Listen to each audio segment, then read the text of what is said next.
I always held a suspicion that my mother was different from the rest of us, but I never could put my finger on a reason. Rumors abounded throughout our extended family, but they were just whispers in dark corners.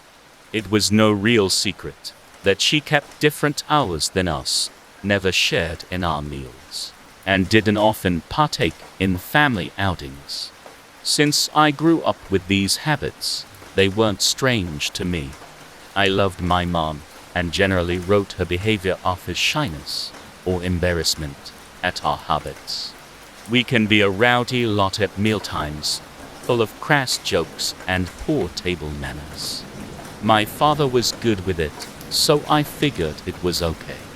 As I grew older, I understood that some people were introverts, and this label seemed to fit her like a glove. She was never comfortable at parties, though my father insisted on them. We had at least one family over every month, when our countless aunts and uncles, grandparents and great-grandparents weren't visiting. I come from a long line of social people, so I suppose my mother's behavior was odd when considered with the rest. It wasn't until one of our monthly dinner parties, a couple weeks ago, that it hit me. My father had invited the Johnsons, a family of 5 from the Lower East Side. The parental unit was typical for the area, and the husband shared my father's sense of rude wit. The kids were pleasant enough, I suppose. We had little in common, but it wasn't of much concern. I've learned to get along with all types and can make small talk like a pro. The mother was obviously very affectionate and concerned for her children's well-being. She embraced them tightly and was very passionate in expressing her feelings about them. It was very hard for my siblings and I to get them away from her, as they practically clung to her side. Mother was present through the entire event, at the insistence of my father. "You're part of this family, Clarissa, so you should participate," I had overheard him tell her through the kitchen door. She was practically in tears, but she came out and stood by the doorway, avoiding the glances of our guests. She must have been pretending she couldn't hear them, because she didn't respond when they addressed her loudly on multiple occasions. "Call the police," they would say. "They can't have our children," they would claim. And of course, like all their predecessors, they inevitably called out, "Help! Somebody please help us." Then, for one split second, my mother glanced up and locked eyes with the other mother. I saw in her expression something it's taken weeks of research and discovery for me to comprehend, as I've had no experience with this in my life: pity and remorse. Then, unable to handle the carnage 1 second longer, she disappeared back into the kitchen. How had I not noticed that my mother was a human?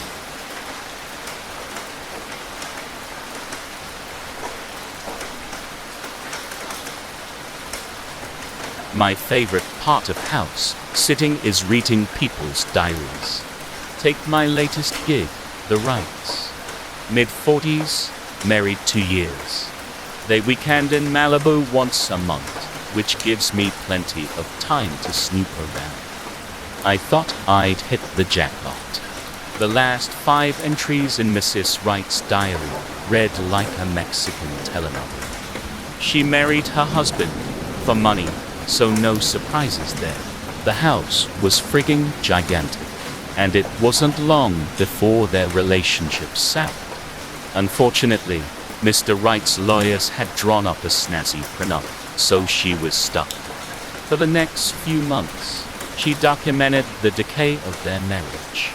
In the brief moments I spent with them, I noticed snarky comments and scornful glances. They secretly hated each other.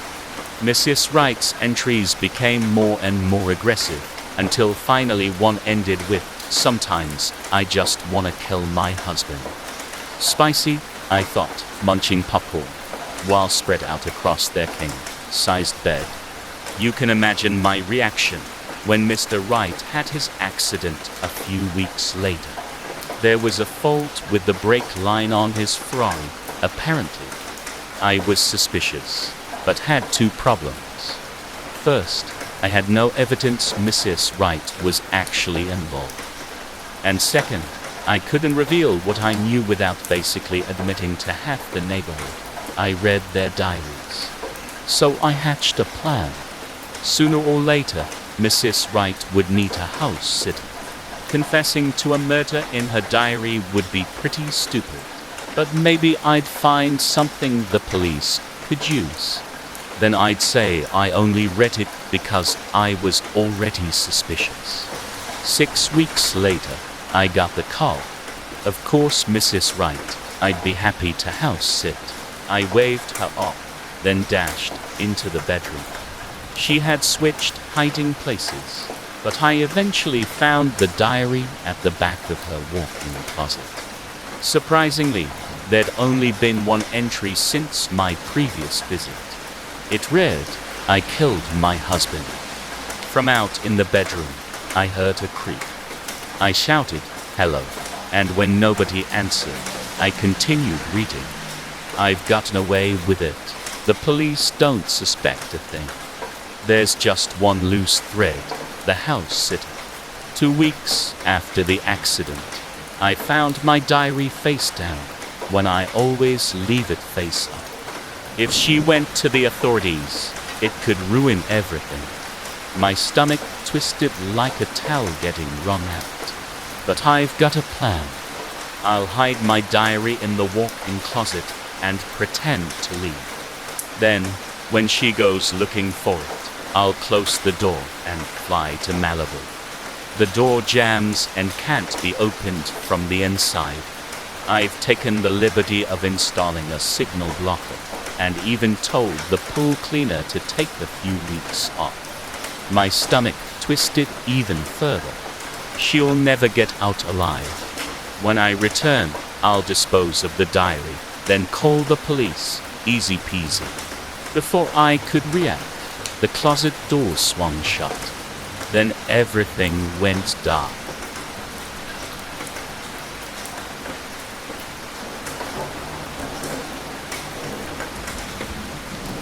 My daughter is frightened of ghosts, and I have been constantly helping her to get over this problem, but it has been a struggle. The trials a child must go through in life, and all of the fears, anxiety, and trepidation they must face is daunting.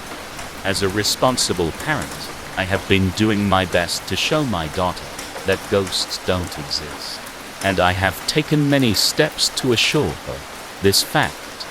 I myself used to be scared of ghosts as a child, but my father helped me through it, and I will do the same for my own daughter. In our family, there is a tradition that we do when one member is scared of ghosts, and I called all of the extended family and neighborhood friends to come to my house. The main event was going to be about my daughter realizing that ghosts don't exist, and it will be nice for everyone to be together, as it has been a long time. My daughter was terrified and even more anxious as she was going to be the main attraction. But I told her that after the event, she will no longer be scared of ghosts. Then, when the day arrived and all of the guests gathered around the house, with a man tied up to a chair, my daughter was in the middle. The man tied up to the chair was killed, and as he died, I told my daughter, "Observe this man dying body. Is there any spirit coming out of him?" And my daughter just stared at him with wide eyes. For hours we all just stared at a dead body, as we were all witnessing no kind of spirit coming from the man's body. This was a lesson for my daughter and a reminder to everyone else in the room that ghosts or spirits don't exist. Then, a few weeks later, my daughter got scared again and killed our cat. She looked at me and said, "Just wanted to remind myself that ghosts and spirits don't exist."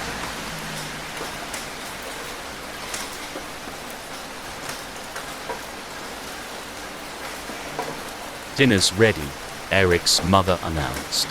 Eric paused his video game and proceeded down the stairs, quietly, so he didn't wake his baby brother Toby.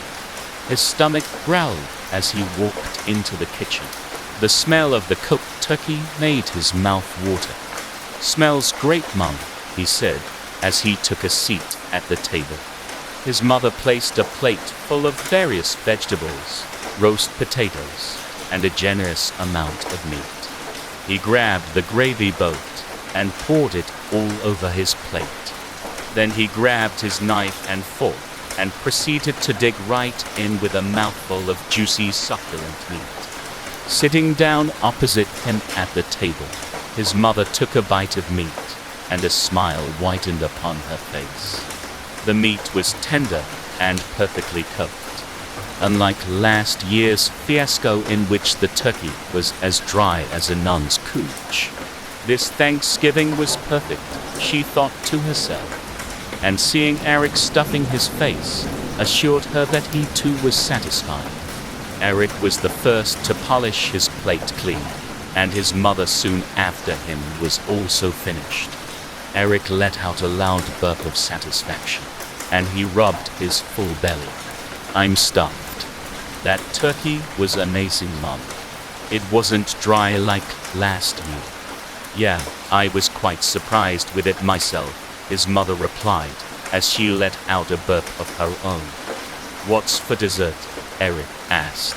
"I see you're not too stuffed for dessert," his mother said with a smile. "How about ice cream?" Eric's eyes lit up like a Christmas tree. "Yes, please." His mother scooped out some ice cream into 2 bowls and placed one down in front of Eric. "How about some homemade strawberry sauce to go over that ice cream?" his mother asked as she grabbed a jug from the fridge, half full with a thick red substance, and proceeded to pour some over his ice cream, and then sat back down opposite him. "Toby is very quiet tonight, isn't he?" Eric said as he scooped up some ice cream covered in strawberry sauce and gobbled it up. His mother watched him as he ate. "How's the sauce?" she asked. Eric had a look of disgust on his face. "It tastes like metal." "I was hoping that enough strawberries would counteract that," his mother said with disappointment written all over her face. "Counteract what?" Eric replied, confused. "The blood, of course." Eric's face turned to a look of shock. "What blood?" "Yeah, well, there is a reason your baby brother is quieter than usual. It is because we ate him." "What?" Eric said, shocked. "There was a turkey shortage, and I really wanted this Thanksgiving to be special, so I butchered Toby and made some strawberry sauce with his blood." Eric started to feel sick. His face went pale, and tears started to form in his eyes. "Oh, don't cry, sweetie. Look on the bright side. He tasted great," his mother said as she embraced him with a hug. "And don't worry, I'll have another bun in the oven for next Thanksgiving."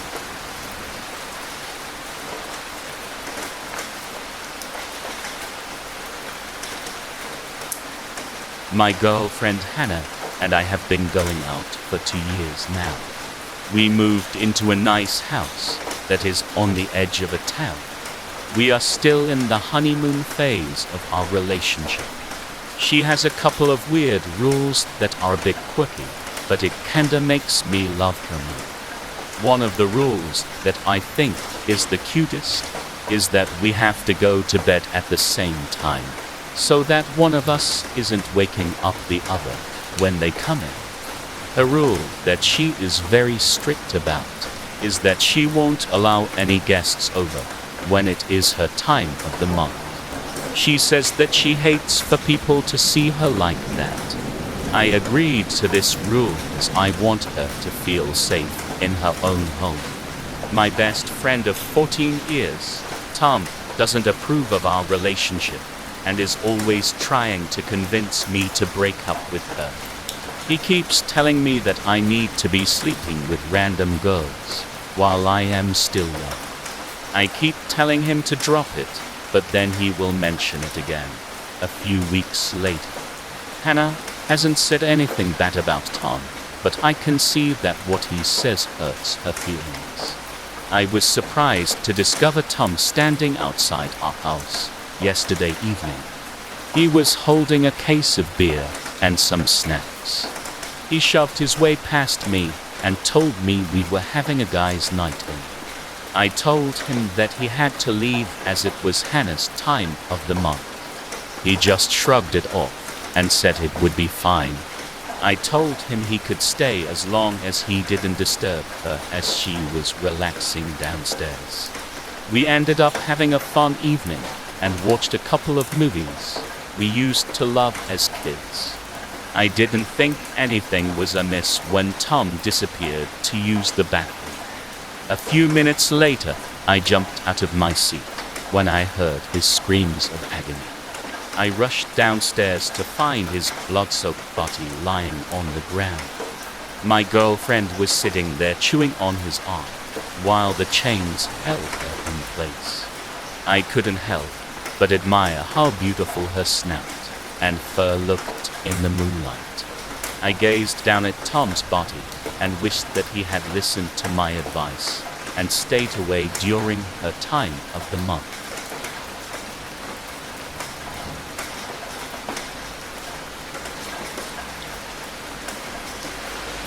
Daniel woke up one morning to find himself all alone in his bed. It's Saturday, so his wife Catherine should be late in the bed next to him. Confused, he gets up and decides to try calling her. Nothing. It goes straight to voicemail. He starts to get worried. It's not like Catherine to not answer his calls, let alone be out somewhere with a dead phone. He starts to search the house, frantically, trying to find anything that may make her whereabouts known to him. During his search is when he realizes something else that makes his blood run cold. His daughter, Elise, is missing as well. He turns his entire house upside down in an attempt to find anything that could lead him to his family. The only thing he manages to find is their daughter's favorite stuffed animal on the floor of her room. That's when he knew something was very, very wrong. Elise never went anywhere without her stuffed animal. If she did, she would have a meltdown and need to be taken home immediately. He and Catherine both know this and refuse to leave it at the house, no matter what the reason is. At this point, Daniel is freaking out. He calls the police, and they drive down to the house to get a statement from him. My wife and daughter are missing. How long have they been gone? I don't know. I woke up this morning, and they were gone. And you're positive that they didn't just go out this morning? Yes. My wife's keys are still here, Anna, and my daughter's stuffed animal is in her room. She never goes anywhere without it. God, she freaks out if she doesn't have it, but it's here, but she's not. And, sir, please take a deep breath and slow down. They go back and forth for a while, but don't manage to get very far. The cop leaves Daniel and tells him to call if he thinks of anything else. He lays down and starts to cry. He can't imagine how life is going to be for him without his wife and daughter. They were his whole world, and now they're gone. He thinks of all the good times he's had with them, meeting Catherine, proposing, getting married, finding out she's pregnant, Elise being born, holding for the first time, her first steps, her first words, everything. He drifted off to sleep with the memories tumbling around in his mind. Daniel opens his eyes and freezes. His room is different. Instead of the destroyed bedroom he fell asleep in, he finds himself in a small room that he doesn't recognize. The bed is only big enough for one person, and his blanket is much thinner. The walls are white, and they feel like they're caving in on him. It's nothing like the room he was in the night before. Just then, someone walks through the door. Daniel, it's time to wake up. How have the new schizophrenia meds been working for you?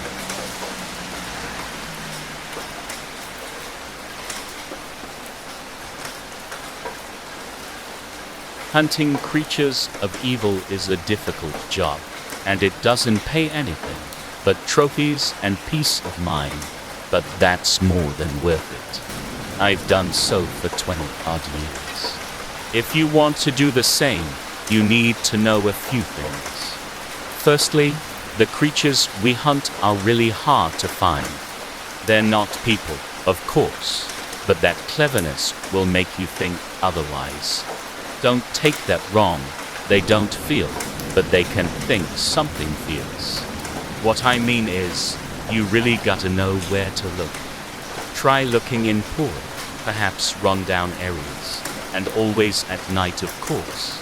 It's best to search in the oldest buildings you can find, especially ones with basements or attics.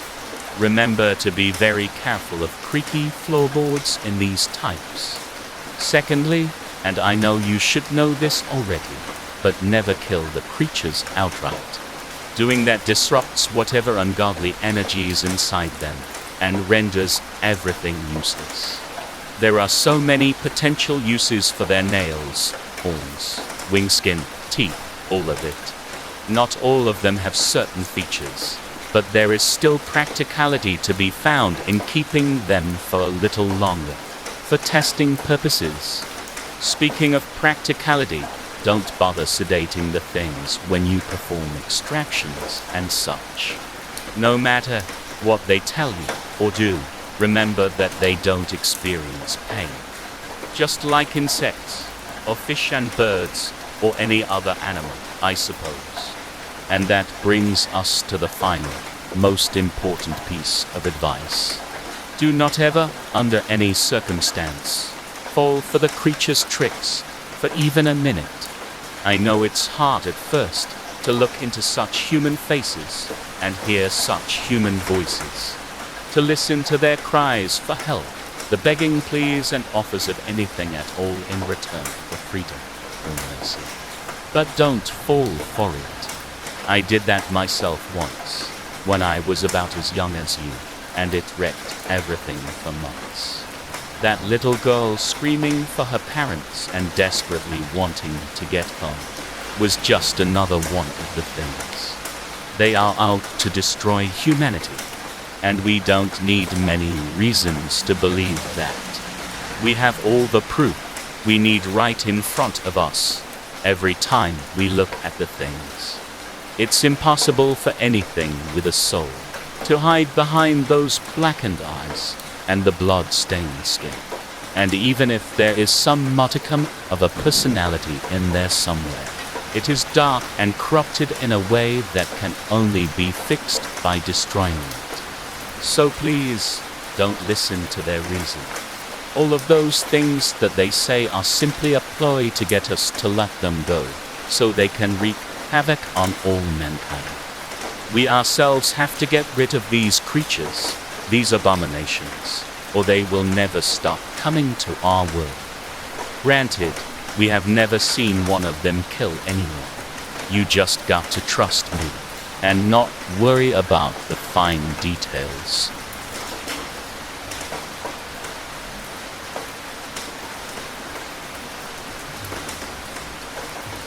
It was circling the deer blind. Its steps were soft and slow, intentional and almost silent. Almost. It had been doing this for nearly 15 minutes, trying to find any weak point in the structure. The hunter knew the folklore, he knew the foe he was up against, and he knew the rules. Make it to dawn, it doesn't like the sun. If it's making noise, it means you're safe. It's when things go silent that you have to worry. Don't look it in the eyes, and never believe it. There were only two ways into the deer blind, the locked door which required his key to open from the outside, as well as the incredibly small window used to fire his rifle from when hunting. Both were securely fastened from inside. As the minutes passed by, he kept trying to catch a glimpse of it through the slot of the small window, but it always seemed to duck out of view before he could ever lay eyes on it. He knew from the tales it was smart, that it might even try talking to him in a familiar voice. Anything to get him to come out. But for the next hour until the sun came up, he was staying put. It was so cold, the deer blind barely insulated the frost of the snow outside. How he longed for a warm cup of coffee and to be removed from this situation. He was not the first to be in this predicament, and likely not the last. He smirked, thinking how no one would ever believe he actually experienced it stalking him. But surely they'd come to understand. When a hunter of 15 years never returns to the woods again, there's good reason. The sun was close to breaking over the horizon. He could see glimmers of light through the cedar slats. He remembered he still had a cigarette left. He fished the lighter out of one pocket and the cigarette from the other, placing it in his mouth. As he lit the flame and brought it close to his mouth, he paused. Silence. Was he sure? Maybe it was just very quiet. He waited. Then, nothing. His heart began to race. He didn't understand. It couldn't get in. Everything was secure. Could it have left? Or was this one of the tricks it played on its prey? The hunter froze. Ice shooting into his veins. His stomach dropped. His heart began to explode in his chest. He slipped his hand back into his pocket, where he grabbed the lighter. It only took a moment to confirm his fear. His finger slipped through the key-sized hole at the bottom of his pocket. The hairs on his neck stood up, and as he heard the almost silent, sound of the lock opening behind him, a cool breeze crept into the blind, accompanied by the sound of the door hinges slowly opening. He closed his eyes, and the last thing he heard was nothing at all.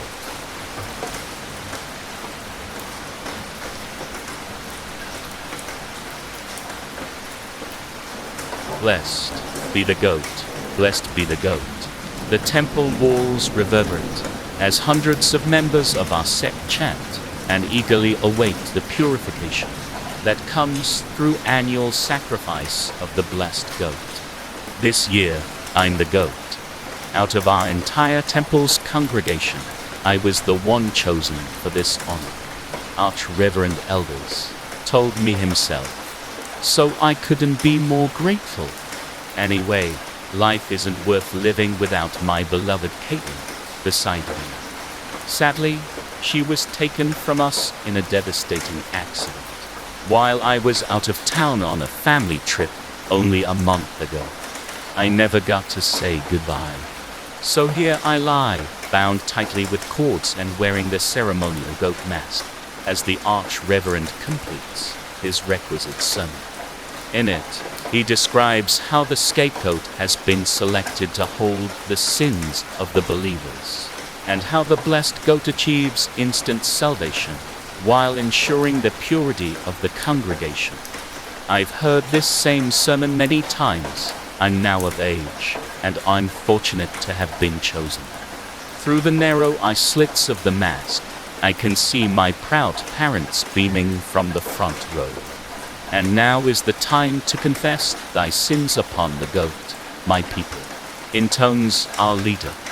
One by one, each congregant files past, grasps one of several horns on my goat mask, and whispers in my ear the sins they've committed. They tell me of their greed, lies, theft, adultery, and even murder. On and on they come, but I'm no longer listening. All I can think of is Caitlin. Tears escape from my mask. As the Archreverend explains, they're a sign that the goat has granted a special forgiveness for his flock. Finally, both elders, the Archreverend's son, steps up to confess his sins. He'd been my rival ever since I could remember.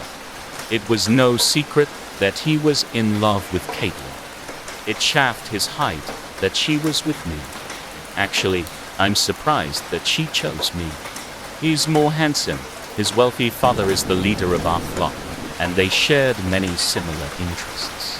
To me, it's proof that we were fated to be together. With a faint grin, Bo roughly snatches a horn and whispers, "Forgive me, but I lied to you and stole your girl. Actually, we've always been together, but you didn't know it, and we still are." She says she's sorry, too. He aims my head toward the balcony, where I catch a glimpse of the spotlight operator. It's Caitlin. "So glad to get that off my chest, goat," he sighs, dropping my head.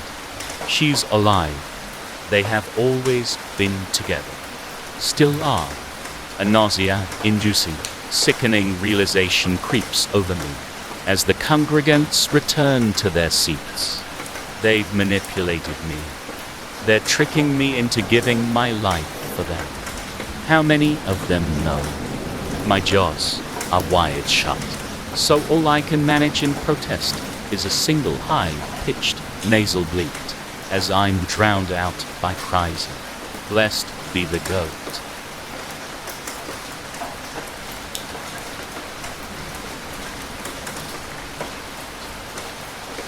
And this is why I'm no longer wearing those denim shorts around you. My gorgeous, raven-haired, green-eyed wife of 15 years announces, stumping into our living room and thrusting a positive pregnancy test in front of my face. The red positive line is clearly visible.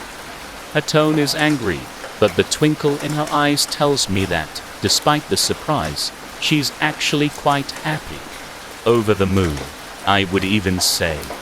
"What? I can't believe it," I exclaim. I practically fly off the couch in excitement. After another look at the test, I draw her into my arms and hug her tightly, whispering how happy I am for her and the baby on the way. "You'll call the realtor on Monday?" she asks expectantly. "Of course, I will, sweetie."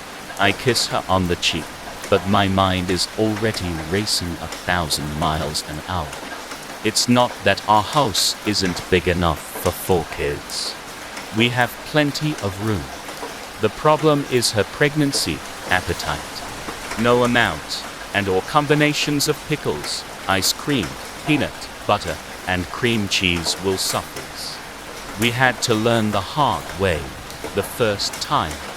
You hear of those murders outside of Atlanta a few years back. How they found those bones in the back shed, expertly cleaned of their marrow. That was her. Authorities said there were 6 bodies at the time, but I can attest to an amount greater than a dozen.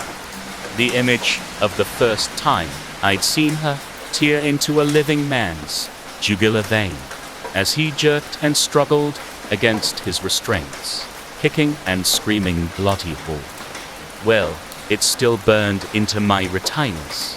I can still hear the cracking of the bones and subsequent wet slurping sounds. A lady has to do what a lady has to do though, I guess. It's for the baby, after all. I'm used to it now, so it doesn't really bother me anymore. At any rate, after she had taken out half a neighborhood in the Atlanta suburbs, we had to move. The investigation was intense, but the police never pinned it on us, and as far as I know, we were never even suspects. Since that time, we've been much smarter about the pregnancy hunger.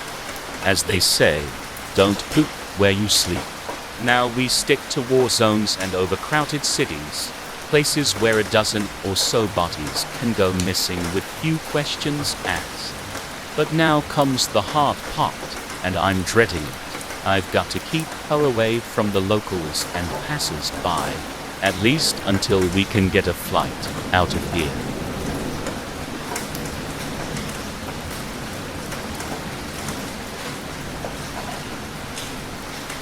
She's real, I swear to you.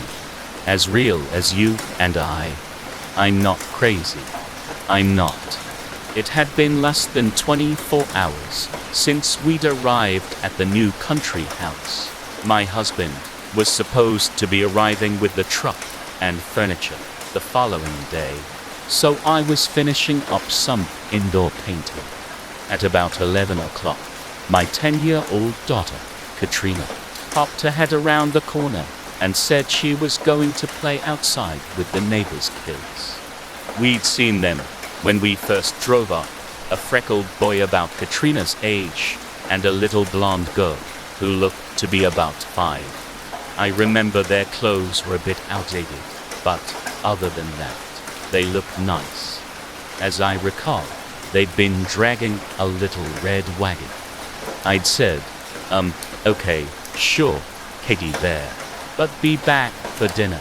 It would be good for her to take in some of the cool October air, rather than being cooped up inside with the paint fumes. I figured. I hadn't yet met the parents, but I planned to go over as soon as I finished the day's painting. It was 6 o'clock before I put the finishing stroke of paint on the wall, and Katrina still wasn't home. I wasn't worried. She was a social creature and was probably having a blast. 10 minutes later, I was standing in front of the neighbor's place. The house was on the edge of a thick grove of trees. It looked like it could use some paint, a wash, and a landscaper. I soon discovered the doorbell was broken, but their brass knocker seemed to do the trick. A spry, elderly woman with wispy white hair and tan complexion answered the door. An overwhelming smell of mothballs poured out of the house behind her. "Yes, dear," she asked curiously. "Can I help you?" "Hey, I'm Deanna Harris, your new neighbor. I just wanted to thank you so much for having my daughter over to play with your children. Is Katrina ready to go?" She scoffed. "Ugh, not another one." "Excuse me?" I asked, a bit surprised. "I'm sorry, dear," she said in an annoyed and abrupt manner. "You folks always think you have children when you move here. Already been a dozen crazy women like you who've come and gone over the years.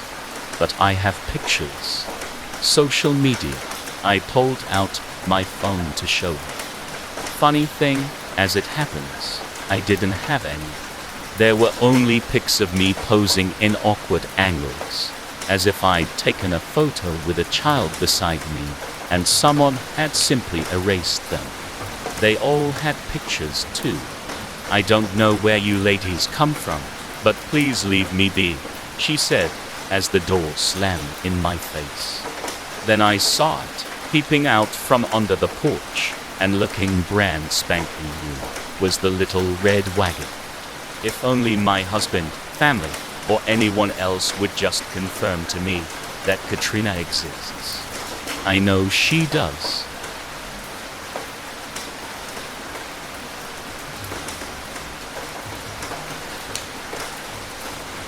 As far as I can tell, the sleep talking started a couple months ago.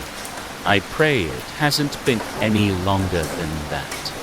For all I know, it could have been going on for weeks to years, without my knowledge. How could I not know? We've slept in the same bed for over a decade, but I never noticed my wife saying anything in her sleep beyond an occasional moan or whimper. See, I'd been having issues with insomnia lately, probably due to drinking more caffeine at work. It's a bad cycle. I'd go into work tired, so I'd drink more caffeine. I wouldn't sleep well. You get the drift. Anyway, I was lying awake at 3 a.m. and staring into the blackness above me when I heard her whisper something so low that it was almost inaudible. It was a name, Brad Johnston.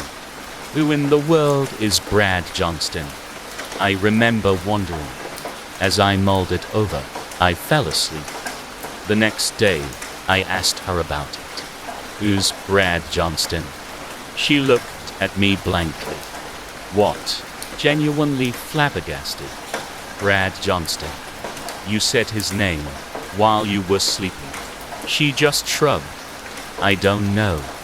Never heard that name before. Sorry about that. Was it an ex-boyfriend? A character on a show she watches?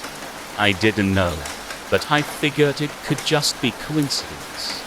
So I shrugged it off. The next night, she didn't say anything. In fact, for a week, there were no more whisperings that I was aware of. 7 days later, it was once again 3 a.m. I was staring at the ceiling when I heard her whisper, Susanna Decker. The next morning, I asked her about it. Just like the first time, she couldn't tell me where she was getting these names from. After that, the names started coming faster. Kyle Traeger, Kim Tran, Lakeisha Jeffers, and so on. At first, it was one name a night, but soon it was 2, 3, or 4 names.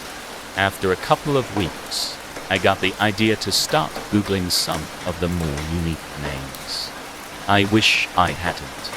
From what I could tell, they were all names of people who had committed suicide. Brad had hanged himself, Susanna had taken pills, and Kyle and Lakeisha were jumpers. Search after search confirmed it. They had died the night she'd uttered their names. I wrestled with whether or not I wanted to share this information with her. I didn't know what good it would do. It's not like she knew what was going on. In the end, though, that's exactly what I did. Of course, she was devastated to hear the news. She said she didn't ever want to sleep again. But she had to, and the names kept coming. And tonight, I heard my own name pass her lips like a gentle breeze. Christopher Abner. I've never made a hangman's noose before, but my hands sure seem to know what they're doing.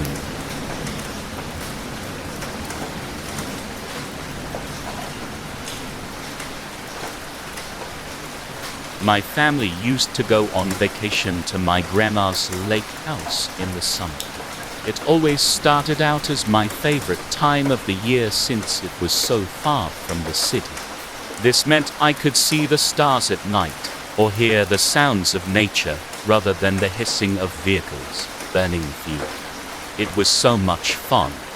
The stuff childhoods were made of. The only thing I didn't like was Grandma. She was pleasant enough when around my parents or siblings, but when it was just us two, she was weird. Especially when we were next to the lake. There is a monster in the dark. My grandma would whisper only to me. It pulls its prey into the abyss to feed. I would deliberately laugh at her comments, because I felt like she wanted to scare me on purpose. I'd say that she was crazy, then go and do something else. But, as the vacation continued, as her comments ate away at me, I'd slowly grow more and more terrified of the still water. I was always relieved when we left Grandma's and made our way home. Grandma died when I was 17 years old. And that summer my family planned to go for another vacation to help clear out the last of her belongings. The property had been left to my mother, and she wanted to redecorate, but I didn't fancy going. Maybe it was because I felt I was too old for family holidays. Or maybe, and more realistically, it was because of the bad memories. Either way, I just decided to stay back. Everyone understood, and agreed that I'd come with them next year before I went off to college. And with hugs and goodbyes, they drove off, and I was left with the house to myself for a few weeks. Junk food, video games, occasional hangouts with friends. It was going to be a dream come true. The sensation of being home alone didn't hit me until that night. I was relaxing on the sofa, flicking through channels and trying to not fall asleep before finally giving up. I figured it was time for bed. Turning the television off, I was suddenly met with how quiet the house was. How still and empty it really was. My heart began to pump faster as my imagination suddenly activated. Childhood fears that my rational mind knew were bogus suddenly felt alive. Images began to flow through my mind of people standing behind doorways, of creatures under the bed, and then through my terror. As I moved to step off the sofa towards the light switch, my grandma's voice entered my mind. "There is a monster in the dark," my grandma would whisper only to me. "It pulls its prey into the abyss to feed." And as my foot touched the carpeted floor, I screamed as something in the dark grabbed my ankle. Grandma never said the monster was in the water.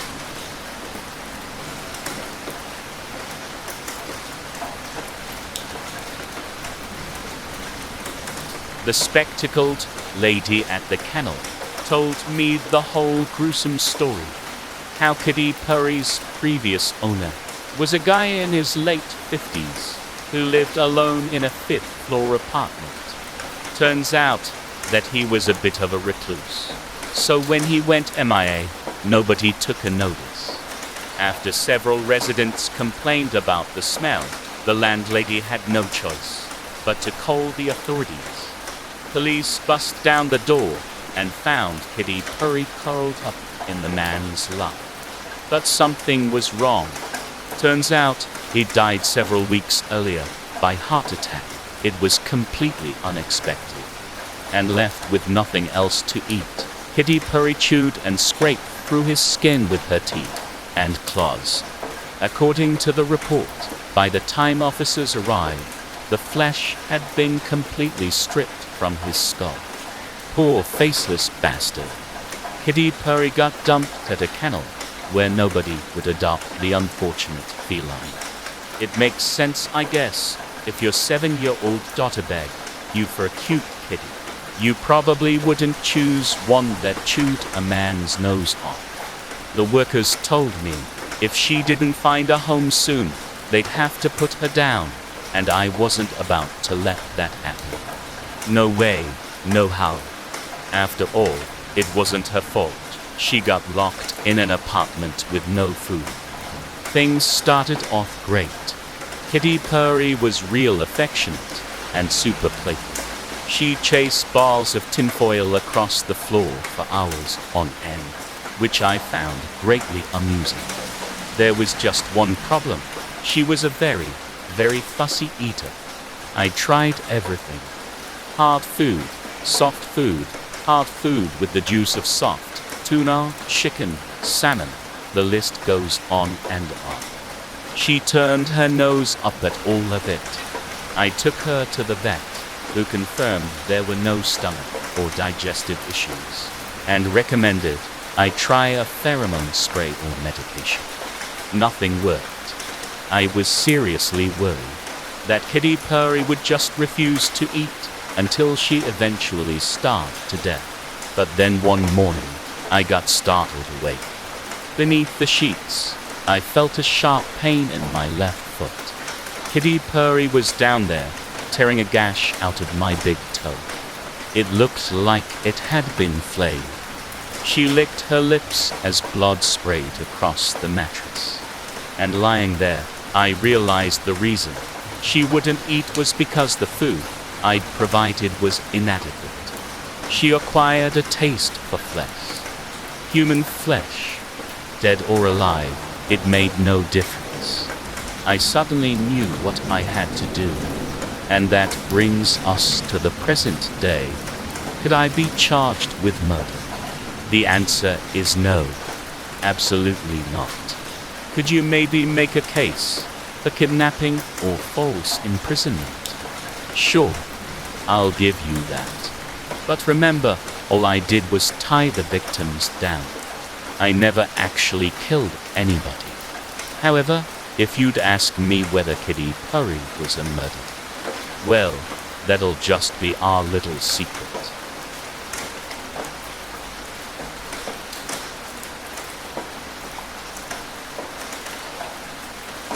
So I ended up having to sign a lease and move in with a complete stranger named Adam almost a year ago. Adam was a bit unusual, but we got along okay at the start. He was a bit too strict about chores and would constantly use my belongings without permission. We ended up having a massive argument, and I just lashed out in anger and punched him in the face. I remember watching in slow motion as he fell backwards and hit his hat off the table. It was very clear that his neck had snapped, as it shouldn't bend at that angle. I quickly ran into my room and hid. I didn't think that I would sleep, but somehow I drifted off. I awoke the next morning and was terrified to walk out of my room, as I knew what awaited me. I eventually plucked up the courage and let out a scream as I saw him sitting at the kitchen table eating his breakfast. He looked at me confused and asked if I was okay. I just stood there with my mouth agape until he finally left the apartment. I convinced myself that what happened was all a dream, as it was the only explanation. That night, when he came home, we ended up talking about some random stuff and actually enjoying each other's company for the first time. I got a bit too drunk and decided to try something out. I walked into the kitchen and grabbed the sharpest knife we had. I could see the shock on Adam's face as I plunged the knife into his chest repeatedly. I will admit that I got a bit carried away and stabbed him over 100 times. I walked to my bedroom and couldn't wait to see what tomorrow would bring. I woke up the next day, and yet again Adam was fine. I realized that I could live out my deepest, darkest fantasies, and no one would ever know. Every night, I watched the life leave his body as I used another method to kill him. It became like a ritual that I did just before I went to sleep. I came home this evening and decided to take the night off from killing him, as I was exhausted after a long day of work. I sat down on the couch and just tried to relax. I could see that Adam was giving me a few weird looks, but just ignored him. I saw him shrug before walking away into the kitchen. I had forgotten about him until I felt him stab the fork into my eye. I began to scream in pain as Adam said, "I guess it is my turn now," before running a knife across my neck.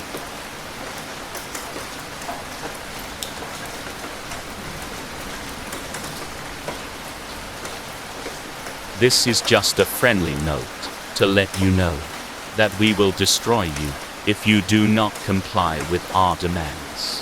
In 48 hours, we will expose you, John, to all your friends and family, and your work colleagues as well.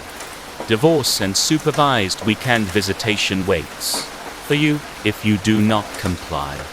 And unemployment, professional ruin, and destitution too.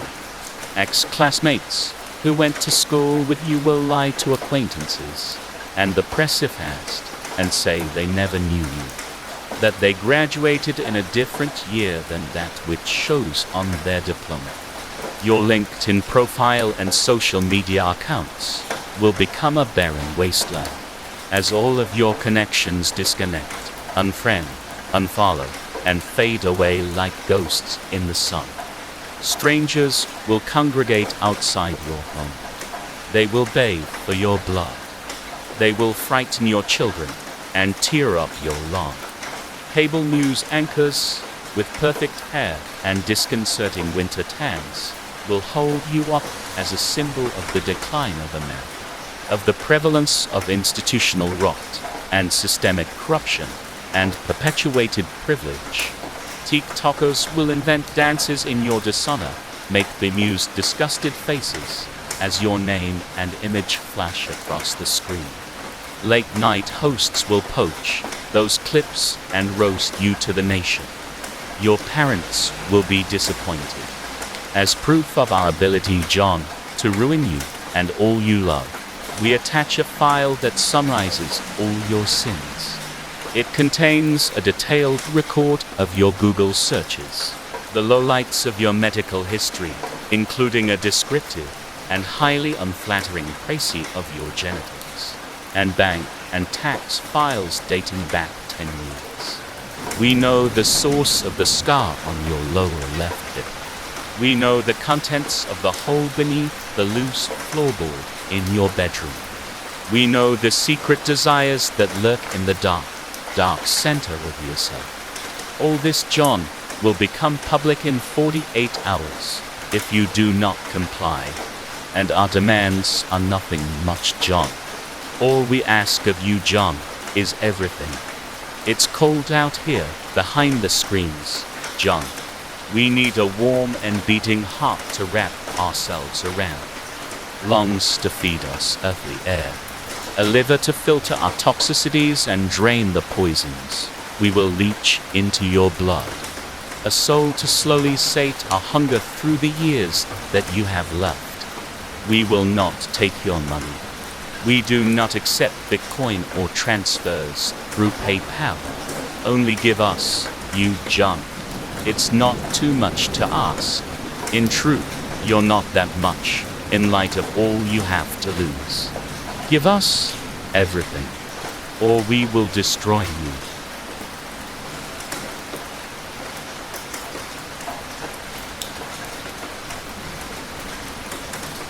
The next story is about a lady called Mandy, a pretty hot vixen, if you ask me. He reaches up my shirt as I turn the key in the lock. His breath is hot on my neck as he alternates kissing and whispering the things he's going to do to me. I just roll my eyes. I open the door and he stumbles in behind me. He looks around my scantily decorated apartment. You're one of those minimalists, aren't you? Yes, I guess you could say that, I say as I tie my hair up. Well, Mandy, I think that's fracking cool, he says, before he pushes me up against the wall and shoves his tongue down my throat. I practically gag from the taste of rail to peel. I grab his hand and lead him to the bedroom, where he flops on top of me on the bed. He pulls my skirt up and goes to work. Good, this will be over soon. After doing this for a few years, I can appreciate a man who gets straight to the point. After a few minutes of gyrating and moaning Mandy, he's finished. He rolls over beside me and sighs. I lay silently. Mandy, that was amazing. You are amazing. Like, you're a knockout. I roll onto my side and prop my head up on my hand as he continues. I saw you across the bar and saw how hot you were, but you've got hardcore Barbie. I never thought you'd be freaky enough to just bring some rondo home with you. He laughs and I smirk. Little does he know. He wraps an arm around me. Is Mandy short for Amanda? He asks.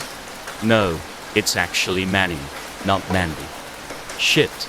I'm glad I didn't know. I don't know if I could be yelling out a dude's name when I'm doing it, you know. He laughs out. I roll my eyes again. It's actually a family name. It's short for Mantis. That's weird, but also cool, I guess. So Manny, are you satisfied? No, I say as I lean into him, my lips practically grazing his. But I will be. He shivers and I unhinge my jaw. My mouth clamps down over his head. I'm too fast for him to even fight it. I bite down, crushing his skull. I feel a crunch, then burst of blood. I savor gelatinous pieces of his brain. When I'm finished, I take a corner of sheet and wipe my mouth. I look at his decapitated body and smile. Now, I'm satisfied.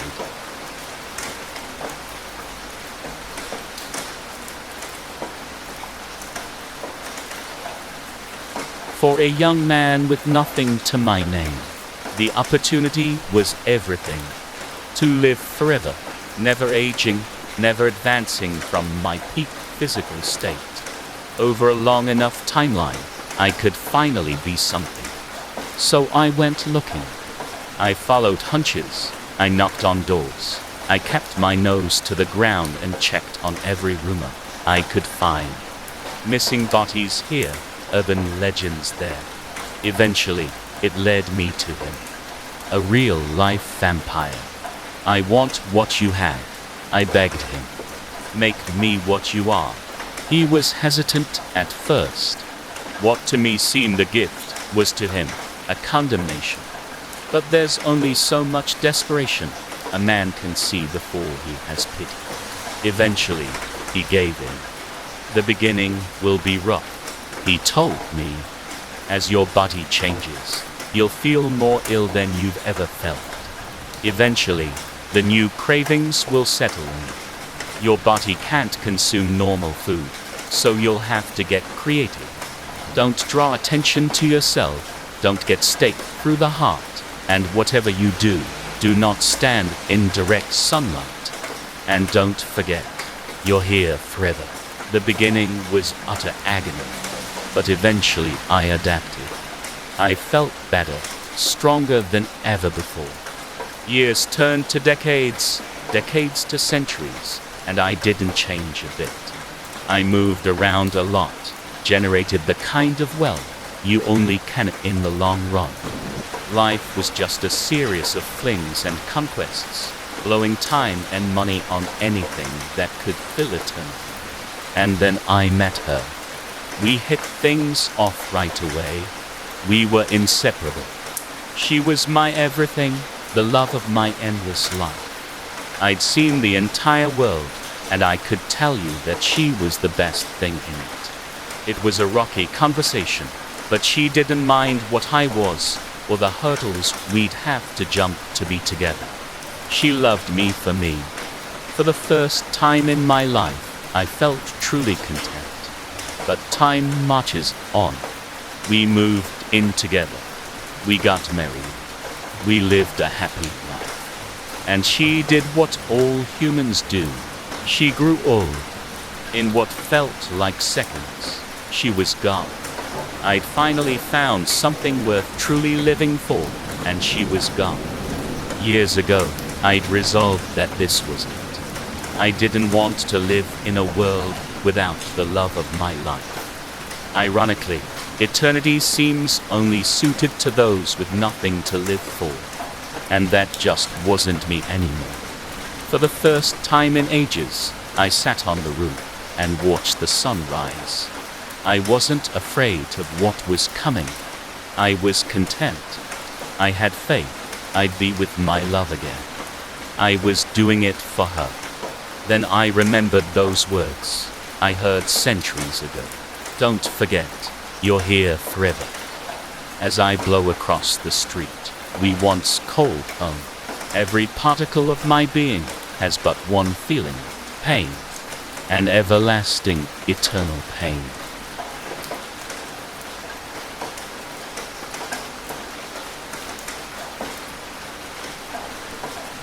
It has been in my closet since I first moved into that room.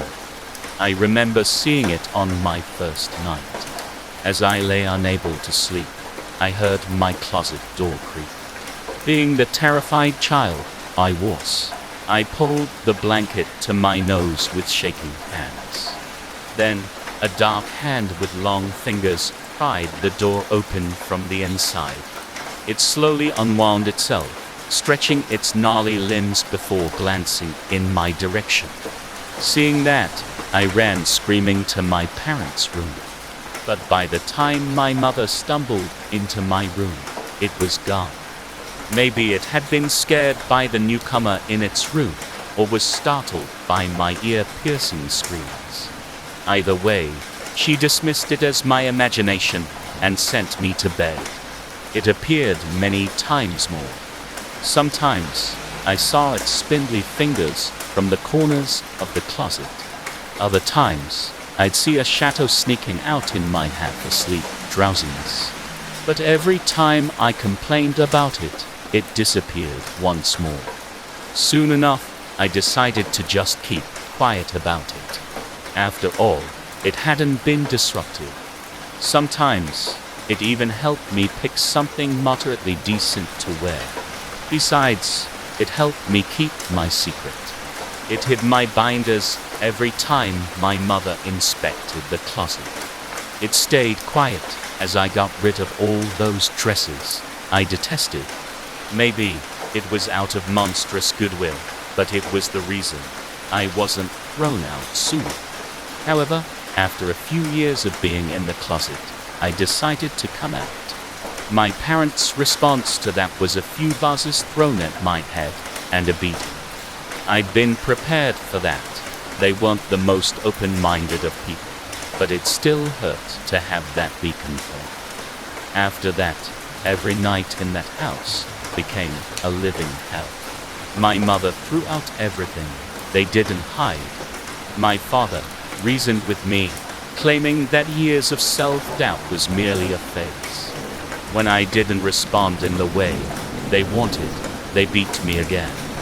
One horrible day, I managed to escape to my room after another beating, with my parents in hot pursuit.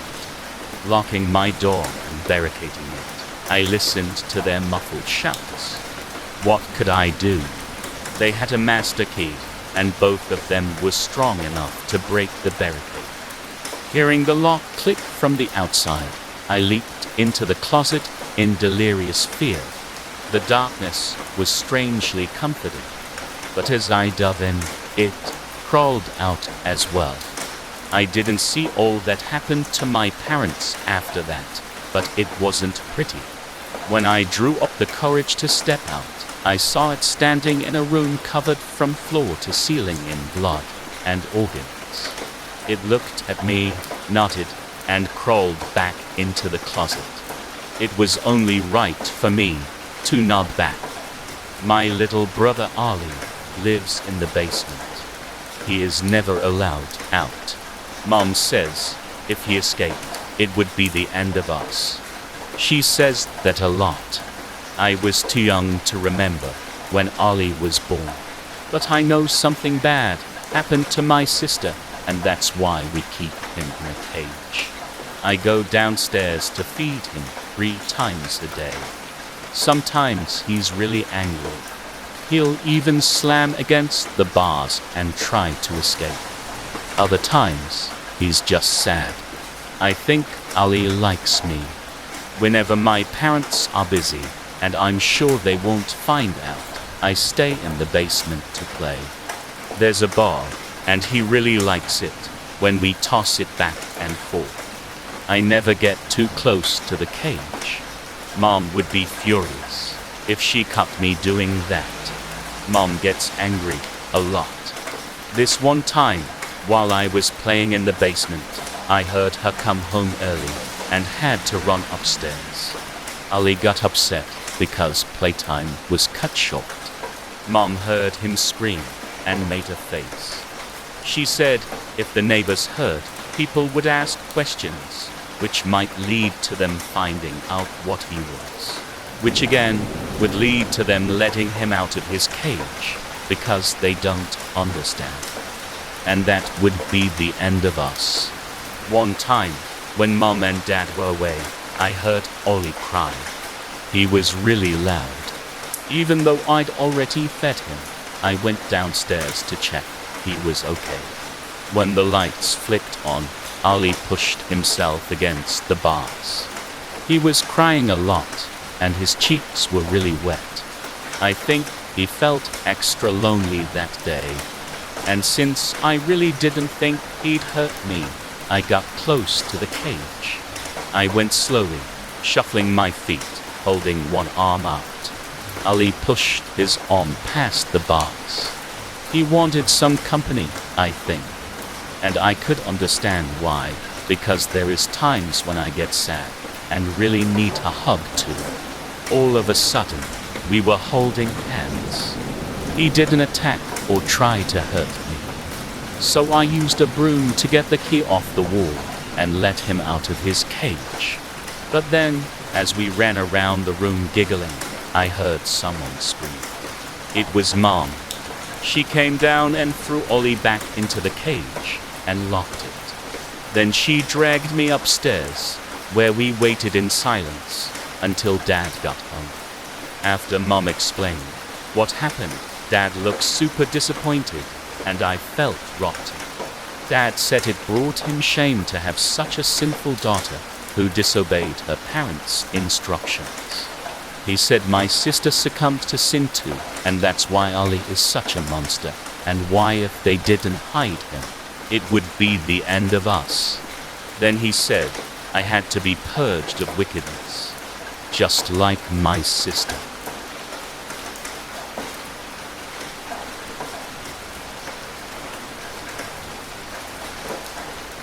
Do you think ghosts are real?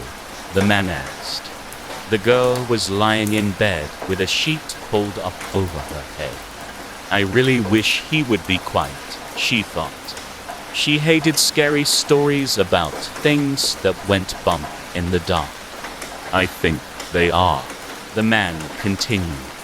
I think after we die, we can choose to come back. The girl clutched her teddy tight against her chest. Please just be quiet. But what kind of a person would do that? Come back from the dead, I mean. Do you think they would be good or bad? She squeezed her eyelids together and tightened her mouth. Why is it important? Why can't you just leave the question unasked? Personally, I'd say they were bad. Think about it. If they were good, there'd be stories like grandmother's spirit saves family from car accident, or man who died in forest helps lost child find their way out. Thunder boomed beyond the window to the right-hand side of the girl's bed, sending a shiver along her spine. I don't care whether they're good or bad. I just want you to stop talking. Heavy rain began pelting the glass. But those aren't the kind of stories you hear about, are they? The ones you hear about are always frightening specters who met bitter ends haunting creepy old buildings or dark tunnels. He was silent for a moment, then added, that sure doesn't sound like something a good person would do to me. The fine hairs on the back of the girl's neck stood on end. I don't want to hear anymore. But then you've got to wonder, if they're not good people, then why are they here? What have they come back for? Floorboards creaked around the room as the man traveled around. Maybe they're sad or filled with regret. The creaking came to a halt alongside the bed. Or perhaps they're angry about how they died and want to make others suffer like they did. The mattress sunk to one side as the man sat down. To keep herself from sliding into the dip, the girl pulled her trembling knees into her chest and scooted back. She didn't dare expose herself to the world outside the blanket. Please, can't you stop talking? Please just stop. Her eyes welled up with tears. But you still haven't answered my original question. The man leaned forward. Now the girl could sense his head hovering inches above hers. Do you think ghosts are real? The girl's body tensed hard. With a frail, trembling voice, she said, I don't know. 4 pale fingers reached beneath the top of the sheet. Would you like to find out?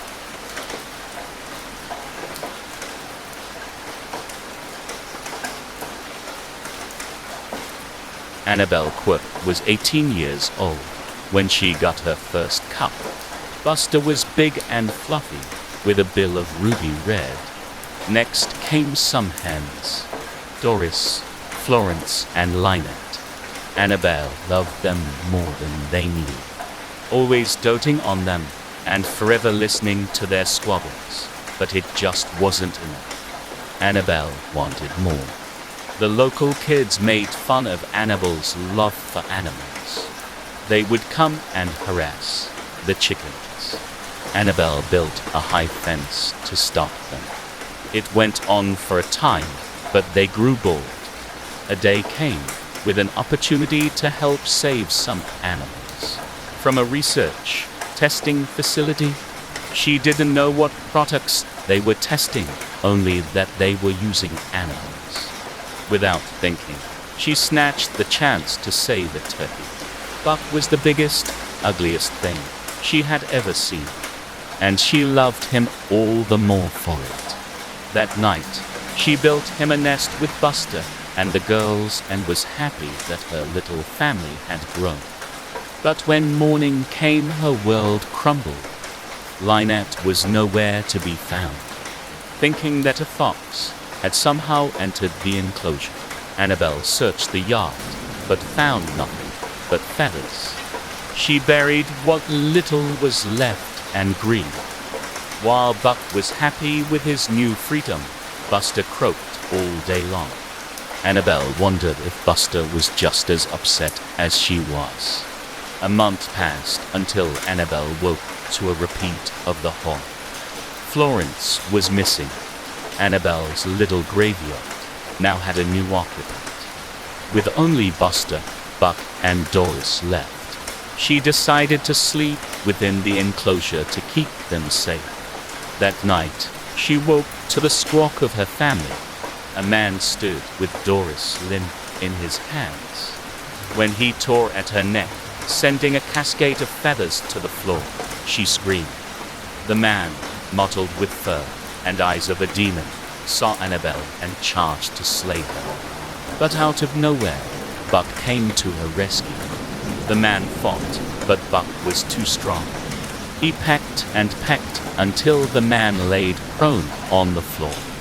With an effort, Buck opened his gullet and swallowed the man whole.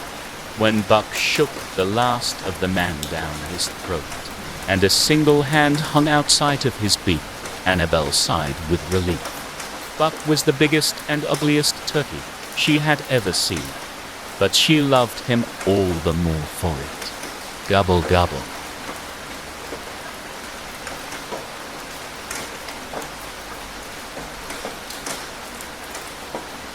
My mother is a monster.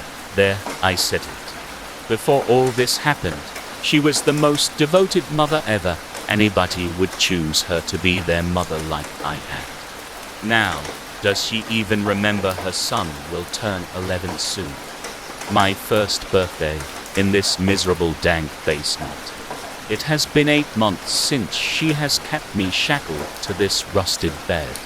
I long to see the daylight, touch another human's skin, but I miss my favorite food the most.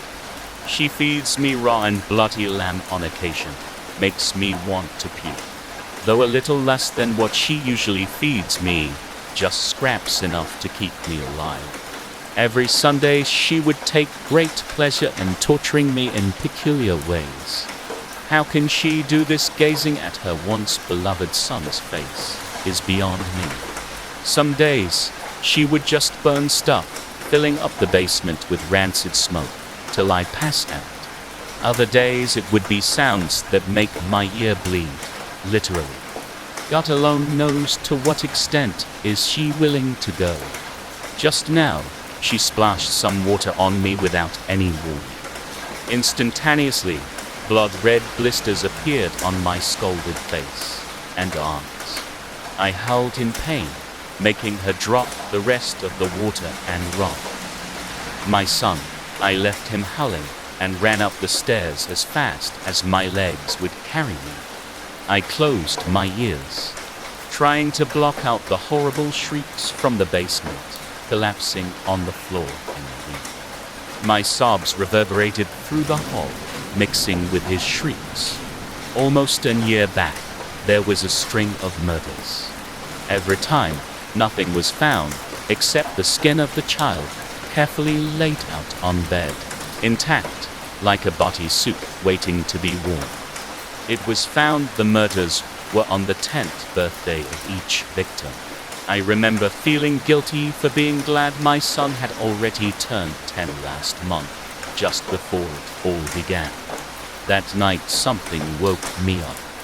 As I went to the kitchen to get water, I peeked into my son's bedroom. What I saw was worse than any nightmare imaginable.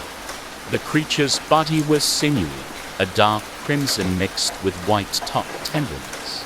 Ridges protruding from its spine, ending in a fleshy tail. Eyes, just cavernous hollow pits.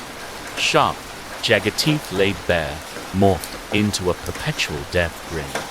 It had no skin or flesh, even the muscles were contorted and bent. Lying on its gnarly feet was my son's unblemished skin, a bodysuit, which he donned to become my son. Since his 10th birthday, he was so happy, loving and attentive, that I ignored the obvious signs that it wasn't my son anymore. I imprisoned it in the hopes of exorcising it. I tried sage, I tried hints, and just now I had tried holy water. But does it really work when it's not a possession, but a demon wearing your son's skin, turning your son into a monster?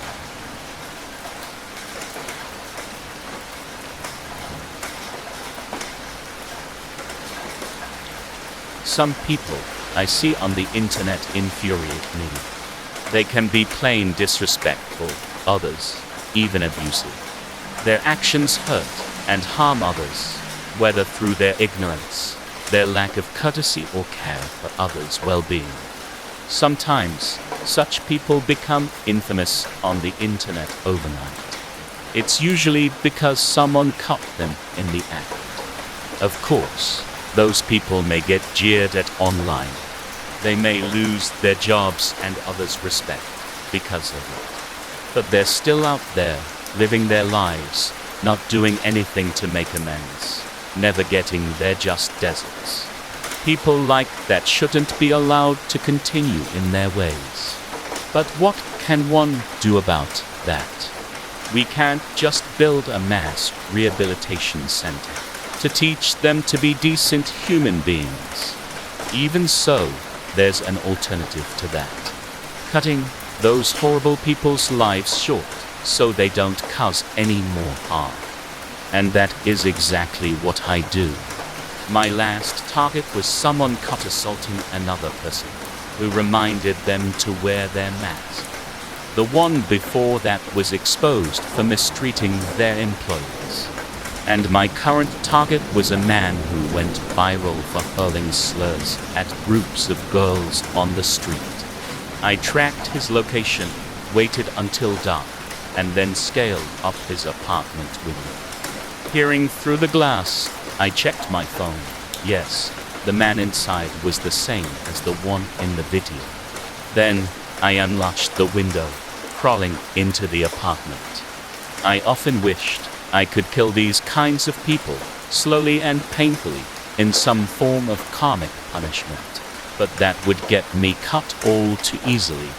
Instead, I settled for a simple slash at their throat. It was quick, though a bit bloody. Nothing a little hydrogen peroxide wouldn't fix. That night, a sexist pig of a man was gone from this world. That morning, his wife would wake to find him sprawled on his bed, stale blood overflowing onto the sheets. And my job for the day was done. A few days later, I was looking forward to having a peaceful date night with my girlfriend. But when I rang the doorbell, I was met with silence. She said she'd be at home the entire day, and she wouldn't ignore me like that. After around 10 minutes of waiting, I forced the door open. What met me was the all too familiar stench of fresh blood. I rushed through her house, searching for her. She was sprawled on her bed, throat slit with a short knife, the same way I had killed that man just a few days earlier. The only thing that was different was the card that lay under her pillow, written in a neat cursive font. "This is revenge for killing my husband."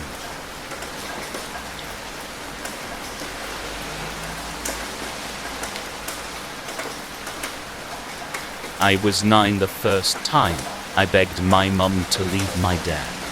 I knew she was afraid of him. I couldn't understand why she stayed. I thought that I could be the one to save her. I stopped believing that after the night he killed my little brother. My mum forgave him, told me he couldn't help it, told me I should too. I never did. For weeks, there would be nothing. He'd be gentle and kind. Mum keeping up the front. She always had. Welcoming him home with a kiss at the door. Telling me to greet him with a hug. She told me that he couldn't help getting the way he did. That he loved us both deep down, even in those moments. I never believed it after that night, though, after watching their dad kill one of his own children. How could anyone see their father as anything but a monster? It was 2006 when I first went to visit her in the hospital, a few months after I moved out. Dad was by her bed. I pulled my hand away when he tried to take it in his. I'd always hated the way he was the next morning when the mask was back in place. I told her to come and stay with me, that she didn't have to live like this anymore. She just shook her head, told me she couldn't leave, that he loved her, needed her, that I didn't understand. The last time I went to see her in the hospital was 2018, bruised and battered. She made me make a promise before she passed. I kept it. I didn't leave my father alone. I make my constitutional visits once a month. We meet for coffee. He asks about my life, and I give my terse responses. When he smiles, I flinch as his teeth shine under his thin lips. Afterwards, we go back to our old family home. He looks shy when he asks me if I'm ready to head down to the basement, the place he used to take Mum when he felt it coming. I follow him down the stairs, where he lays down. I shackle his wrists to the wall, check the chains for rust and cracks. Then I wait. I watch as he writhes and screams, as his face stretches into a foaming muzzle, as dark, coarse hair sprouts from his withered body, as his ears lengthen and grow pointed, and his fingers twist into claws. I listen as the first howl erupts from his jagged jaws, and he lunges at me against his bonds. I made her promise. I'll come every month, listen and nod as he tries to pretend that there's a bond between us. I'll pretend that my brother and I didn't wander down into the basement that night 25 years ago, looking for our dad. Before Mum knew that ropes weren't strong enough. Before she got the chains.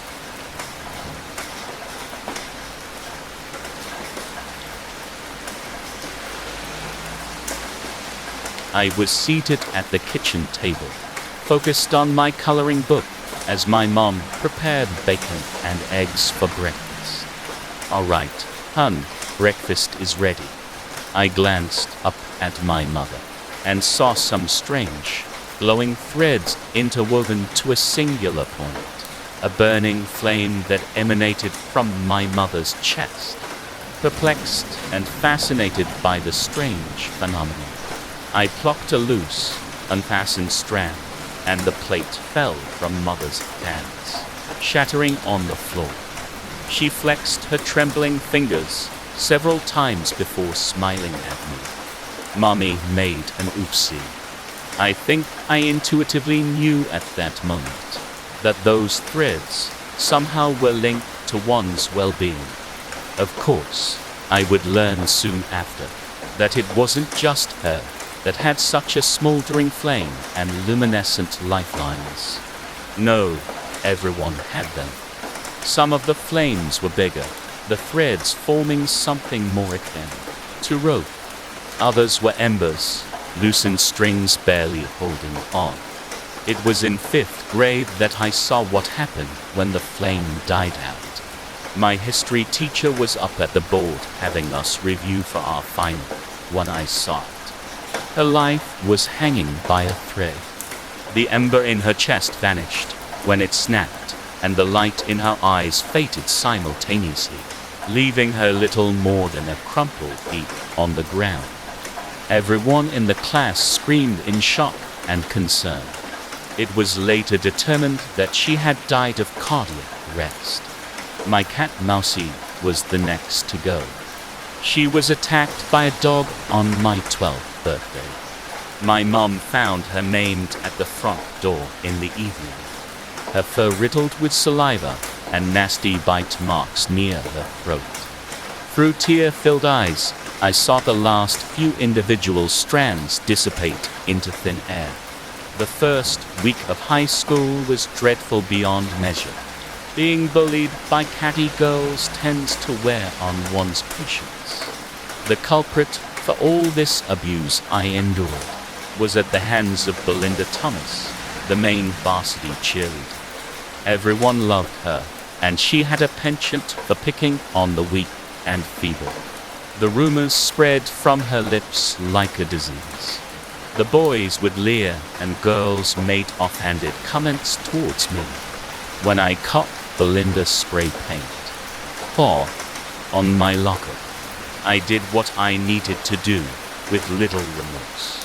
Her soul was as radiant as a bonfire. The threads that anchored her to this world were among the strongest and most vibrant that I had seen yet. The rage, built up by the constant bullying, exploded as I yanked them from her body, watching her fall to the floor. Her delicate French-tipped fingernails snapped as she clutched at her chest, eyes begging and pleading for help before the fire vanished. Mouth foamed over like the feral bitch she was. It was unnerving when I discovered my gift, but I've since learned the world is unfair. I could be the balance, the seamstress that cuts the thread, the wind that extinguishes the flame.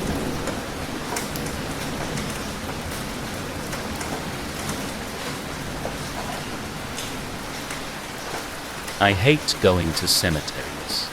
It's not that, it's the atmosphere, the strange peacefulness washing over countless graves, the neglected tombs, or the newly buried.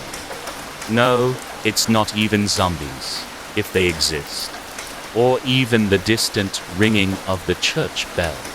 It's just that I happen to have a strange gift. I can hear the dead, and it's not only that. They can hear me too. I sigh as I get out of the car, grab the flowers. The sun's bright as ever. I lock the car, and I begin my walk to my destination. The graves lined row by row. Some old, dating back centuries, others modern. Most are stones and crosses. A few are newly made. Then I hear them. The grave on my right, Meta Anna Hobbs, 1900 to 1980. I'm sorry, Mama and Papa. I should have listened. The grave on my left, MP Jackson, 1890 to 1951. I killed myself after what I did to little Charlie. More voices come. It got annoying. Like what happens when a lot of radio frequencies merged into one. I pause at one grave. It read, Baby Ellie, 2004. Our little angel. A baby's wail. A teddy bear and a small bouquet. I then look at the other. Ren Rightwell, 1990 to 2017. I can hear Ren's whisper. I know who killed me. He's right there. I rub my temple and move on. As I do, I see the more interesting graves. I have at least 2 favorites. One grave has a mortsafe over it, probably to keep off vampires or something. I read the old, eroded stone marker as best I can. Arthur Patton Smith, 18-something to 1889. Here lies the man. He who cares, may he rest. Reading, I can hear his voice. God loves us all except the colored folk. I quickly back away, then I finally spot it. The flying angel grave by the pine tree. Mom. 59 steps later, I get there. I face the angel. I give a moment of silence, and read Mom's too, the words etched below the angel. Marianne Canal, 1956 to 2020. Beloved wife, mother and grandmother. Her memory is enshrined in our hearts. While standing there, I feel numb. My fingers grip the bouquet tight. I remember Mom, a sweet woman. Her smile, her strong hands, and witty humor. After several minutes, I gather the courage to speak to her. How's it going, Mom? I feel strong emotions coming. Mom's voice answered me in return. You brat. I took care of you and your brother. I gave you your own closet. But you scratched it like a cat. You didn't know how to wash in the tub, so I showed you how. I laugh at the whisper. You're telling a different story, Mom. At least you won't hurt me or Hector anymore.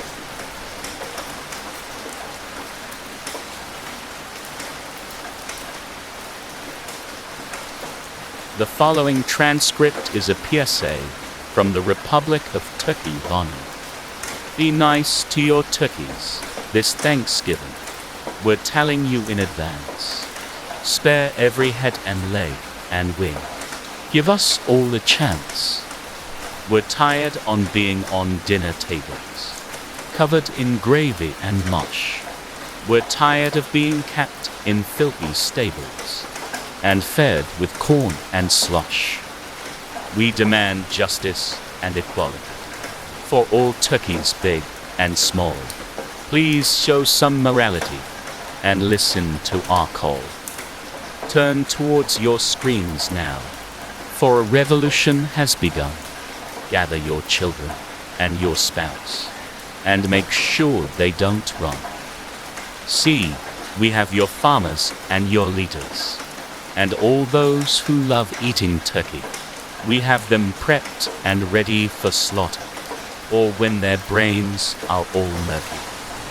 We've seasoned them with salt and pepper, and stuffed cranberries in their eyes, roasted them till they're nice and tender, and finished them off with some spice.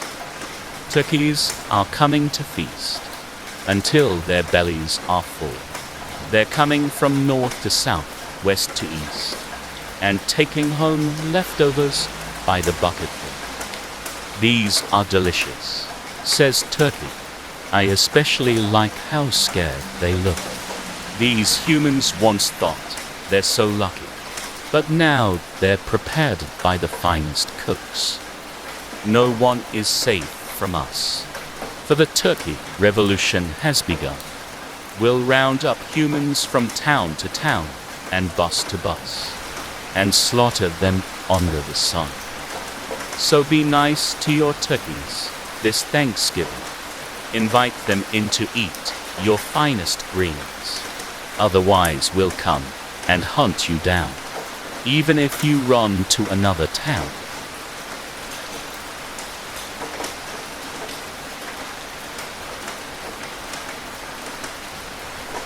The last thing you expect to find in the middle of the woods, far away from civilization, is a shop. But that is exactly what I found.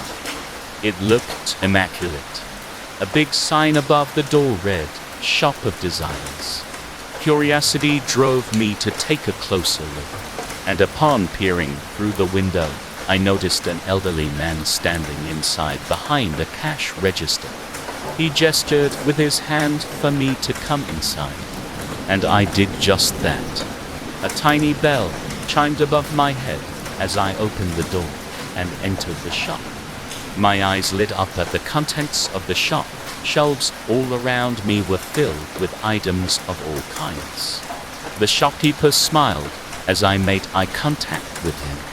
"Welcome, valued customer.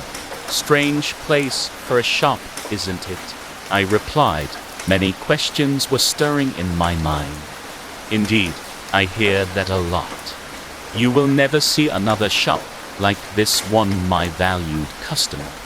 Anything you desire, we have it in stock." "Anything," I replied, doubtful of his statement. "I see that you need convincing. What is it you most desire?" The answer was easy. There was one item I desired, and I was convinced that he would not have it in stock. A first edition of Oliver Twist, signed by Charles Dickens. I replied, with a smug look upon my face. "Ah, yes. One moment, please, valued customer," the shopkeeper said, then went into the back room. The shopkeeper returned holding a book in his hand, and when he placed it on the counter in front of me, I could do nothing but stare in disbelief. "Is this what you desire?"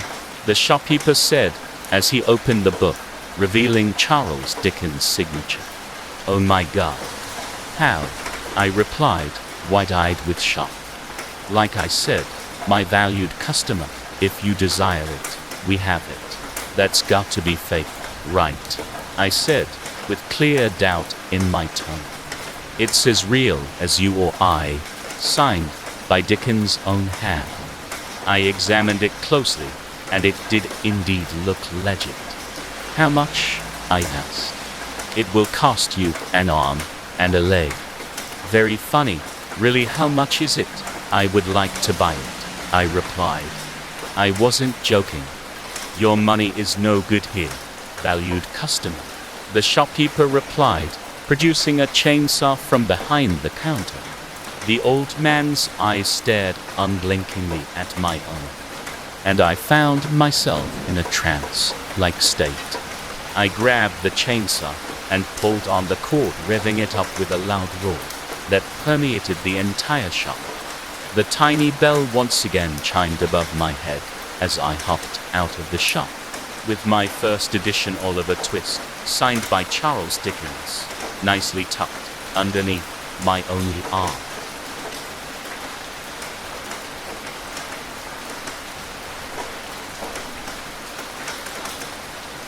He looked so lifelike. The grieving widow managed in between choked sobs. "I can't thank you enough." "No thanks are necessary, madam," the old mortician croaked in reply. "Would you like a moment alone?" "No, thank you. I have so much to go over before the funeral, I am sure." Once again, my deepest condolences.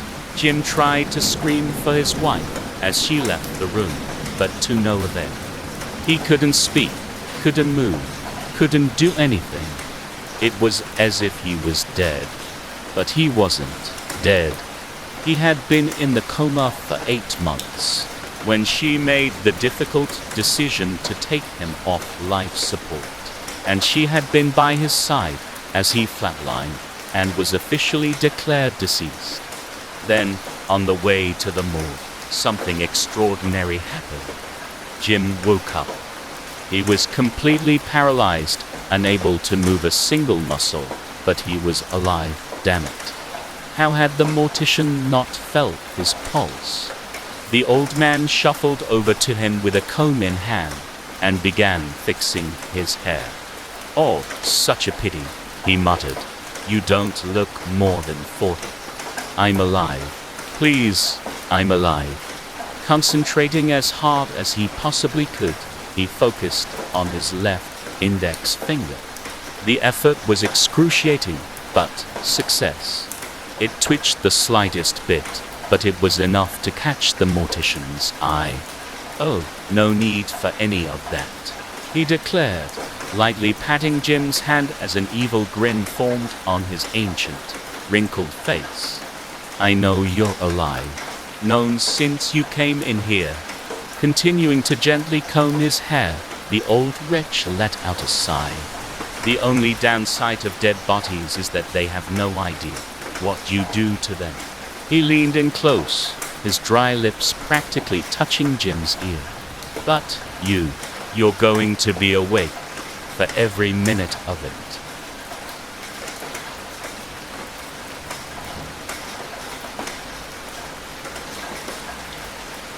My daughter turned 5 last month. She loves dogs, especially ones that talk or play music. And she's always running around the house, terrorizing her 9-year-old brother with the ones she has. The amount of money we spend on batteries every month is staggering. But it keeps our little princess happy. So being a milestone birthday, we wanted to give her something special. See, her mother and I had been keeping a very special doll aside for when we thought she was old enough for it. A clown. It's an old pull toy I got as a child. Has to be at least 30 years old by now. I loved it so much that eventually when I grew out of toys, I just sort of threw it in a box in the attic to keep instead of donating with the rest of them. When I met my wife and had our son, we had honestly forgotten about it. But he didn't have an interest in dolls anyway. So, when our little Sarah began to show a real interest in talking dolls, it jogged my memory. Unwrapping it made her so excited. We put new batteries in and showed her how it worked. Unfortunately, very quickly, it became annoying. She would spend hours in her room, making it laugh at her very tired jokes. She woke her brother by playing it under his bed, and we had enough when I walked into the bedroom one day to the insistent laughter from inside my closet. The thing was, she wasn't with it. So feeling creeped out, I took the batteries out. I wish to God that had stopped it. I wish I could be writing this as just another funny parent story. Oh God, how I wish I had burned that damn thing. It's still laughing. It's been over a week since we took out the batteries. I'm terrified. My wife and son are terrified.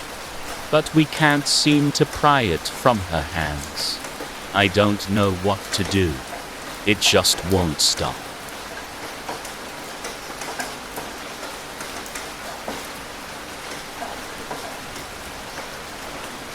Everyone in my town only wants me to save them. And it's been like this for 3 months, and I have no idea why they want me to save them. I just keep to myself, not saying hello to anybody, and smoking weed whenever I get the chance. I am not the type to save people. It started off 3 months ago when a child got stuck on a tree, and as his parents tried to get him down by climbing up the tree, the boy didn't want to come down as he kept on shouting, "I want Riley to save me." And if you haven't figured it out yet, I am Riley. I was witnessing this as I was walking by.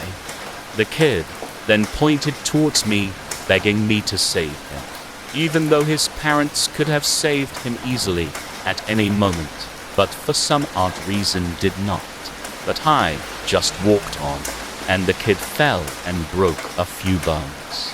The parents blamed me for those injuries, but I just walked away, and as I got onto another street, there was a burning building where most residents had run out, so only a woman was left behind, as she didn't want to come out because she wanted me to save her. She kept shouting, "I want Riley Finnegan to save me or else I will burn." And the firemen could easily have saved her, but she refused them and wouldn't come out. She pointed at me as I was just walking along, witnessing this fire growing around this building, until it became impossible to save her, and she burned alive. People started shouting at me for not saving her, but I retorted that the firemen could have easily saved her when the fire was weak. So I ignored all of them and just kept walking. A few months went by, and I kept on getting strangers who found themselves in a conundrum, like sinking into quicksand or were drowning, but refused to be saved as they only wanted me to save them. If anyone else tried to save them, they will either stab them or fight them. These people who wanted me saving them even knew where I had lived. So I got strangers knocking at my door, asking me to save someone, as they were only asking for me to save them. I denied all of them, and everyone in my area now looked at me as an asshole. Then a couple of weeks ago, I woke up hearing my name outside, and as I stepped outside, 90% of the town's people were on the roofs, asking me to save them. I am just standing watching them, and it is a small town, where old traditions are still followed. I am just walking away, watching them fall off from the rooftops. After all, I am not a hero.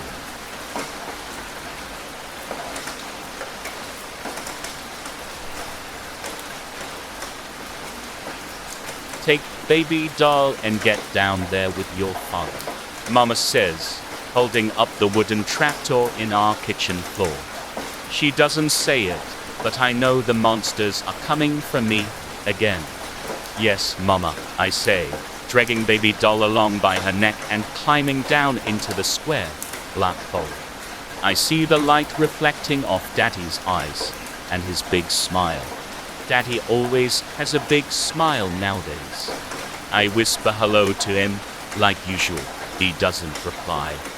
From Daddy and my hiding place under the floor, I hear the sound of many voices gathering on our front porch. The monsters are really angry. There's a loud knocking, no, a pounding on the front door. Open up, Susan, demands one booming voice. More pounding. I hear another say from further away. Break it down, Chester. Clutching baby doll tight to my chest, I hear Mama's footsteps approach the door. The huge latch clicks back and the door swings open. When the monsters see her, their voices get really loud. I can't make them out individually until they come down some. Where is he? One gruff-sounding monster asks. Who? That's Mama's voice. You know, Susan, that son of yours, Clarence. Mama sounds emotional when she replies. Ah, Chester, why do you have to be so mean? You know he died.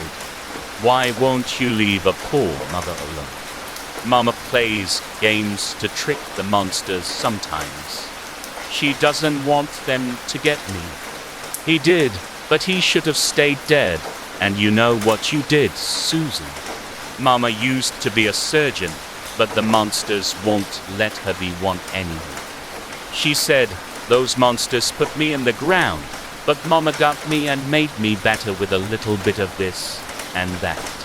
I don't know what you're talking about, Mom, Mama says. You dug up those graves, Susan, you know you did. And where's your husband? Business trip, Mama replied. The monsters sound like they don't believe her. I snuggle into Daddy's softness and prop his heavy arm around my shoulders. He used to be grumpy and a real frowny face, as Mama used to say. He smiles all the time now. Mama's stitches help. We've seen that thing lurking about at night. It was peering in Kathy's bedroom window, one monster said. That is true. Sometimes I get bored, and I go out to look at the monsters. I like to see what they are watching on their picture boxes. It's best in the dark. And where's Martha, Anne's little baby girl? A lady monster yells. When I found baby doll, She was lying in a bed, so I rescued her from the monsters. At first, she was really fussy, but Mama made her quiet and extra squishy for me. You folks need to leave a grieving wife and mother alone, Mama shouts back. Now get out of here before I shoot you all. The monsters leave, but I know they'll be back. Good thing I have Mama to protect me.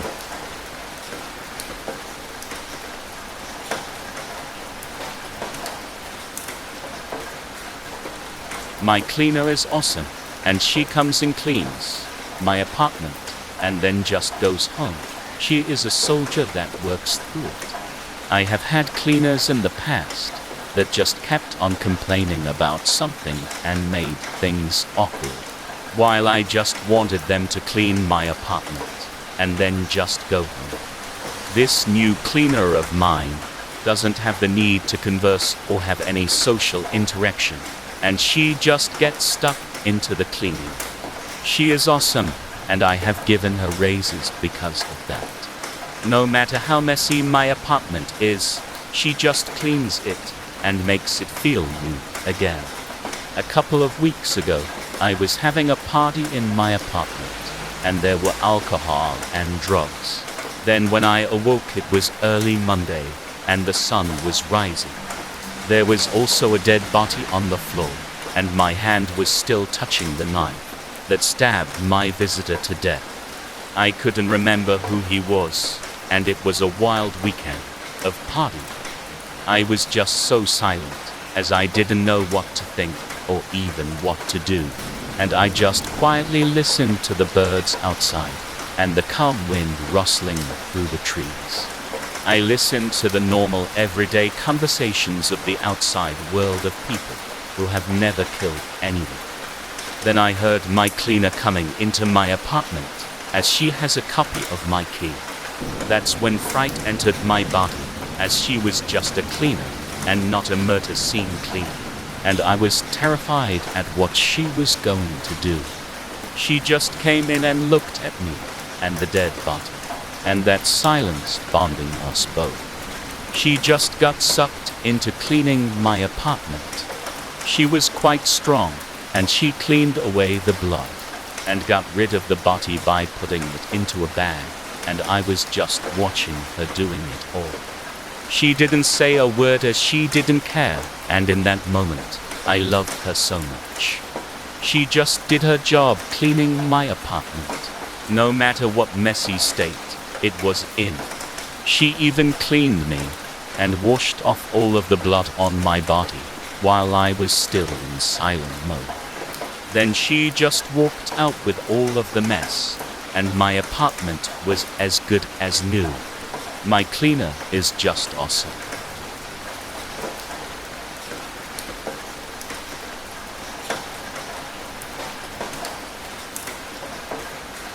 I squinted as I tried to make sense of what was before me. Dust clung to the air, visible in the few slender strips of light let in by missing pieces of roof. The barn floor creaked precariously beneath my feet with my next slow step, and I heard a low growl emanate from somewhere in the darkness ahead. Step, step, creak. I paused a few feet away from the beast. Her jowls dripped thick saliva, and her eyes glinted as she let loose another rumble. Having mentally mapped out this old building, I prepared myself to make a safe exit if needed. It was a last resort. However, retreat meant I would never see pay for this job. People call me when they need monsters handled. I've seen my fair share, from manageable pests to giant beasts with matted hair and vicious bites. This one was certainly on the larger end, and I wondered if I'd bitten off more than I could chew. The caller said they'd bought the property cheap and just come across the barn full of the previous owner's unwanted belongings. And this creature, beneath her undulating belly, ripped a half-dozen spawn. They squirmed and tangled in a heap, combating one another for space and dominance, their hair glistening with blood and crawling in flies. I locked eyes with their mother as I reached for my tools. She lunged, shortening the gap between me and her in the name of protecting her precious babies. I heard her teeth come together, narrowly missing my flesh as I stood to my full height. By this point, her snarls were no longer a warning. I positioned myself for her capture, and she took another leap. This time her jaws closed on my forearm, only for a moment before she yelped in surprise and stumbled backward. Unbeknownst to the monster, I'd set my trap directly in front of her, and she'd dove headfirst, catching herself by the throat. I gripped the carrying end of the trap tightly and turned toward the exit. I stepped back into the light of day, where my fellow hunters greeted me to help load our catch onto the truck. We latched the strong metal door, and she flopped down, exhausted and defeated. She let out one final desperate groan, her face pressed against the bars in front of her. As I tended to the bite wound on my arm, two of my comrades ventured into the barn, returning with the smaller beasts and piling them into a second crate. "We'll handle this drop-off," my partner said, "but you ought to go have that looked at by a professional." I nodded and started to my vehicle, but stopped short, turning back to the once vicious creature in the back of the work truck. I reached out and flattened my hand over the front, allowing her a cautious whip. I hopped back into my SUV and sighed to myself. Some people shouldn't have dogs.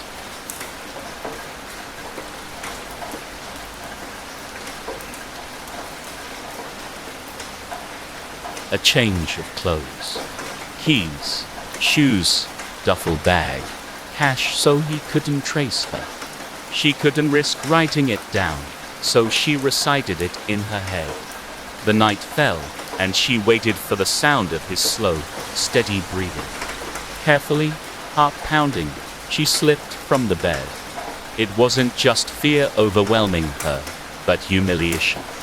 That she'd missed the red flags for all the ways he'd come to betray her and River. But it wasn't the thing to focus on right now. Danny was not a heavy sleeper. She crept around the room, gathering the most essential things.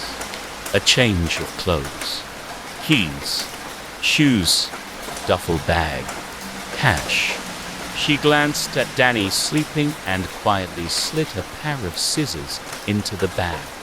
Across the hall, she put River's things in the bag, slung it over her shoulder, and scooped the girl out of bed into her arms. River began to stir.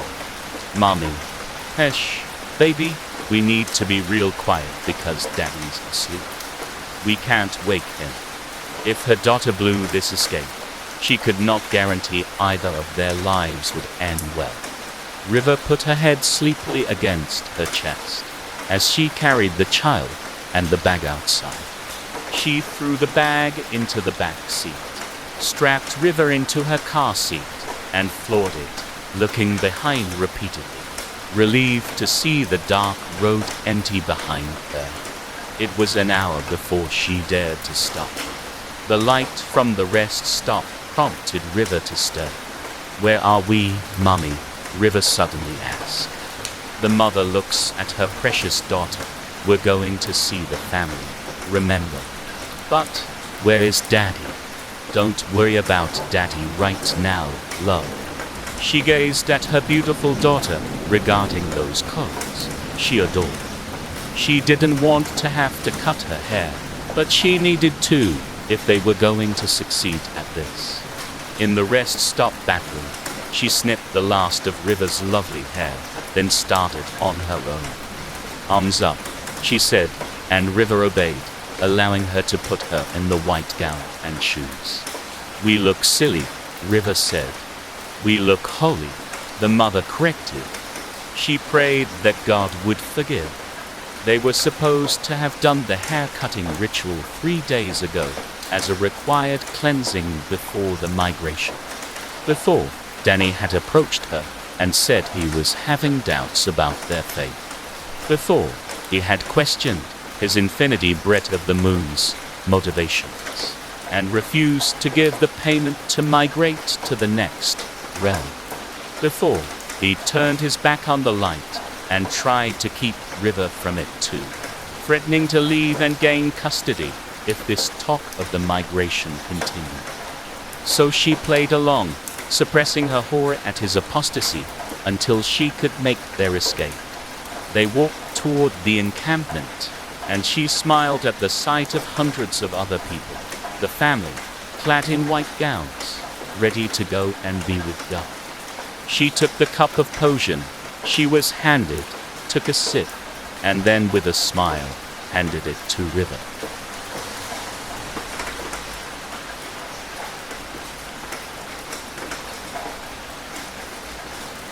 Moonlight shone through the window, bathing the room in white light. Ben lay awake in his bed, unable to sleep. His mind raced with thoughts that made him feel uneasy. Was he really hearing his dead sister's voice, coming from inside of the wardrobe? Or was it all in his head? He could not tell anymore. He had been hearing her voice for over a week now, never having the courage to actually check the wardrobe.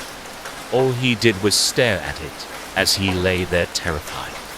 His mother grew concerned, and when she tried to speak to him about it, he just replied, "I'm fine." Ben didn't want to mention that he was hearing Julia's voice from the wardrobe. No, he hated to see his mother cry. He remembered all too well how grief-stricken she had been when she heard that Julia had died in a hit and run. He wasn't going to put her through more stress. In order to convince himself that it was all just in his head, he decided that he would look inside the wardrobe tonight. He will prove that it is just his grief and not actually his sister who he missed so much. Night came, and as Ben lay in his bed, that familiar voice returned, coming from the wardrobe. "Hello, Ben. I miss you. When are you going to talk to me? Being dead is lonely." He got up from his bed and went over to the wardrobe cautiously. As he reached for the wardrobe handle, he heard her speak once again. "No point in opening the wardrobe. You won't see me. I'm where the dead kids go." That last part sent shivers up Ben's spine. It chilled him to his core. He opened the wardrobe doors quickly, revealing nothing. Nobody was inside. "Told you," his sister's voice said, coming from inside the emptiness of the wardrobe. Ben jumped back at her voice. He tried, but failed to regain his composure. A timid reply left his lips. "Julia, is it really you?" "Of course, it is. Who else would it be?" His sister's voice replied. "Where are you?" "I told you, silly. I am where the dead kids go." "But where is that?" Ben asked, trying to control his whole body shaking with fright. "I don't know, but it's very cold and dark." "Are you alone there, wherever you are?" "I don't think so. I sometimes hear others, but it's too dark to see anything." Tears flooded Ben's eyes. His thoughts raced with a storm of memories. His sister's smiling face, her joyful laughter as they played together. Dark thoughts mixed with the happy ones. He saw Julia alone, in a dark and lonely place, crying for help. Wasn't it a big brother's duty to be there for his little sister? Ben tied the noose around his neck and kicked the chair out from under him. And as the light left his eyes, he heard Julia's voice welcoming him.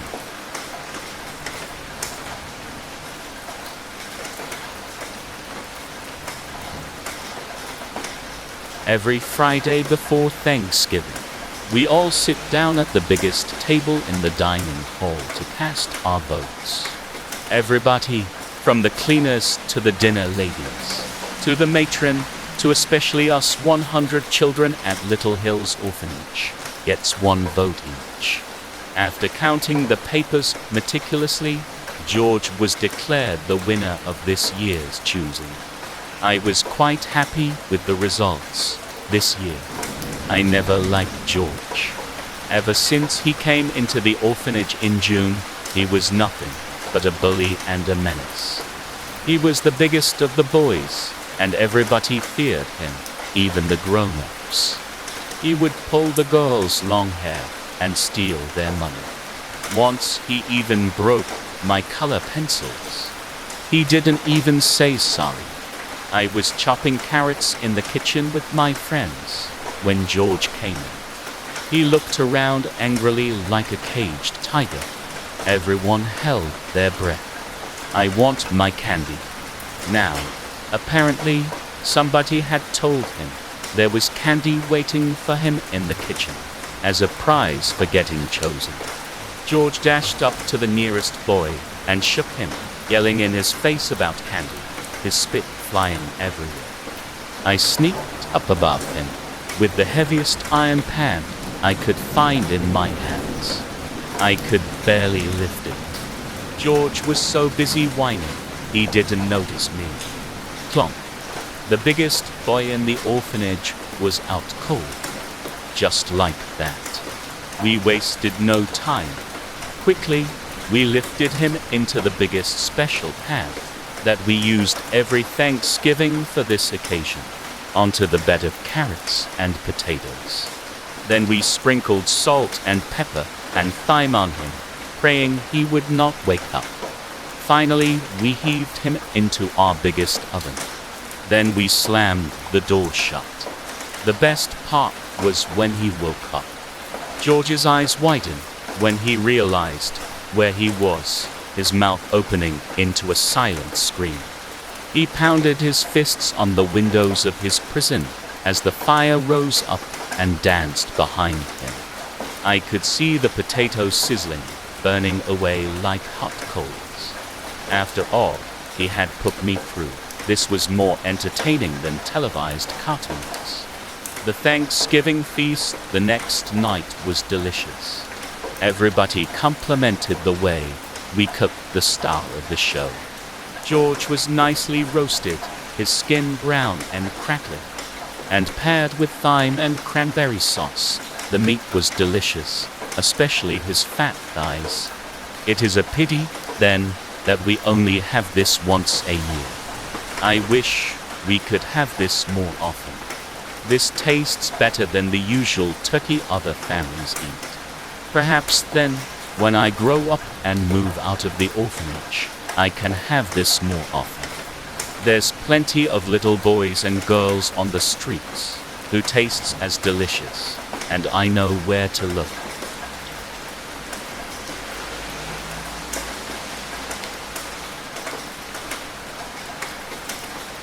I thought that I had the perfect home life growing up. I had family that loved me and was friends with most of the children in the village. I was considered a bit unusual, but most people just pretended like I was normal as they knew me and my family. There was one girl in my village, Sarah, who hated me. She always acted like I didn't exist and tried to turn some of my own friends against me. Thankfully, many of my friends just ignored her, but sadly, a few did listen to her and stopped speaking to me. The happiest day of my life was when the cutest boy in the village asked me to go for a walk. I have never been asked out before and couldn't hold in my smile. I could see the looks of jealousy on every other girl's face, and Sarah was barely able to conceal her scowl. At the end of the walk, he asked me if I would consider going out with him, and I immediately said yes. I don't think the smile left my face for the rest of the day. My father awoke me the next morning and told me that I needed to get dressed quickly, as we needed to go the village square. I threw on my best clothes and followed my father. I was amazed when we got to the square, as everyone from the village was gathered.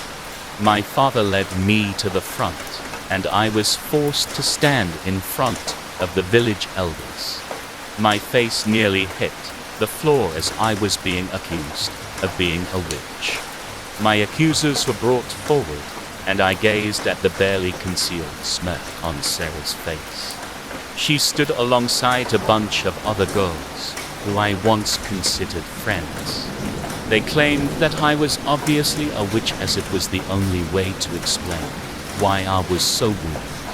I tried to defend myself during the trial, but my nerves started getting the best of me, and I could see that the villagers were starting to turn against me. My heart sank as they finally decided that I must be a witch. My family and friends watched on as the noose was placed around my neck. Sarah stood beside the boy, who asked me out and gave me a wicked smile, just as my neck snapped.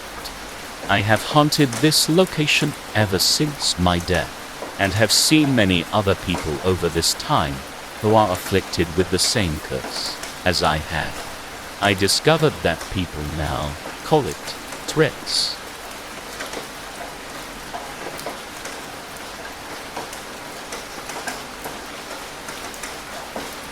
Isabel, open the door. It's coming. Hurry, Mihija. 3 knocks. 2. 1 knock. It's not the right code.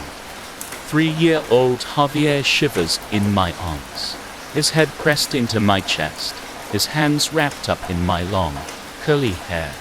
Is it Mama? He asks, on the verge of tears. I shake my head and reply softly, I don't think so, Javi. From here, I can see the outline of my other younger siblings, Brianna, Maria and Chico, all huddled under a blanket in the small candle-lit bedroom. They've been doing so well at keeping quiet and listening to their big sister, which is a big change from their usually obnoxious, noisy selves. More knocks on the apartment door. 4. 3 more, and then 2. Not right. Open up. Hurry. My mother's voice wails from the other side of the door. Can it be her? These mimics, they speak in the voices of the dead. Over the past 2 months, we've heard from Abula Lu, to whose funeral I wore my new dress 2 years ago. Then it was my uncle Roberto. He had died in a car accident last May. They'll say anything to get him. Once inside, it's worse than bad. There have been stories of intestines nailed into walls with the victim's own bones. Houses where every liquid-holding vessel is filled to the brim with the blood of children, and quilts and tapestries of sewn skin laid out on display. My parents tried to keep those stories secret. I wish I hadn't eavesdropped. Mama left over a week ago in search of Papa and supplies. Thankfully, they'd laid up a decent store of food when the first reports of the creatures surfaced on underground forums and tabloids, even before the story made it to mainstream news networks. Then the global panic and chaos really started. It's been 2 weeks since Papa left. Mama said he's probably still alive because the mimics hadn't yet spoken to us in his voice. From her phone locator app, he appeared to be at a big store down the road. So off she went, with the stern guidance to open the door for no one. And a reminder to remember the code is 341. You're 13 now, Mihija. It's time to be brave, she said before she left. Open up, Isabel. They're coming for me. This time 3 knocks. 5, 1. Wrong code. Again. An otherworldly scream drifts up from the street level. One of the creatures is down there. If this is Mama at the door, it'll find her soon. Mihija, hurry. There's desperation in her. It's voice. Maybe she forgot. Isabel, now there's one in the hall. Please open up. 3 knocks. 4 knocks. 1. I throw off the chains and scrabble at the knob. A faceless, cloaked figure fills the doorway, its skeletal fist descending, but never landing the second intended knock. 3, 4, 2. I had opened the door too fast. Javier screams, white-eyed with terror. A burst of gunfire splinters the doorframe. The thing is gone in an instant. Mihija, a man's voice rings out. My papa is home, but my mama, she's gone forever.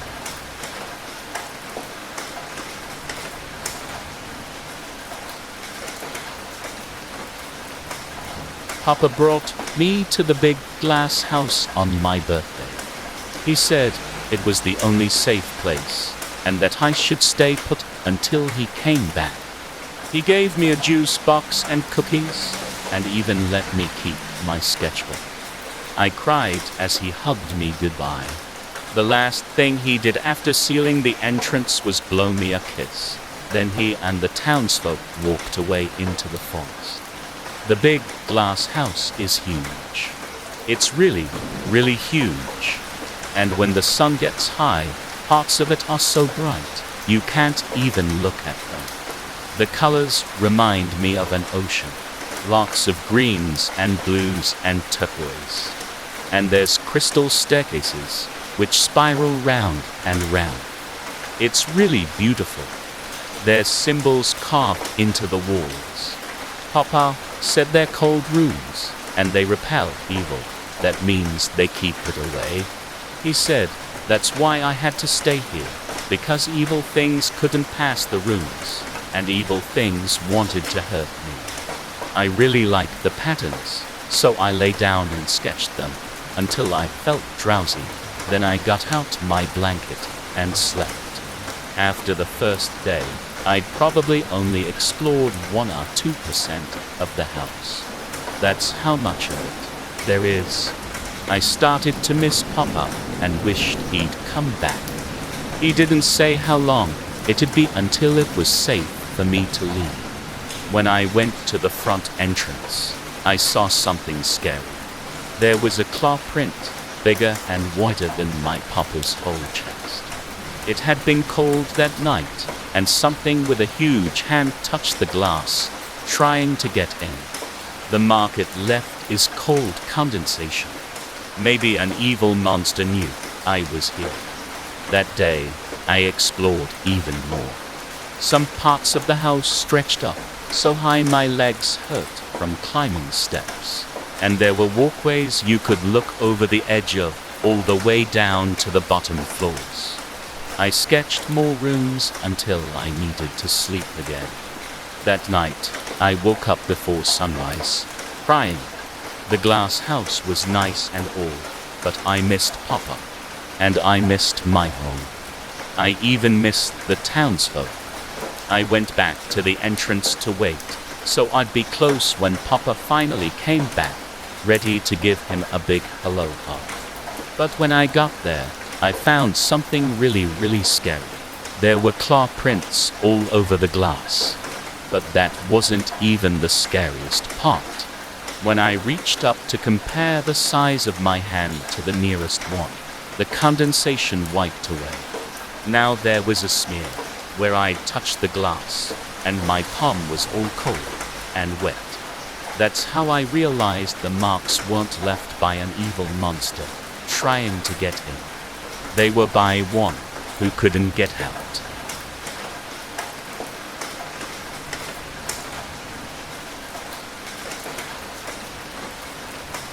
There is an urban legend in my town called Mr. Tickles. You might be thinking along the lines of the Mr. Men franchise. But this, said to be man, is far worse. My friend Barry thought it would be a good idea to call out this phantom one night. We were pretty drunk around the campfire, but the mood drastically changed when he told everyone what he was going to do. We all shouted for him to stop, knowing the legends that people had turned up dead after the event. We should have knocked him out. The ritual, if we can call it that, is simple. You tickle the person you want to get tickled while calling his name 3 times. On the last tickle, the person has to laugh for the calling to take effect. Sadly for Anna, as she was the most ticklish, Barry had chosen her. The night seemed to still as Anna's shrill laughter rang out. The owls stopped hooting. The trees stopped swaying. We all held our breaths as Barry collapsed in fits of laughter on his seat. The crunch of footfall was like gasoline to our nerves. Leaves cracked and branches began to sway. We all held our breaths. The trees began to part. Most of us ran away, except me and Anna. I was frozen with fear. She was frozen with something else. Long fingers tiptoed over her shoulders. Then Mr. Tickles rose up behind her. His face was flat, emotionless, betraying his jovial name. His fingers became sharp. Anna screamed as they started to cut through her clothes. Blood peeled like inkwells on her shirt as she cried out in pain. More and more he tickled her, shredding her clothes until they laid in clumpy rags on the floor. Her skin started to peel in the onslaught. Veins and sinew seeped from her chest. Muscles slagged and bulged like defaulted balloons. But still I couldn't move. Blood gargled up from her throat, spilling out her screaming mouth. I found control when I gagged, seeing her guts trickle to the floor. When she sagged to the ground, the emotionless Mr. Tickles flexed his bloody fingers. He walked backward into the forest. The trees curled around him until he vanished out of sight. I found my friends all puffed out at the car park. When I told them what had happened, they didn't believe me. Neither did the police. Now I'm getting charged for murder. Don't ever call Mr. Tickles, or your friends might end up dead.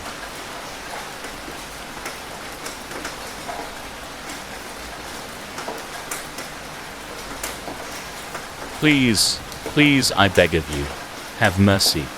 As part of the game, I deliberately paused and faced my boss. He watched on at the squirming man beneath my grip, pretending to consider his pleas. The pause allowed them to believe, to hope, before it was all taken away. It was my favorite part. I even prolonged it with a gentle whisper, "Boss." And finally, he said with a cold brutality, "Do it," and I obliged, bringing the blade down in a quick slap that separated the man's hand from his arm at the wrist. The now stump exploded instantly, squirting blood like a fountain as my boss's former business partner screamed in terror and pain before collapsing and writhing. The message had been sent and my part done, so I walked away.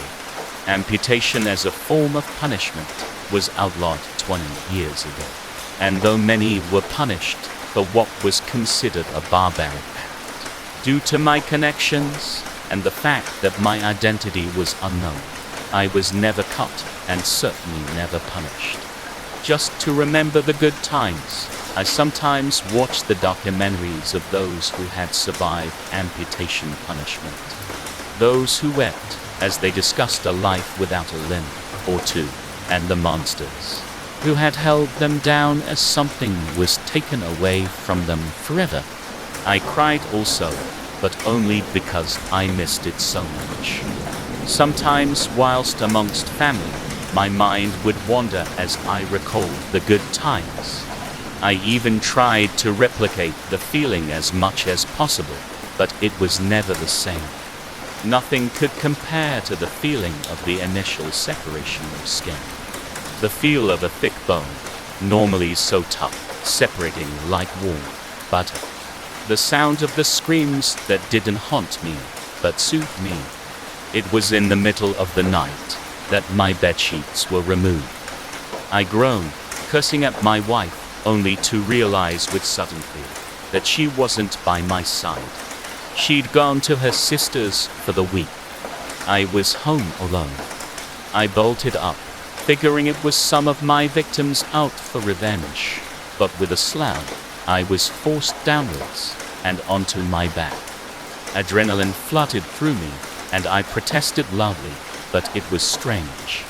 I was being held down on every inch of my body, but I couldn't see anyone. I demanded to know who they were, for them to show themselves rather than hiding in the dark, but nobody replied nor came to view. Until the large meat cleaver, one I recognized instantly from my glory days, appeared to float into the room. Panic filled me, for I understood, but that wasn't enough. They wanted me to know, and as the light switch was flicked twice, it revealed the truth for a half second, as my pained eyes adjusted to the sudden illumination. Thousands of severed hands, their fingers wiggling, held me perfectly still as the blade was brought down on my neck.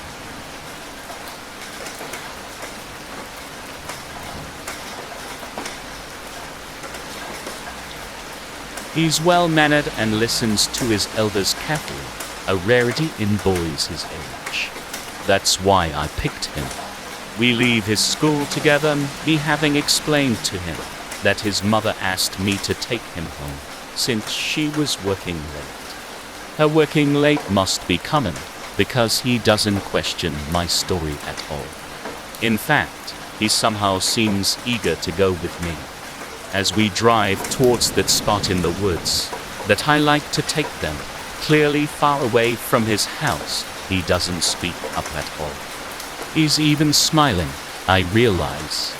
I get a little excited about his ignorance. Enjoy the time you have left, I think.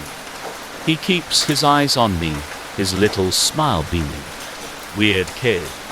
20 minutes and 3 back roads later, we pull up to my spot. My heart races as the thrill of the hunt starts to set in.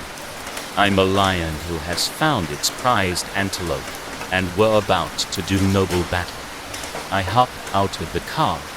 The cool forest air fills my lungs, and I close my eyes as I take a deep breath. I let out, shocked to feel a hand grabbing mine.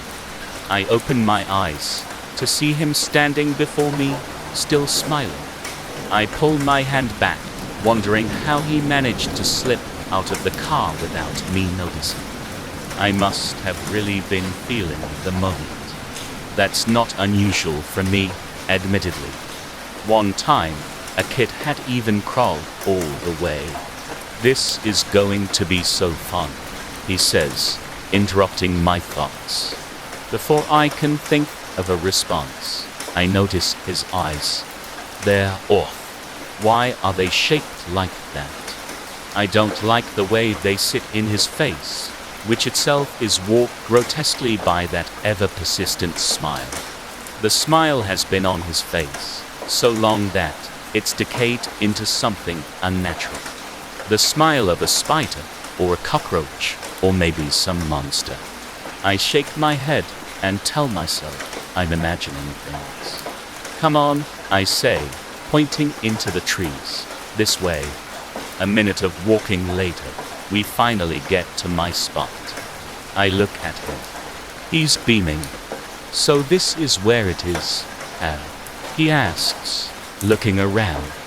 A chill goes down my spine, so fast that it threatens to keep going through my legs and into the ground below, joining all the little bodies beneath the dirt. Does he know they're there? I start to wonder. Where what is? I ask, my voice wavering slightly. My birthday party, he says. I overheard my mom and dad talking last night. I know about my surprise party today. I laugh aloud. probably looking like a crazy person. No wonder he's been smiling the whole time. He isn't a vengeful monster or a devil sent from hell to punish me. He's just a little boy who thinks he's on the way to a party thrown for him. In a way, he's right about that.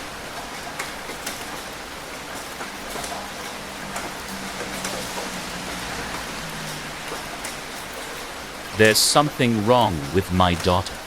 Right from birth, I could see it. When she was crawling out of her mother's womb, wrapped in a film of blood, while doctors popped and pushed down on her belly, she did not cry. Everybody thought she wasn't breathing. Rather, she stared back up at me and smiled. Do babies smile at their fathers when they first come into the world? A smile creeped me out, and I shivered. Then I noticed 3 black sixes tattooed on her forehead, intertwining like a nest of baby snakes. My heart ran cold. Did I just help give birth to the Antichrist? Maybe it was just my imagination. Hopefully. Everybody said my daughter, Penny, was as cute as a button by the time she was 4. She had a squashed face and baby blue eyes. Except when those eyes looked at me, they were cold, steel, and the birthmark. It floated in front of my face, unwavering. I always found her in the weirdest places too. Playing with matches or lighter, trying to set something on fire, for example. Once I cut her with a rat. The rat's eyes bulged, and it squeaked in agony as she strangled it to death with a smile on her face. Her kindergarten would call me too, saying she never wanted to play with the other kids or even talk to them. Instead, she preferred to spend all her time reading, not nursery rhymes or picture books, but the works of H.P. Lovecraft from the teacher's desk. While I was proud of my daughter's very advanced reading skills for her age, I was also worried about her. Why couldn't I have a normal daughter? The final straw was when I was playing with her. I tickled her belly, knowing how much she loved that. Penny giggled, her fists flailed, hit me right on the nose. My nose cracked, and blood came whooshing out, fast and furious, like water gushing out from a broken dam. I shrieked and ran to find a tissue to stem the blood, and by the time I found one, my head was spinning. Penny just giggled. How could a freaking 4-year-old be that strong? That was it. She is the curse upon this world. With God's will, I must stop her. I staggered to the kitchen and found a sharp knife. Yelling a prayer of faith to God, I plunged the knife straight into the wretched girl's heart. Penny squealed like a pig. What are you doing? My wife was standing there, her face pale as a sheet. Penny was as limp as a rag doll in my arms. There was blood everywhere. She was trembling as she pulled out her phone, nearly dropping it. Hello, police. There's a dead body in the house. I was still numb with shock myself, my mind trying to process what just happened. Then the body in my lap twitched. A tiny hand grabbed the knife from me. She waved it against my throat and just giggled.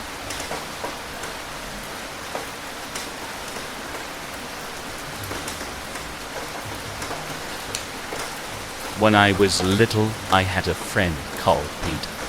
We were inseparable. The best friend I could ever wish for.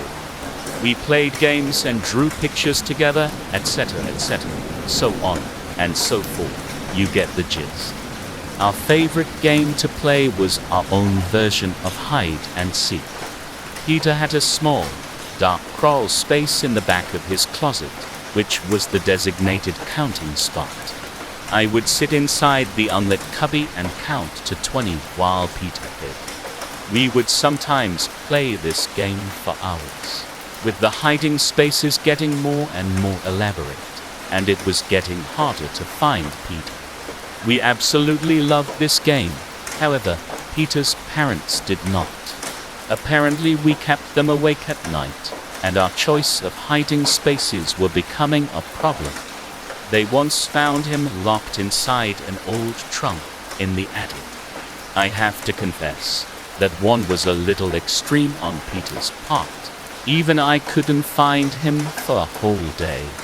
As much as I loved Peter, I couldn't say the same for his family. They were horrible and cruel. They never made me feel particularly welcome, but they started telling me to leave. They told me I wasn't allowed to play with Peter, and that I should just leave him alone. After a few months, Peter's parents moved him away so that we couldn't play together anymore. A new family moved into Peter's house shortly after. This family had a daughter called Isabella. I could finally make a new friend.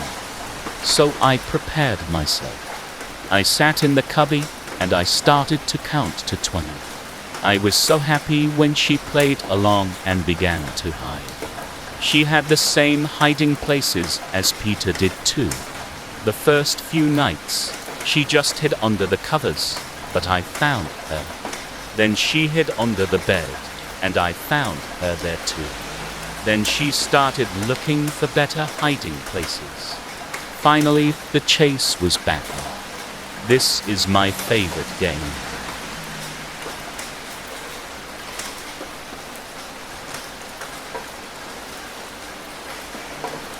Somebody is going to kill my mother.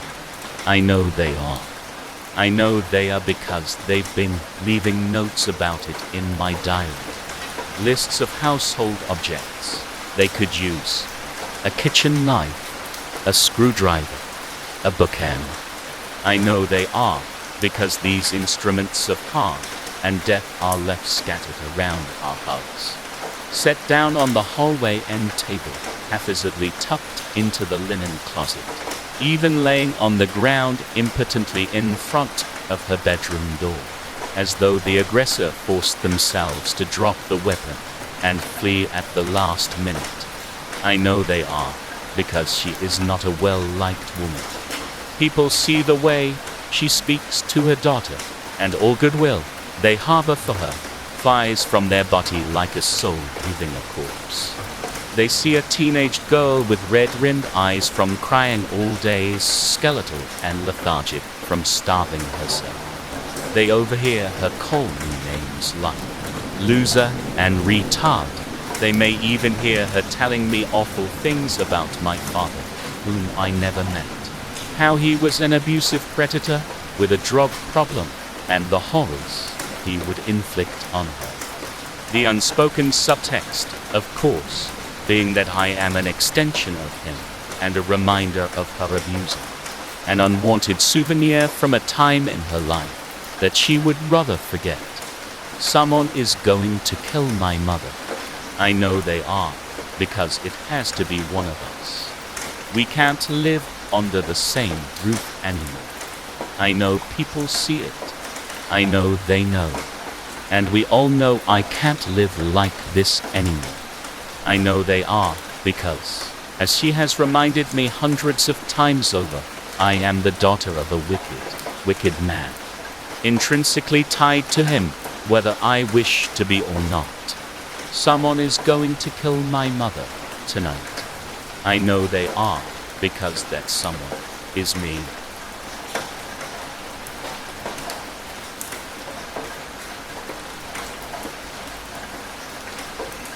I never wanted to be married. It wasn't part of my plans. And then I met Xian. Xian was wonderful, kind, and loving. A bookworm and an adventurer, my perfect man. With him, there were no worries, just happiness. Suddenly, I couldn't picture any future without him by my side. And so, when he proposed, my answer was a resounding yes. But life is cruel, and the gods have a twisted sense of humor. 2 weeks before our wedding, I lost Xian in a freak car accident. He never had a chance, and I never got to say goodbye. It was the worst day of my life. That was until I found I was pregnant. In our culture, children born out of wedlock were taken away. The woman and her family were also shunned and humiliated. I didn't want to lose my last connection to my greatest love, but I also couldn't let my family suffer for me. Desperate, I went to Xian's family and begged for their protection. And yeah, there is a way that we can protect your child and your family, Xian's father explained. But it will require great sacrifice on your part. Are you willing? For Xian's child, yes, I would do anything. It was a ghost wedding, a tradition that his family practiced for years. In a combination of funeral and wedding rituals, I married Xian and moved into their ancestral home. I wore my wedding dress and said my vows in front of a bamboo effigy. I also took a vow of celibacy, which wasn't really a big deal. I would have my baby and my family would be safe. Physical intimacy was not part of my priorities. I thought my nightmare was over, but it was just beginning. On the first night, as Xian's bride, he came in my dream. I was so happy to see even just a vision of him, but he looked so sad and worried. Why? He asked me. Why did you agree? You should have run. Anya, run far away from here. I can't run. I have nowhere else to go. I did this for our child, Xian. Run, Anya, run, and never look back. For months, Xian kept appearing in my dream and saying the same thing. Run. But I didn't listen. I now wish I had. I wish I ran away to the ends of the world and never came back. But I stayed, clinging to the protection of an old family. Our son was born yesterday, and he looked just like Xian. His grandfather took him away, and I was taken into the family's chamber. I finally realized the price for my child's life and my family's safety. They will be okay, but I will never see them in this lifetime again. I guess this was the sacrifice I had to make, to stay here with Xian in their family, too, until death brings us together once more.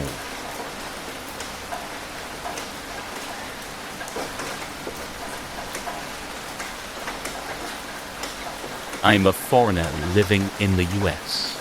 My girlfriend told me excitedly that she was super happy to introduce me to her family. I thought we'd go to her house and have a normal dinner together. Of course, she didn't mention it was the day of an important holiday. Here's the thing, I always heard of Thanksgiving, but I never knew when it was. In my mind, it was the 4th of July, but I was wrong. That's what happens when you've lived in Eastern Europe most of your life. So imagine my surprise when she invited me into her parents' house, just to be received by the whole family, from grandparents to little humans. I lost the words for those little things. Children. Yeah, the loud creatures are called children. Everybody seemed sweet. I could tell by just being near them. They were warm and welcoming. They asked me questions.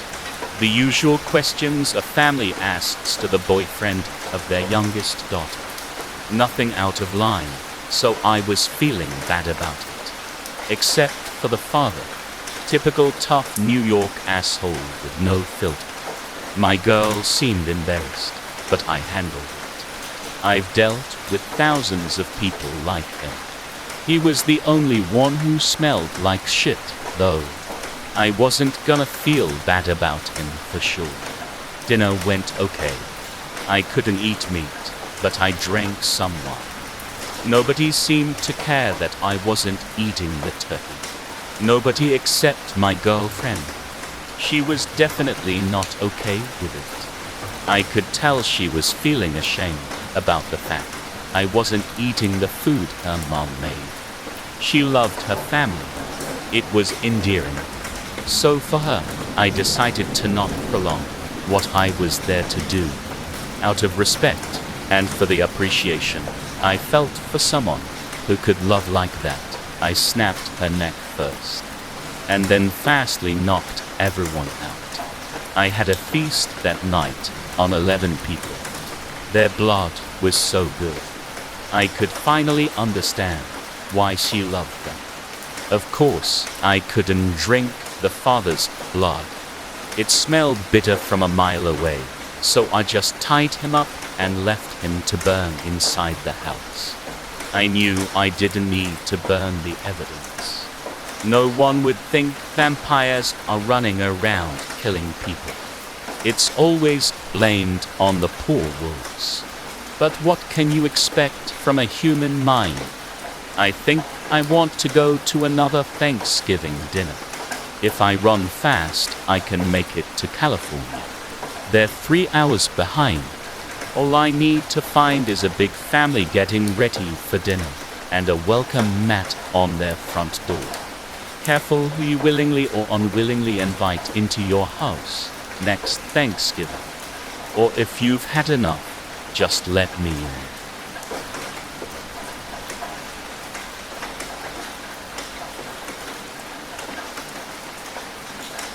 I like it out here, George, Lenny said. It's all so peaceful like. Yeah, it really is, isn't it? You know what it reminds me of, Lenny continues. I don't. All that corn over there on that side of the tracks, it reminds me of Children of the Corn. That Stephen King novel. Yeah, but more the movie than the novel. I can see that. They both looked out across the cornfield, watching the stalks sway lazily in the breeze. That movie, it weren't very peaceful though. Nah, I guess you're right about that. They sat quietly for a spell, taking in the corn and the breeze, the warmth of the setting sun, and the sounds coming to being alone in the great outdoors. Say, George. What, Lenny? What time did you get up this morning? 6 o'clock. And what number comes before 7? George looked askance at his friend. 6. That's right, George. Just call them out when you know. And what time is it right now? George looked at his watch. It's 6 o'clock. That's right, 6 o'clock. What are you getting at, Lenny? Think about it for a minute. 6, 6, and 6. George looked confused, so Lenny helped him out. It's the mark of the beast, George. It means the devil. Oh, I get it. The devil. George picked up a long piece of grass and stuck it in his mouth. Like that movie. Yeah, George, like the movie.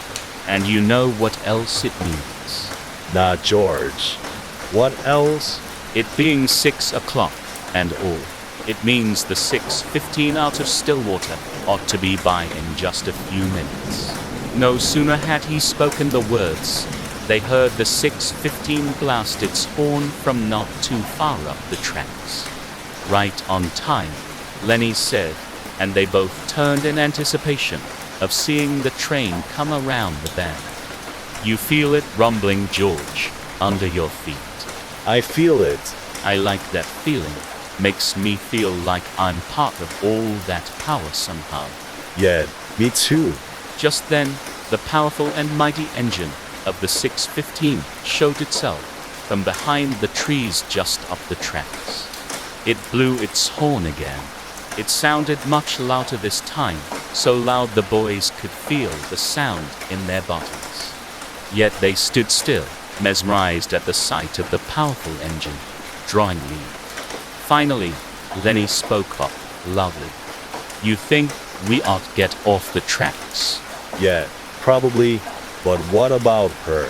The boys both looked down at Curly's wife sprawled between the rails. the angry wound from where George had struck her with the 2x4, having consumed her entire forehead. Shouldn't we get her too? George asked. Nah, just leave her. Let the train do its work. 'Cause guys like us, we'd spend the rest of our lives in jail if they found us in her company. Her being in that condition and all. Yeah, you're right. The boys stepped off the tracks and watched as the train sped on by.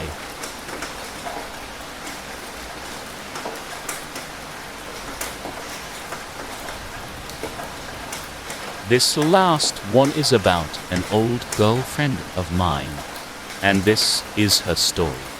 That sexy Irish bastard locked me in a room full of zombies. Talk about having shit taste in men, am I right, ladies? I should have known he was a serial killer. A well-adjusted, good-looking guy who used soap, had all of his own teeth, and was actually interested in me. Of course, it was too good to be fracking true. So here was the rub. I was trapped in a cramped room with 8 zombies. 4 male, 3 female, 1 too decomposed to tell. And it was gonna be a very long time before anybody came looking for me. Oh sure, I told my friends and families where I was going, but since the outbreak, the police had been overwhelmed.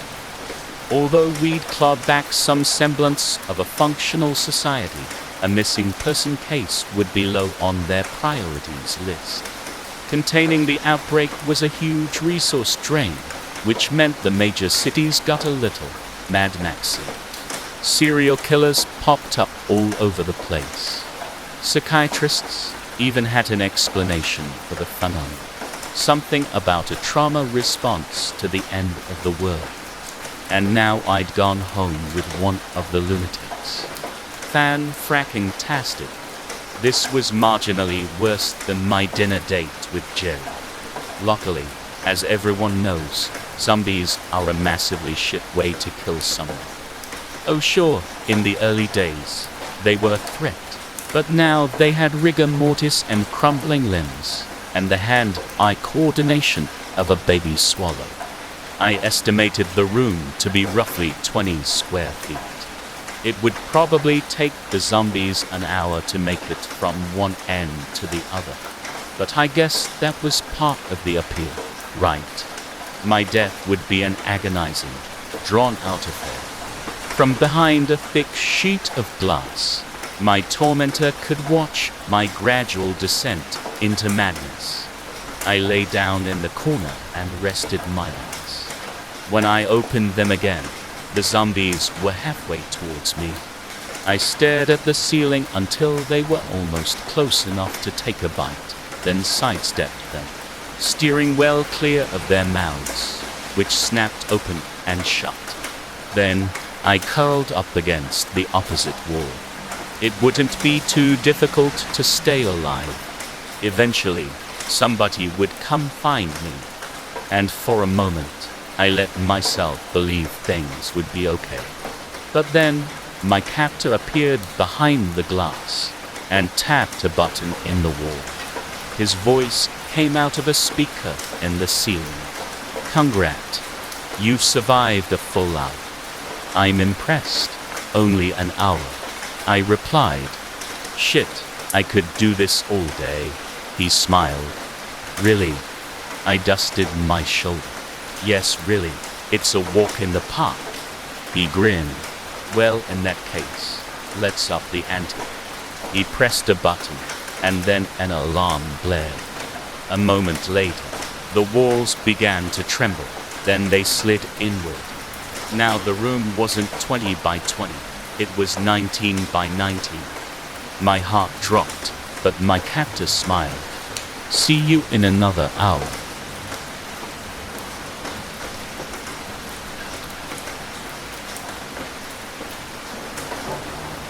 Beware the skin. That's what my parents told me. He roams the woods and steals up naughty children who stay out past bedtime. He'll shave your head and steal your face, and wear you like a mask. It was a silly story told around the fires at night to scare young ones into obeying their parents. It worked. Every child returned to home as soon as the golden blazing sun crested the high mountains surrounding our tiny little town. As the last rays of light traveled across the land our ancestors claimed, sweeping like a wave, the children ran to the safety of their wooden homes. They all followed this rule, up until they grew out of their silly superstitions. My old Uncle Robin stayed out 3 nights once hunting. They would boast, "There's nothing out there to fear more than bears and mountain lions." They would stay out and party late into night with other young ones, against their parents' wishes. The parents couldn't get control of their children, so they started sending adults dressed in leather masks to scare the children back into their homes. It was him. I saw him with my own eyes. They would tell each other he was there, wearing a face and everything. I'm lucky to be alive right now. But again, reason brought them to the same conclusion. No children have gone missing in over a decade. How could the skinwalker have a face? They would haughtily say, "This is merely our parents trying to stop us from having our fun. Why should we let them?" They again partied around large bonfires in the woods until late into the night. The parents, dismayed that their tricks had failed, lamented on when they were children and let it continue. After all, there was no main issue with the party. The children still got up and did their chores and tended their farms, if a little crankily. That is, until they began to disappear one by one. Each night one would disappear from the bonfires without the others noticing. The children, assuming it was just their parents, pulling tricks again, continued to party. After 5 disappearances, word got around the town, and there was a curfew set. During the day, men would go and search the woods, and the mothers would sit on the soft and comfy chairs imported from foreign lands and lay their grief down on the ground as they'd rip and tear at their hair. Their cries could be heard all the way into the forest, where I was camping in my little cave. Their crying was annoying. Their children were alive, if a little less of what they used to be. I proudly sat and looked at my newest creation. The face before me was perfectly intact. I had botched the other 2 and ripped the sides, ruining the faces, but this one was perfect. That was until I noticed the crinkles in the cheeks. There was suddenly a long and inhumanly deep laugh from farther into the cave. I jumped up and snatched my knife from the bloody cloth and whipped to face the unknown entity in the cave. Shambling out came an 8-legged monster, dripping with moisture from the dank insides of the cave. It was wrapped in hide after hide of what looked like leather. Upon closer inspection, they were perfect faces. They all looked as if they'd just been freshly ripped off the victim's face. A cold shiver went down my spine. This was more than what I was. I was a murderer who wanted more from their kills. This was something else. Something much more evil and ancient. This was the Skinwalker. A little advice from an experienced predator, it drawled in a deep and gravelly voice. Use the oil you cook with to help ease out the wrinkles in the faces.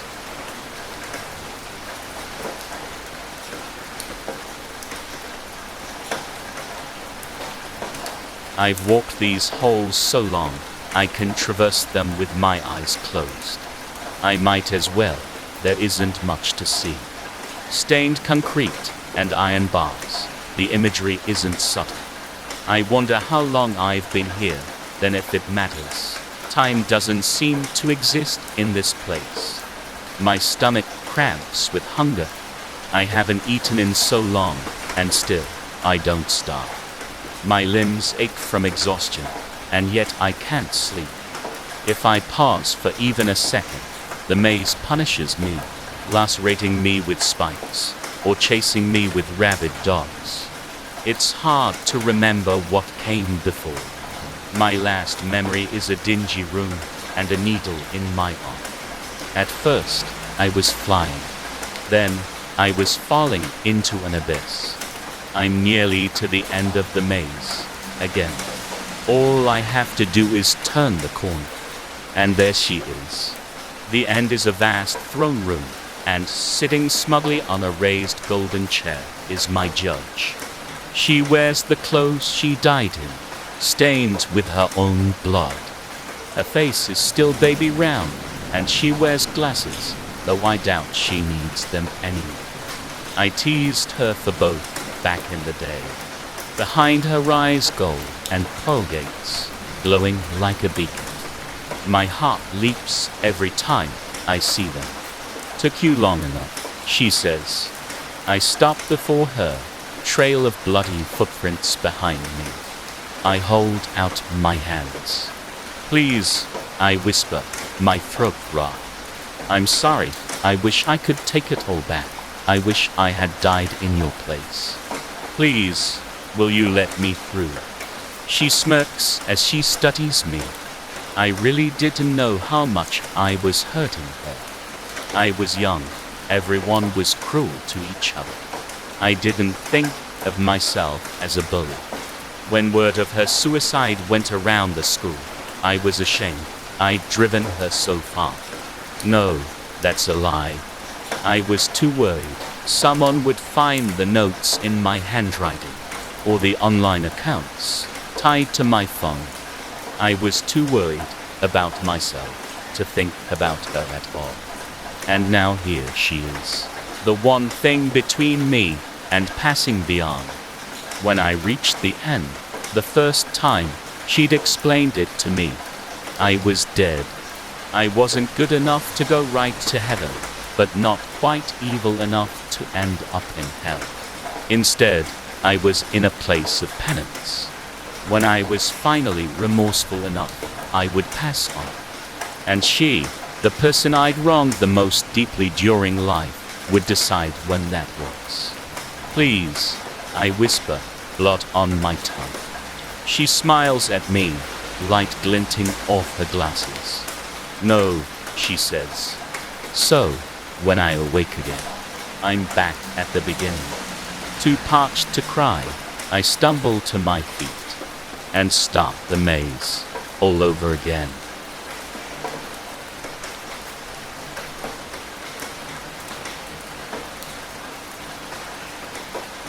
The world has evolved a lot since the last murder. The government detects sociopaths and psychopaths beforehand through personality processing and prevents any loss of life. Though I constantly knew how to outwit the system, I have sustained my social score above 8.3, which is above 95% of the general population. For other impulsive crimes, the accused is judged by a jury of 4 people. It involves the sufferer, the person to whom you have been most helpful, the person to whom you has been most offensive, and the person who was saved by your action. I have been accused of killing, and everyone is horrified. Evidently, my case is a global sensation. Well, I did kill Robert, but only because he was bothering my girl, Sarah. With my social score, they couldn't find anyone eligible to take the mean spot. And since this is the first killing in decades, the dead victim can't testify now, can he? They are baffled. I've adored Sarah since our childhood, ranged everything to make her happy. She is such a dog, I tell you. She takes the nice spot on the jury. And since I've removed Robert, she becomes the person who was saved by my action. This will be a unique case with only one character on the jury, and I'm happy that it's my girl up there. You must be wondering, Why did I kill Robert? Right. Well, Robert was harassing Sarah every day, trying to persuade her with flowers and souvenirs, forcefully invading her residence after work against her wish. I just couldn't take it anymore. They are leading me to the gallows. Apparently, I've been judged guilty. Sarah testified against me. Oh my dear, what have you done? Whatever I did it for you. How can you not understand that?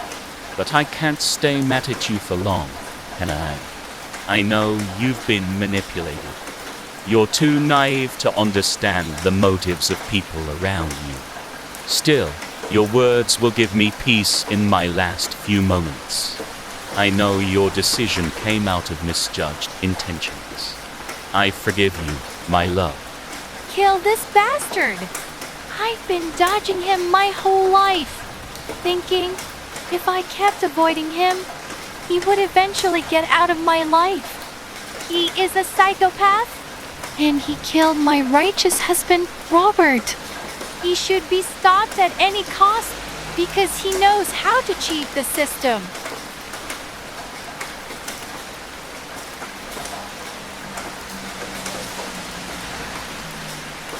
My wife Chloe and I have been married for 3 years and in a relationship for 5. She has a 12-year-old son called Adam from a previous relationship.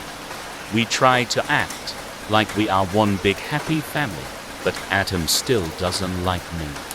His father has convinced him that I am the reason they split up, even though we met years after they broke up. Chloe has been the love of my life for the last few years, and I can honestly imagine spending the rest of my life with her. She grew up in a home with very overbearing parents who control everything about her life. Because of this, she has this hatred of people who interrupt her when she is talking. Her friend Emily was over for a visit, and they were in the living room having a conversation. I rushed into the room and tried to ask a question. Chloe immediately started scolding me and cut me off every time I tried to talk. She then spent a half hour reprimanding me, while Emily sat there with a smirk on her face. Eventually, Chloe demanded to know what was so important that I needed to be so inconsiderate. I got them to follow me into the kitchen and heard Chloe's scream of anguish as she saw Adam's lifeless body. I calmly explained that he had been having an allergic reaction, and I had been trying to get his EpiPen from her.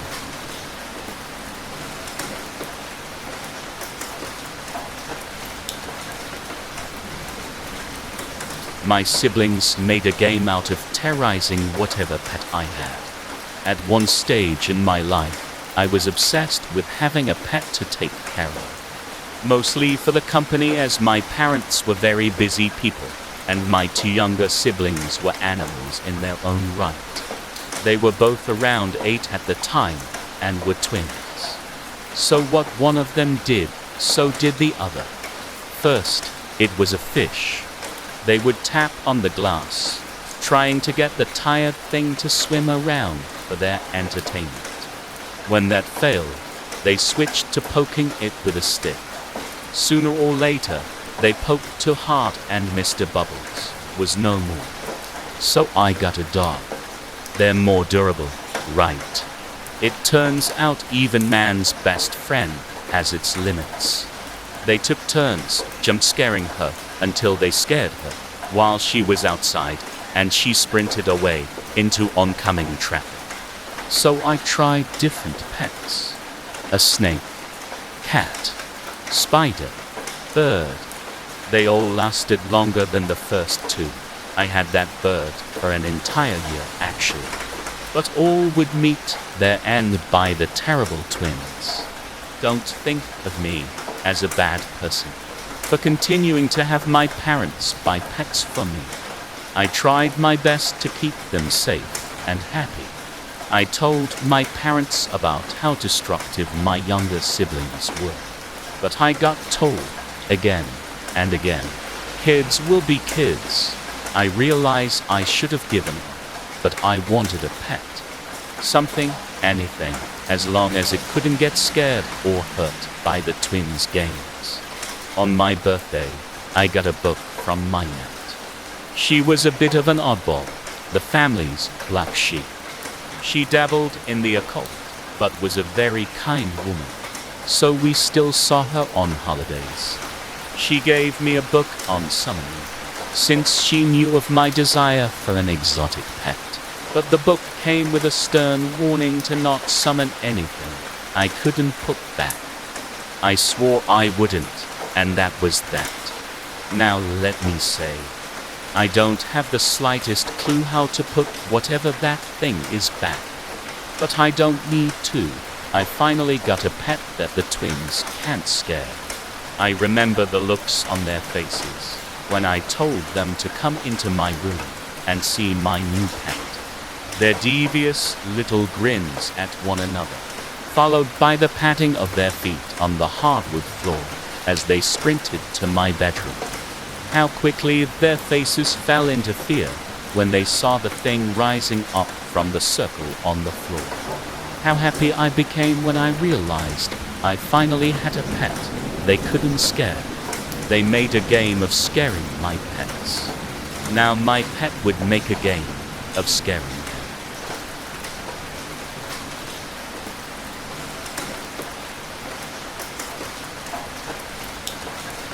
I finish work every night at 9, and he is always there waiting for me. My chaperone, Samuel. He kindly walks me home through the muttering darkness and the twitching light of the twisted lamp posts. We talk about things, what I've done, what customers annoyed me, but especially what books I'd read. He tells me he used to love reading in the past, but he doesn't get the time now. Romantic stories are our favorites. He misses the comfort of love, while I dream of having it. I know I'm not a catch. I'm short and dumpy. Samuel tells me I'm the best of everything and not to lower my expectations just because I feel lonely. Most people are afraid of waiting too long for the right person, but time lasts longer than you think. Before we met, I used to think he was stalking me. I reported it to the police, but the CCTV didn't show anything. One day, he was waiting for me outside the shop. However, I didn't feel scared.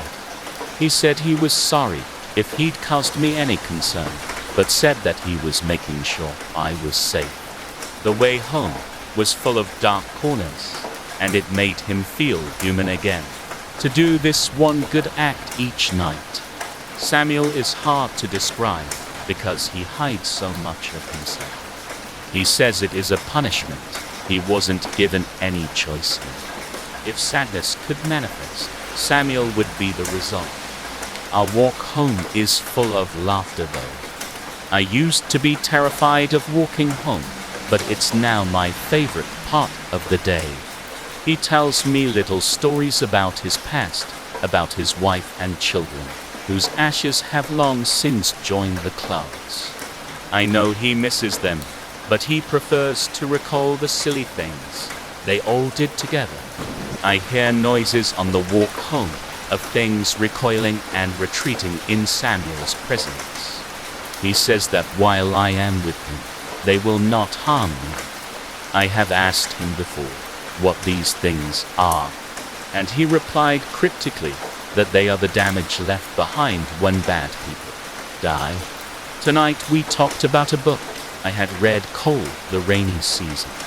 Samuel was captivated as always, asking questions about the characters and about how I felt while reading it. I told him I felt upset as the book was about grief and death. Samuel chuckled with that weird laugh of his and said that I should read something more cheerful. A good romance, in fact. When I arrive home, Samuel wishes me a good evening and scuttles back into the shadows. I asked him once where he went afterwards, and he told me it was better if I didn't know. He was worried that we wouldn't be friends any longer. I feel he does something terrible when he's not with me, but it doesn't matter. He will always be my best friend.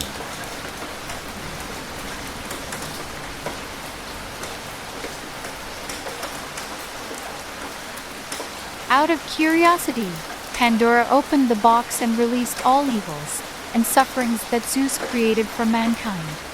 From that moment onwards, we knew of war, death, sickness, and sorrow. That was horrible! Yes, it was, sweetie.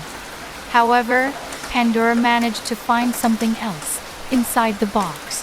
What was it, Mom? A beacon of light for humankind to hang on.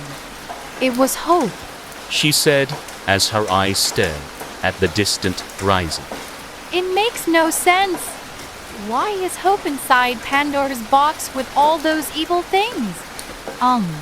I don't know, dear.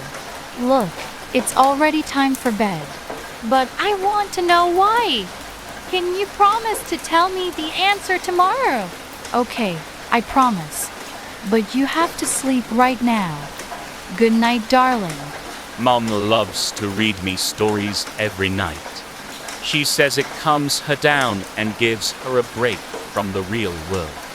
But I know it's because Father left us. Otherwise, she would spend her time drinking, and she doesn't like that. I can tell you that it is the truth. Yet, when I woke up this morning, I found an empty bottle of vodka on the table. Looks like Mom has been drinking and crying herself to sleep again. And somehow, that is not the only uncommon incident.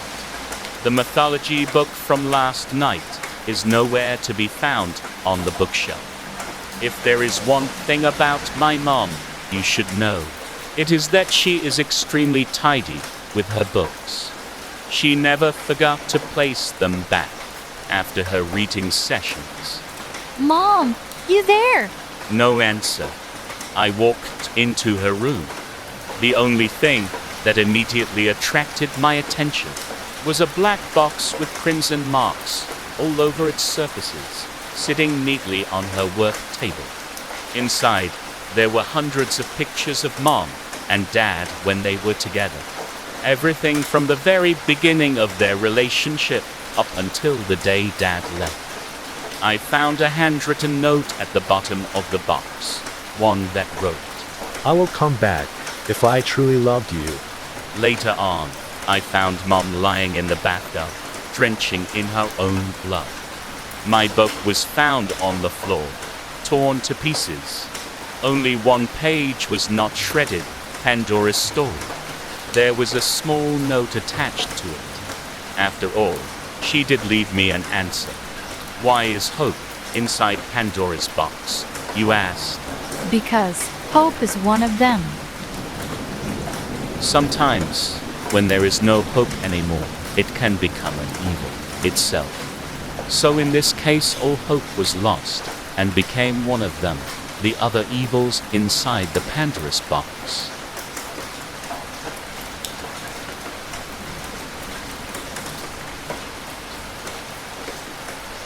As kids, my two siblings and I played a game every year around Halloween called Monster. It was essentially hide and seek in the dark. Whoever took the role of the monster would go hide somewhere in the living room, while the others counted to 100. Then we'd venture into the room and just had to stay there for a few minutes. We could move around or stay in one place, but the only real goal was to make it back without getting caught. We were elated when we moved out of the city to a house in the countryside, without a single street light for miles to spoil our fun. Mom and Dad were out one night right before Halloween, leaving just my siblings and I alone to play monster for the first time in our new home. My older brother was the monster for the first round. And he went and hid in the basement living room, while my little sister and I counted to 100 before heading in, moving in different directions. It was pitch black. Without the constant drone of traffic, the silence was deafening. As our first time in this house in the dark, it made for the perfect kind of playful terror we wanted. The living room wasn't big, but from my eyes it seemed bigger, with multiple pieces of furniture and decor as hiding spots. I crept behind the love seat at the side of the room and peeked out. I couldn't even discern the layout of the furniture, except from memory. The thrill was beyond anything I'd experienced before. My brother could be staring right at me, and I'd have no idea. After a moment, I sensed something nearby. It might have been a sound, a vibration, a shift in the air, but suddenly my skin tingled, and I spun around. Somehow, I could barely make out the silhouette of someone crouching inches away from me. I stifled aghast, terrified that I'd already been caught. However, they made no move or sound, and after a second, I realized that what I could make out of them was too small and thin to be my brother. My sister, then maybe. I relaxed, but only for a second. Not wanting to risk losing the game because of her, I tried to wave her off to get her to move elsewhere. She remained motionless, facing me in a gargoyle's crouch. I kept gesturing at her to beat it, but she ignored my silent demands, and I gave up. We sat in silence, occasionally picking up the vaguest hints of a sound, none of which seemed nearby.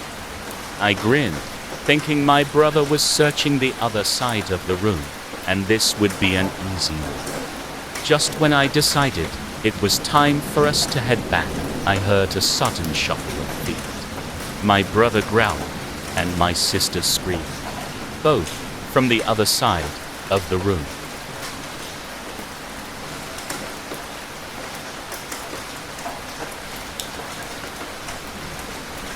I can't stand this peer pressure anymore. We are a group of 13 staying in this house, and I am the youngest.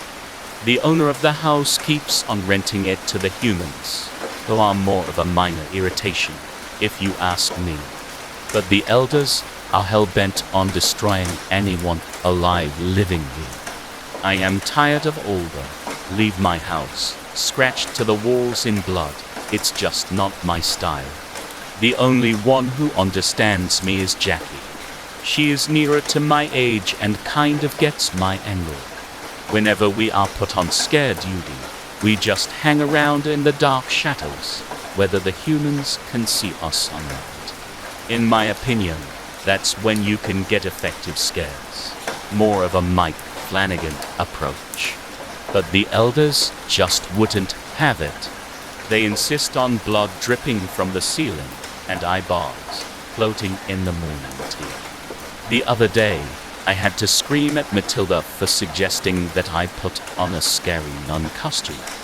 The teenage boy, who was part of the family staying there at that time, accidentally sobbed and fainted. If he had died, he would have been death number 14, and finally I would have someone of my age with us. I'm thinking about taking over things. The house owner brought in an exorcist the other day, and I have half a mind to team up with that man and destroy the elders. It was them who killed my family in the first place. I died in the house and had to join the group while everyone else survived till they reached the hospital. Or at least I could have had them with me. Father Davidson is staying for the night, and I suppose I can induce him a dream, explaining my plight. There is no way that I am staying another 100 years with these Jesus in this house. Anyway, it's time for me to do my daily chores. I'm on scare duty tonight. I suppose floating parallel to a sleeping woman with my nose tip almost touching hers, a jawless wide grin and rotting eyeballs, kinda makes my job easy. Do visit us at the Upora Bed and Breakfast. Cheers.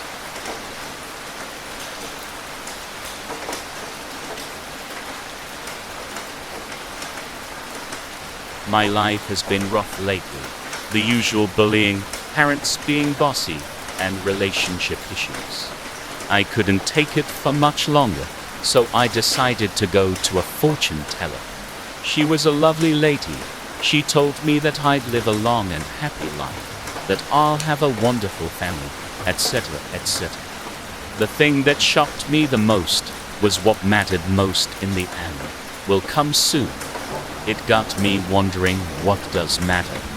What will happen when it's revealed? What does matter most? It's been a couple months since then, and it still hadn't come true. I don't think it will happen. It's puzzling. It's making me go mad. But then it came to me. I would have to murder all my enemies. I would have a happy life. Then, that's what she had predicted. The bullies. My parents. My partner. I would have to kill them all. I find a pretty sharp knife, and I got on the hunt. First were my parents. They were easy to find. After all, I still lived with them. So that was an easy kill. Nice and quiet. Next were the bullies. Jesse, Danny, Andrew, all gone. But they had a will to live. I didn't care. They'll all die. Finally, after some tormenting struggle, they gave up. Last was my partner, but I just couldn't bring myself to do it. I love her. She loves me, her boyfriend. I can't do this. She deserves to live. I won't do it. I can't do it. She's going to live. She will live. We can grow old together and make a family. But what if she finds out? If she does, I won't know what to do. Kill her? No, I love her. Kill myself? No, then she'd be sad.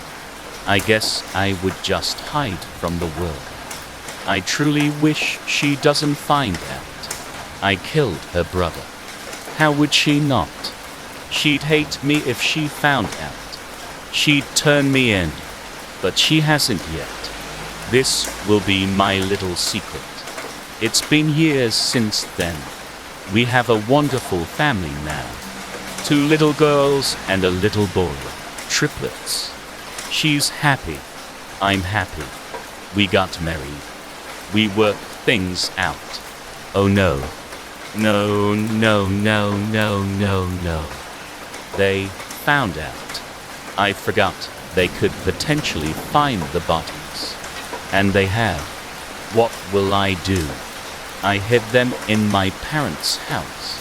I can't let my family find out. I should have found a better hiding spot. Not my childhood home.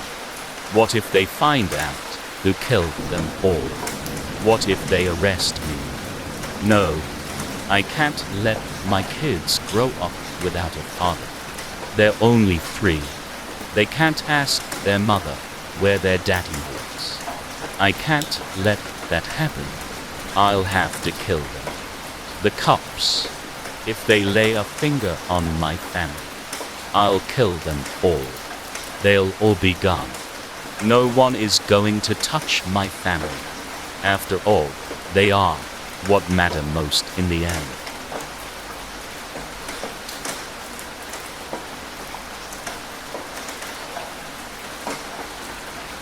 So I have been with my girlfriend Chloe for the last 2 years.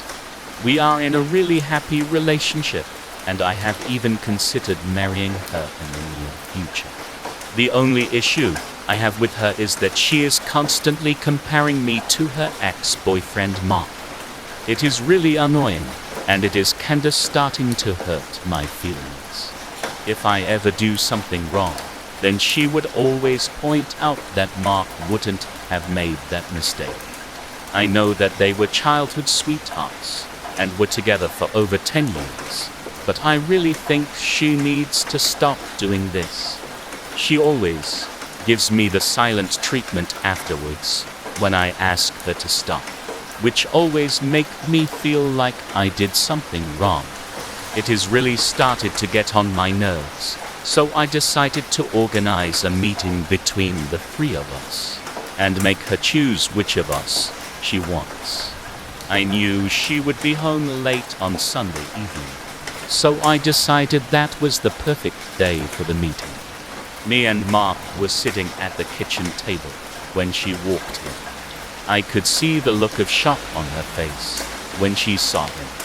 She fainted to the ground, and I knew that she wanted Mark. I decided I would stand aside and let them be together. I placed Mark's rotting corpse back into his grave and then carefully lowered Chloe on top of him before closing the coffin. I started throwing the dirt on top of the grave so that no one would ever know it was disturbed. I could hear Chloe's screams of what I assume were joy as she was finally reunited with the love of her life. I felt horrible that we were breaking up, but didn't want to stand in the way of true love.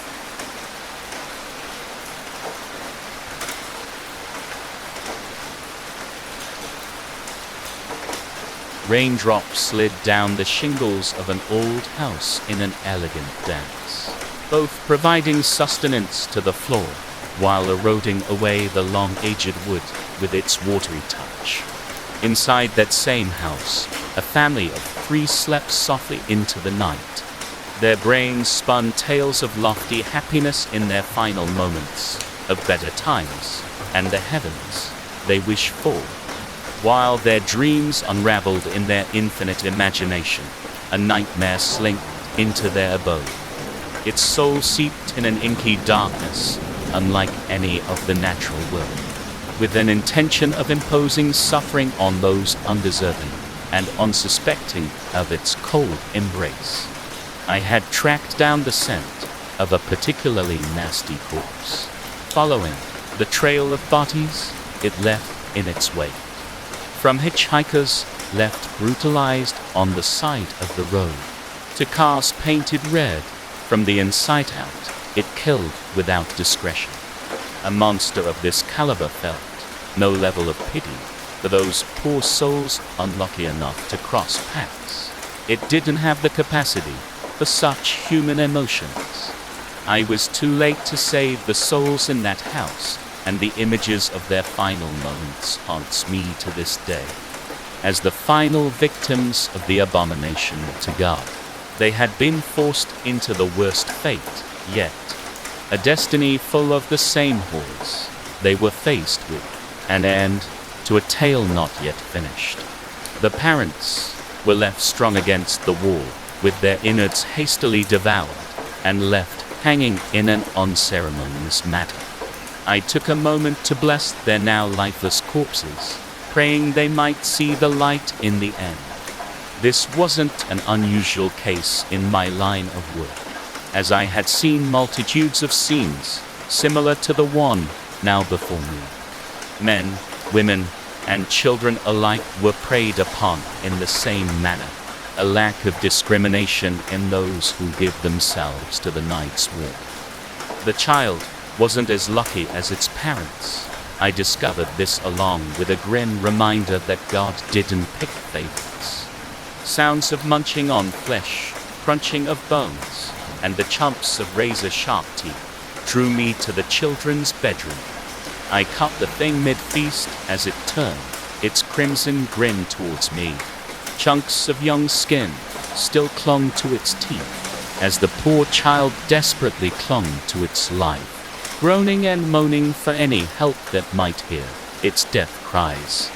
I lunged in an act of anger towards the heavens above and the hells below for allowing such a monstrosity to prey on those unable to defend themselves. I plunged my silver dagger into its dead heart with the same cruelty I'd seen displayed time and time again. I stood over the writhing monster as it clawed at my boots for forgiveness. Joy filled my emotionless heart as it begged for mercy, mercy that wouldn't come. I had become the same evil I was made to vanquish. I am a monster hunter.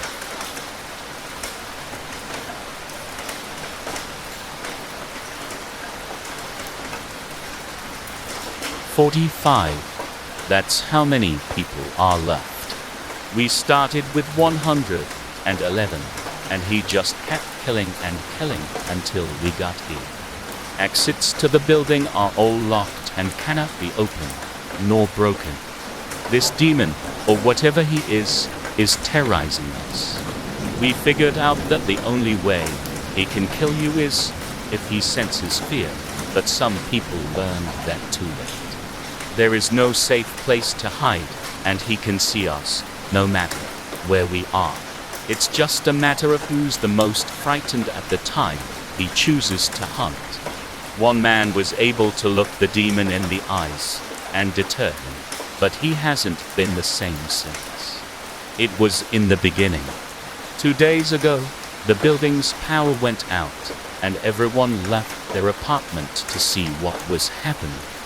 There we were, searching around in the dark to try and see what was happening, when a quiet jingling of a bell could be heard in the darkness. My floor went from a silent, dark void to a screaming pit of hell. Within seconds, the demon killed 10 of us just on that floor alone. After witnessing such a horrible event, the survivors on my floor and I went to search the other floors to see if the same thing happened. There, we were still shaking and barely able to breathe, but what else were we to do? We gathered up the 84 of us left and went to the lobby to hopefully find someone who could help. Nothing but bloody corpses filled the lobby. This caused us to produce enough fear for the demon to strike again. Ding, ding, ding, went the bells. Screaming commenced again before the lights suddenly turned on, and the survivors and I all stared at one man. He was just standing there, staring the demon in the face like he was just some lame circus clown. The lights flickered, and the demon was gone, but the lights remained on this time. Seconds later, the man fell to the floor, and we didn't know if he was dead or just fainted. We looked around again, and realized there were fewer of us left than before. The man eventually woke up, but he hasn't spoken since the attack. After that event, we took notice of how fear caused the demon to attack, and tried to remain calm at all times. 2 days passed, and the demon began to attack, even when we were calm, to try and make us fear him. It worked for a lot of us, but I somehow have managed to survive. With 45 people remaining, we fear that we will never make it out alive. That damn jingling. I can't tell if I'm actually hearing it now or if I'm just traumatized by it. It's not just the demon itself that's scary. It's the empty darkness and the sound of the bells as you wait for what is going to happen next. Ding, ding, ding.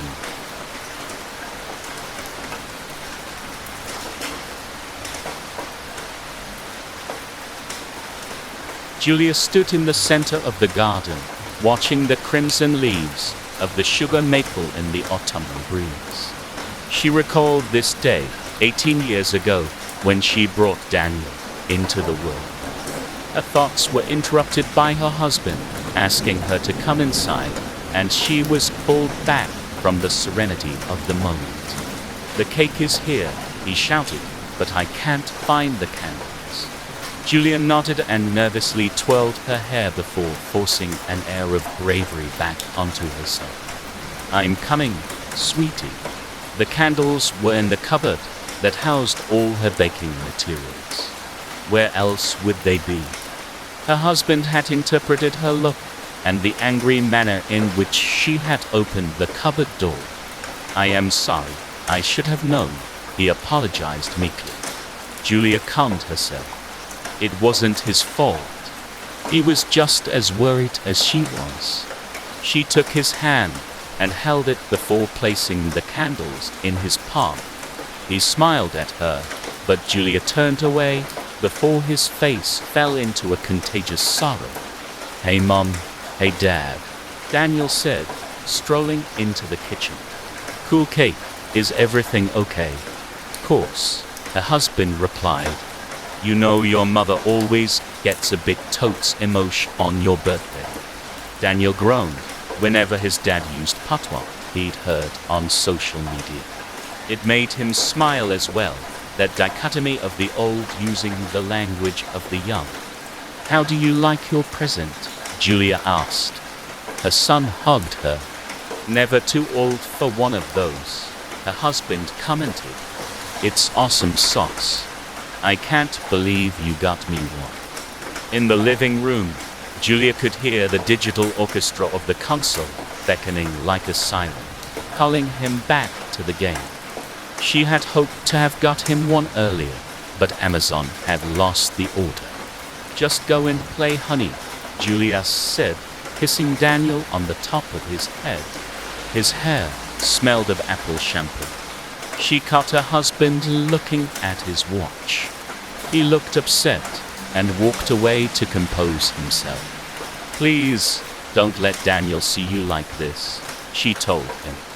Julia lit the candles on the cake and told Daniel to come and blow them out.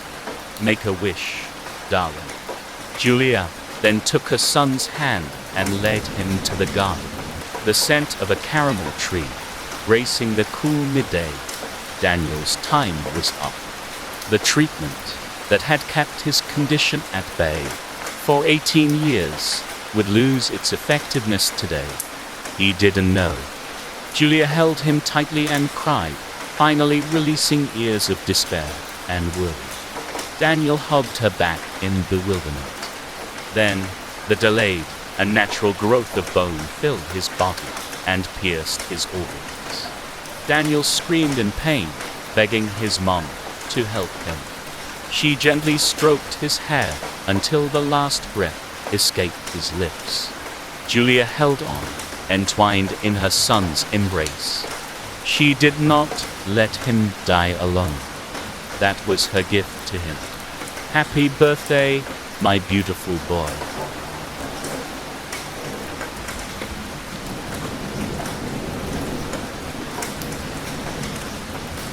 I couldn't believe my eyes. No further than 9 meters from the shoreline was the infamous head and neck shape. The sun glared in my eyes, but I knew exactly what I was seeing. I went my whole life not believing the existence of such a creature. It was the world-famous Loch Ness Monster. You see, I've lived on the shore of the loch my whole life. To me, it was just an ordinary body of water, which it is. However, hordes of tourists visit every year in hopes of seeing some type of monster. Some say it's a living marine reptile from the mesas of Ara. Others say it's some type of demon. I knew better. There's absolutely no way a creature like that could possibly exist. Well, that's what I thought. Until I was looking directly at it. A living creature. I had to capture this creature. I wasn't going to take a blurry photograph like everyone else. Luckily, my kayak was right on the shore. I grabbed some rope, the oar, and pushed it into the water before jumping in. I quickly paddled after the creature. It spotted me and was trying to get away. The capture of this creature would be world news. I could only imagine the headlines. A known creature caught in Loch Ness by local man. The Loch Monster is real. I would go down in history. Luckily, the creature was small, slow, and not too smart. It could just swim away below the surface, but it didn't. It just swam with its head, where I could grab it. I quickly tied my rope into a half-assed lasso and paddled closer. I was only 2 meters away from the creature when I prepared to catch it. My plan was to get the lasso round the neck and drag it back to shore. I've never used a lasso before, nor was I a cowboy, since I'm not American, but I was positive this would work.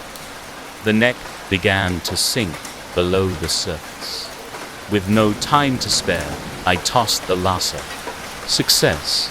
It went right around the neck. I pulled the creature over when I noticed something strange. It had no facial features, no eyes, mouth or nostrils. Strangely, it had two crests above where its eyes would be. I touched it. It felt slimy, like a real sea creature. Had I been tricked? Before I could think any further, the creature was yanked downwards, pulling me with it. I splashed in the bitter cold water. I was stunned, but I still held onto the rope. As I was pulled down, the water went from tea-colored to inky black. Suddenly, I came to a stop. Two large, blue ovals appeared a meter away. They were emanating a blinding light. It was some type of bioluminescence. I then noticed rows of silvery teeth below them. A wave of panic rushed through me when I realized what happened. I didn't catch the monster, I had caught its lure.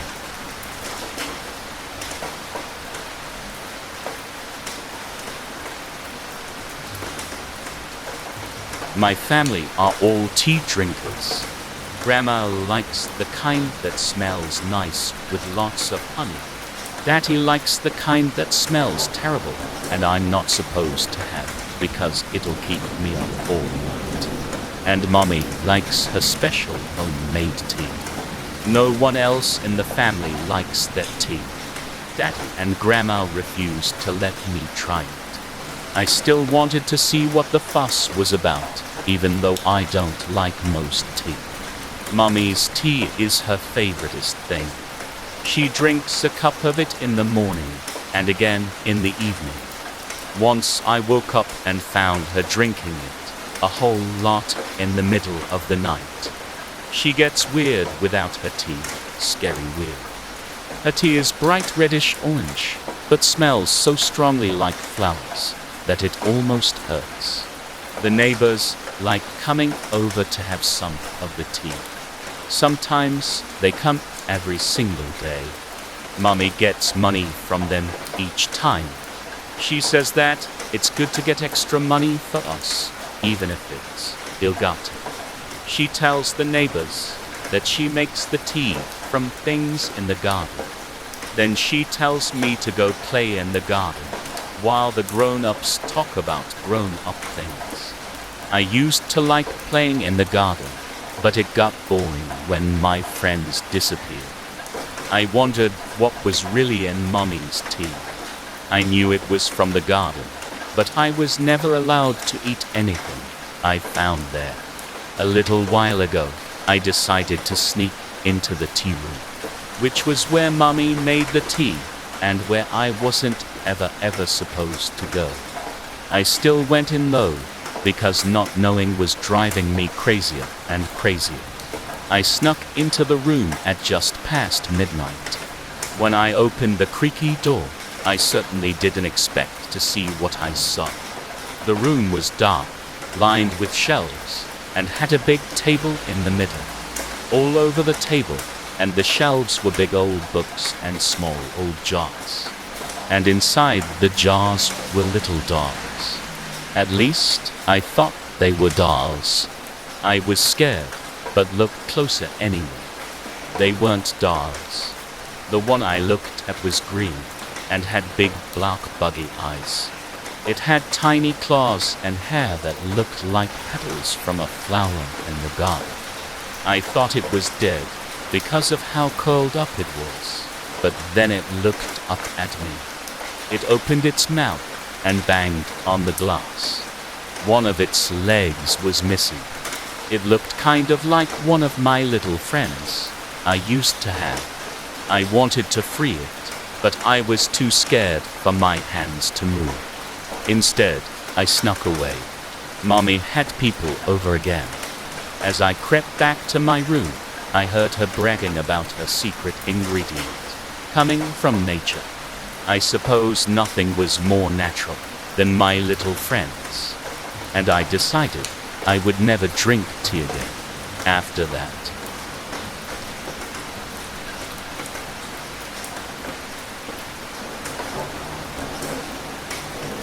It destroyed me to see Nia light up every time her work husband texted or called. She'd tell me she was hanging out after work, then come home drunk, still giggling and smelling like the aftershave I'd noticed on him the time I'd briefly met him when picking her up. Once, I stood silently over her shoulder and watched her like his shirtless Instagram photo. She was too caught in the thirst trap to notice me. When I greeted her, she turned to see me and didn't even seem sorry. A nonchalance intensified the fire of my jealousy. I'm not some psycho. I don't just have a hitman in my contacts. But I knew the shady things an old high school acquaintance's family had gotten into. And after some Facebook stalking, I found the guy to call. I showed him Michael's name and photo from their company website, paid the fee in cash, and went home feeling relieved. After dinner that night, Nia and I sat on the couch with a bottle of wine. She nuzzled into my arms, and I was happy she would soon be mine alone. "How was work today?" I asked. "Pretty boring since Michael's been on vacay, and he's the only person there I like talking to." My spirit fell. She was still talking about Michael, and apparently he was not even around for my hitman to kill anytime soon. She went on, "Ooh, you should see his photos. They're in Cabo, and it's gorgeous. Let's go there next summer." She went to his Instagram. "Look how pretty the water is." He, another man, and a little boy all look joyous on a boat in the teal water. "Who are those other people?" I asked. "That's his husband, Benny. He's so fun to dance with whenever we go to the lounge. And their son is 6 and such a sweetheart. It's so good to see them whenever they come by and pick him up after work." "Oh, let me see." I took the phone and swiped to his gallery. There were years' worth of photos of him with his husband and son. Birthday parties, holding their baby, their wedding. "So he's gay. Why didn't you tell me?" She gave me a look. "What? Of course. I guess I thought you had a standard amount of gaydar. Anyway, who cares?" You might say my heart dropped a mile when I realized the mistake I had just done. I don't know why I expected some customer service from a man willing to murder someone for money, but he wouldn't give me a refund. Worse, he was furious about the idea of not getting to do it. I did my research. He's coming back tomorrow. It's gonna be him unless you have someone else for me. I regret not trusting my wife. Even outside of this new information, I shouldn't have acted out of jealousy and anger. I can't let the hitman kill Nia's one friend at work, a perfectly nice guy with a family. But I have to pick someone, and I'm running out of time.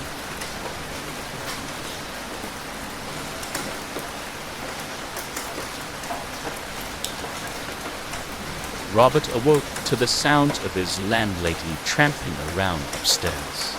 He groaned and turned over in his bed. His stomach rumbled. "Not again," he muttered irritably. He'd fed only a month ago. He tried to ignore the rumbling and go back to sleep. But it only grew louder and louder, and Robert was worried he'd go on another rampage. The last one was back in 1696, and Grendel knows that was an awful year. It couldn't be helped. Robert hoisted himself out of his warm bed and trundled to the exit. It was nice being a monster. You never had to get ready to go outside or worry about how you looked. You always looked perfectly awful, and that suited the lady monsters just fine. Robert creeped out onto the streets and lurked in the shadows, waiting for a careless human to wander close enough to grab. He was particularly fond of children, but in a pinch, even a wizened old codger would do. He just had to watch out for those pesky canes. He lurked and lurked, growing hungrier and creepier by the hour. He'd almost snapped into a blood rage when a snot-nosed little girl walked by with a stick of cotton candy. He snatched up the little girl and gulped her down in one go. He spat out the cotton candy with a grimace. Nasty stuff. With his hunger sated, Robert slithered back home to his little studio apartment underneath his landlady's house. She didn't mind renting to a monster, as she was a human who despised other humans. And besides, she cared much more about whether he paid his rent than whether he ate the neighbors. He pottered about for several hours, filing his claws and labeling his eyeball collection, and doing other such things a monster does to pass the time. He turned on the television and watched the news broadcast about the missing little girl. The police thought there was a pedophile out kidnapping small children. Could you believe it? Humans are so silly. Then he decided he'd done enough squelching around. It was time to work. He logged into Fiverr and did a round of data entry. With his many appendages, his typing was lightning fast. Then he designed a greeting card. Robert had wonderful design sense. His client was so happy, he requested another one. So Robert had quite a busy day. Pleasantly tired and his stomach still full, Robert went back to bed. There he'd slumber for the next several days, or perhaps several weeks. In the bright summers, he often stayed dormant for months at a time. The little girl cried out inside his stomach as Robert leaned back against his pillows. "Relax, kiddo," he said to her soothingly. "You've made me a fine youth. I hope your parents make a new one and fatten it up just like you." Then he closed his 900 eyes and fell fast asleep.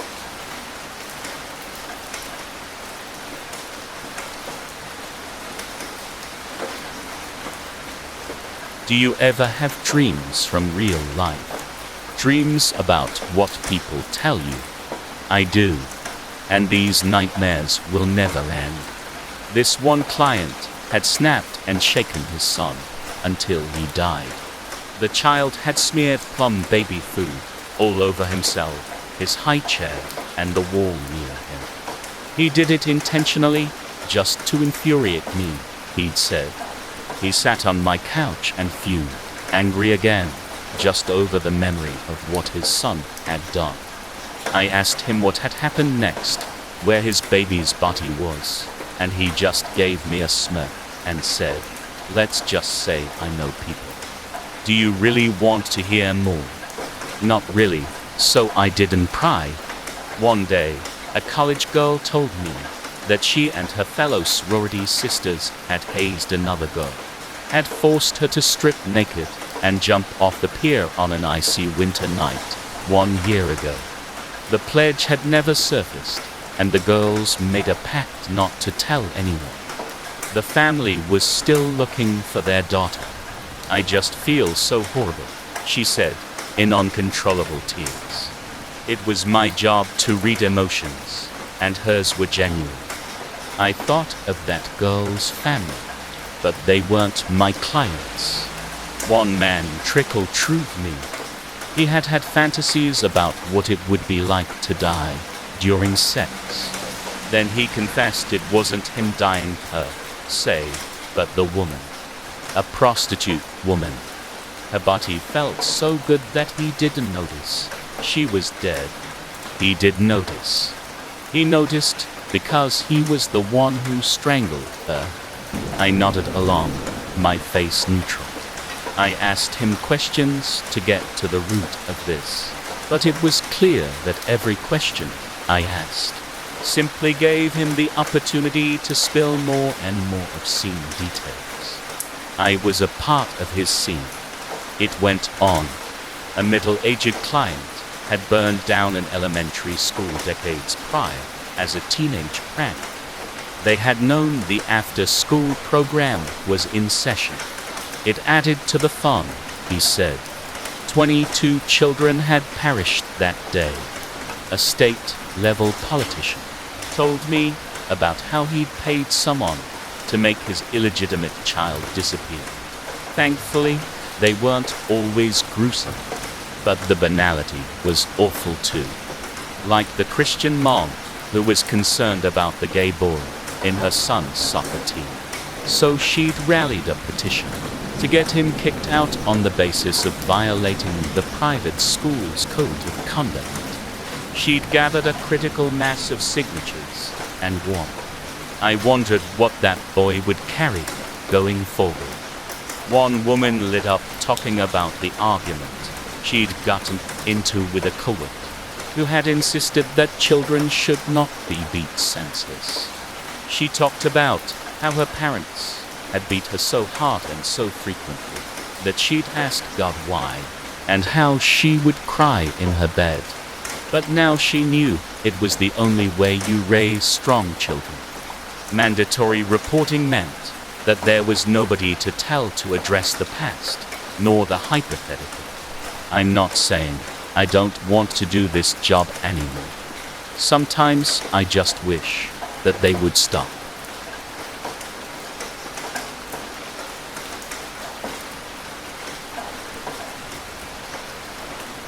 Pinewood Drive, a street of my old neighborhood, which intersected with mine a few blocks down.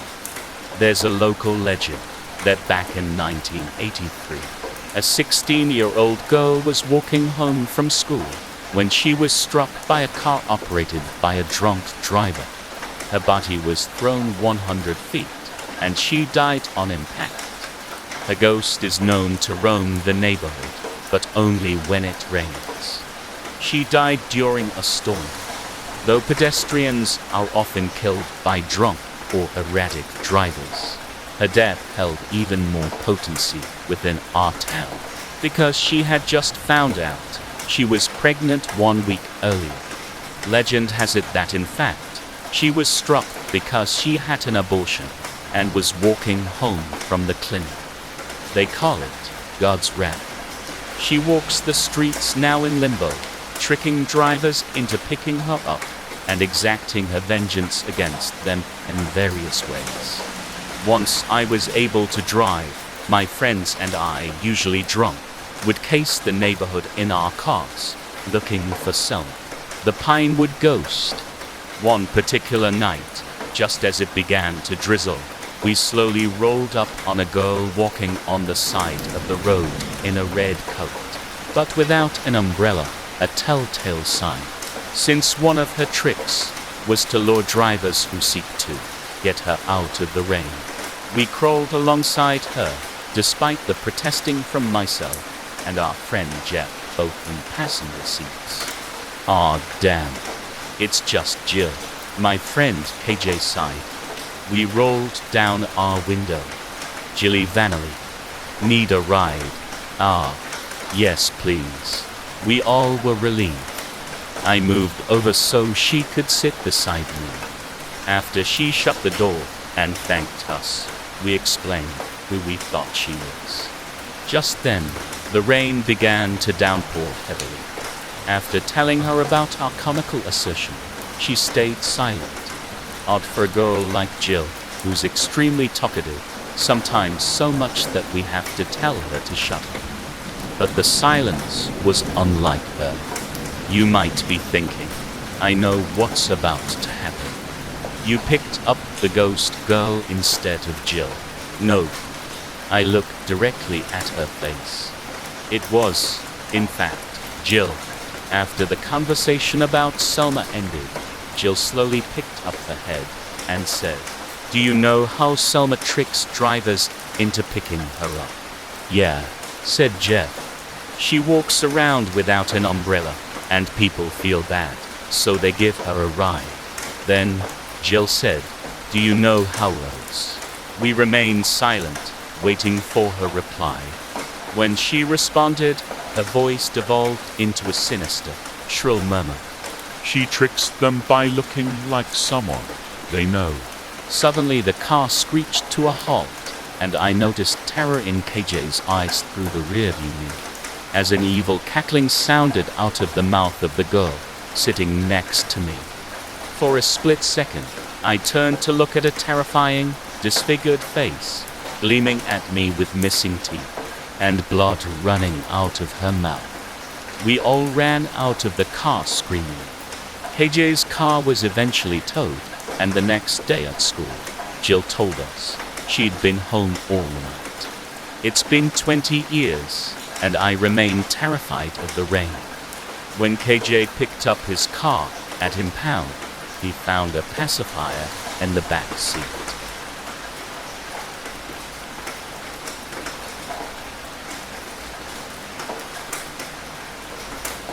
The soil on our property was different. We learned generations ago that it acted differently than other farms around the area and kept it a family secret. Plants we would grow would be larger than usual and grow much quicker than average, even in harsh conditions. It always let us sell more produce than our land should have been able to grow, which allowed us to rake in a decent profit every harvest season.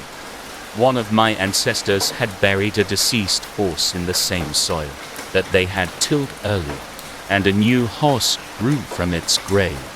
Small at first, a fetus, like a budding flower, slowly growing from a black, slimy vine jutting from the dirt.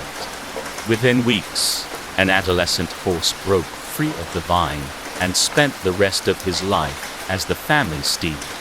In fact, he still is. Every time Jerome, that's what he was named, passed away, we would bury him in the fields and grow a new version of him. Jerome would remember small commands and memories, but was more of a reincarnation than an animal brought back from the dead. Like the soil used his DNA, spliced it, and copied it the best it could. Since then, we would plant animals in our field, timing them out for harvest seasons and holidays. Last year, we saw something odd growing near our turkey plants. A human-shaped fetus was growing, jutting from a black vine. Nobody in my family admitted to burying a person on the land, and I do believe them. We looked into the local news and discovered a little girl had been missing, presumed dead. We figure that whoever killed her had seen our recently dug soil and hoped they could hide the evidence. There, we had the good old, is it abortion if we pluck her from a vine debate, and we agreed to allow nature to take its course. When she was big enough, we plucked the little girl from the vine and took her inside. This year, my family sits around the table with an extra booster seat set up for our youngest. Sally, the reports had called her, sat up with her black eyes and blotchy skin, giggling at the spread of food. What are we thankful for this year? My husband asked. Sally, our 3 children cried out. Sally wasn't an easy child, only nursing with cow blood, and crying in a pitch so high it would cause our ears to bleed. Giggling at night when soft whispers would emanate from her room. Children are never easy, especially when they have an unusual upbringing. But God, is it worth it? You are so loved, I tell Sally, hugging her cold body, and it makes me shiver as she giggles with glee. She burps up some black slime on my shoulder, and our family laughs at the silly moment. None of us know what she'll grow up to be. But then again, does any parent?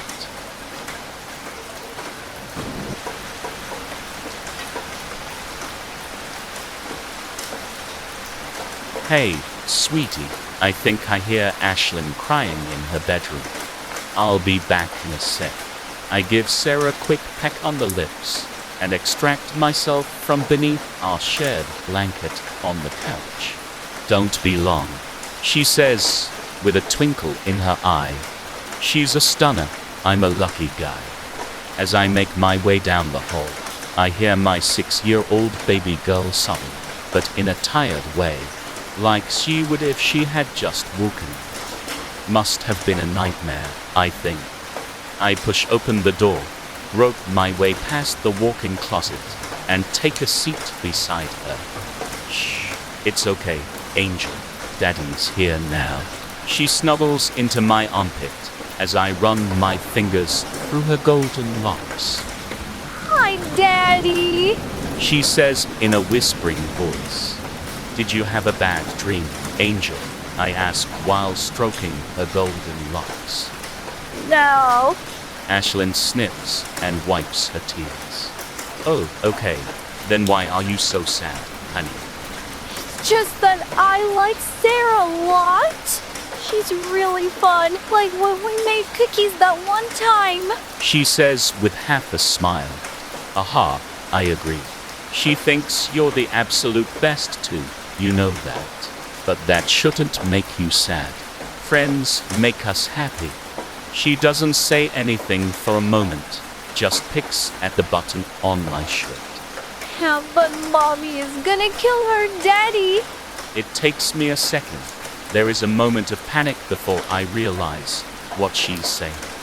It was a running gag between my late wife and I.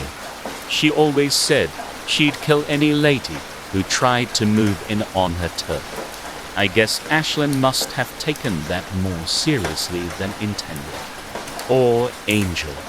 Mommy isn't going to hurt Sarah, I say with a chuckle, giving my little girl a warm hug.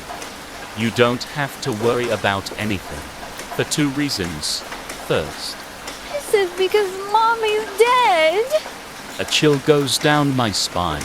Ah, well, yes. I guess you can say that. There is a short silence.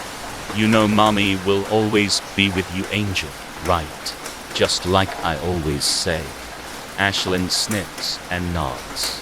But Daddy, Mommy told me she's going to kill Sarah if she doesn't leave you alone. What? When did she tell you that? I hadn't met Sarah until a year after Melissa's fatal car accident. A little bit ago, Daddy. Before she left the closet. My heart stops, and I suddenly seize Ashlyn with both hands, probably a bit too roughly. What are you talking about? It's not nice to lie, Ashlyn. She starts crying again, saying, But I'm not lying. Mommy was in the closet and she was singing my favorite Frozen song with me. Then she said she was gonna kill Sarah because you belong to her forever.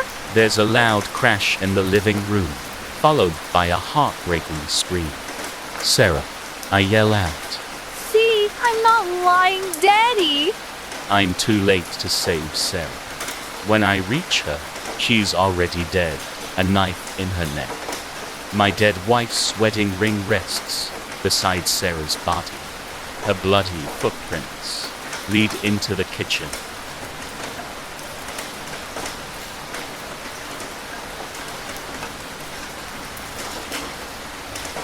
Butterface. I'd heard it all of my adult life. A mean little job I learned to swallow along with its complimentary backwash. I'm not conventionally pretty, they're right about that. And that isn't self-deprecation. I'm not fishing. I know how I look, how my father made me look. My nose is crooked, he broke it more times than I can count. My teeth are crooked too, not strictly his fault, but the scars are. When I was 8, he sewed my lip shut with an embroidery needle and a roll of twine. He called it an improvement, one that he repeated every few months thereafter.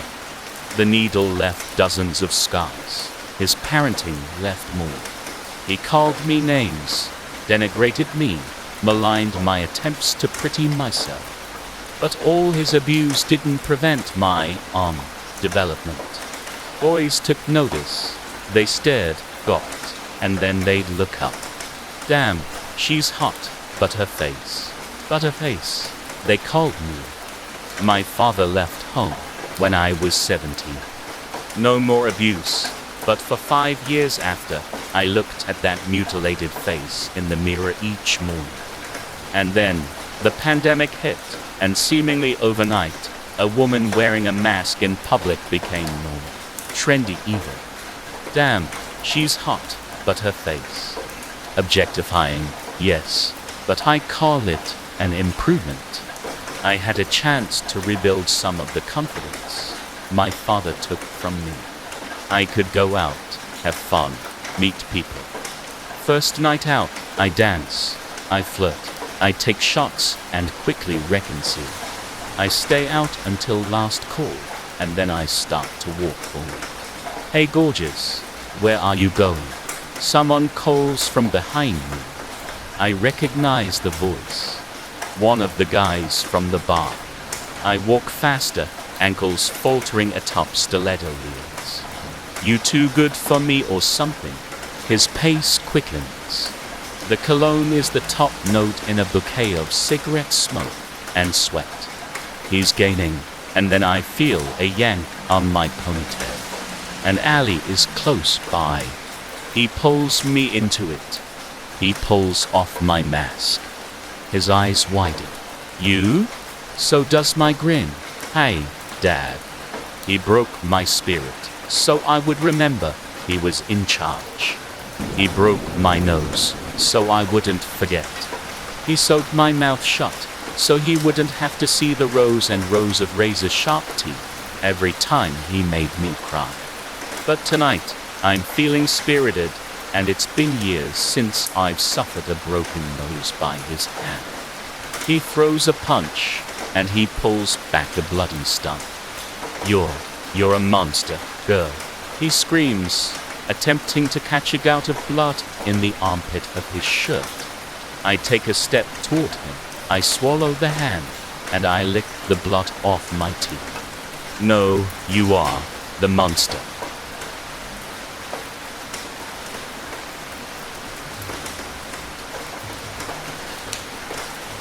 And I knew something was wrong as soon as she stepped foot in their apartment. Sam hadn't been answering her calls, but his truck was out front, and the lights were on inside. Samuel, she called out, staying near the front door. In the dining room, she could hear the tearing of duct tape, the snipping of scissors. Might want to stay over there for the moment, hon, he replied, his voice slightly muffled. Or maybe go for a drive or something. She was inclined to listen, but too concerned to leave. Sam, what's going on? She asked. Oh, I'm trying to figure that out for myself. He laughed, pulling more duct tape off the roll. There's a whole mess over here, and it's kinda hard to explain. Best thing you could do right now is let me handle it. Anna didn't buy it. Sam never hid anything from her. She balled her fist, the keys jutting out between her fingers, and stepped towards the dining room doorway.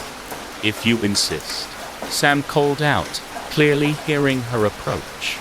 Entering the doorway, Anna was confused at first. Sam had his back to her, sitting at the table, holding a pair of scissors in one hand, while looking down at his phone.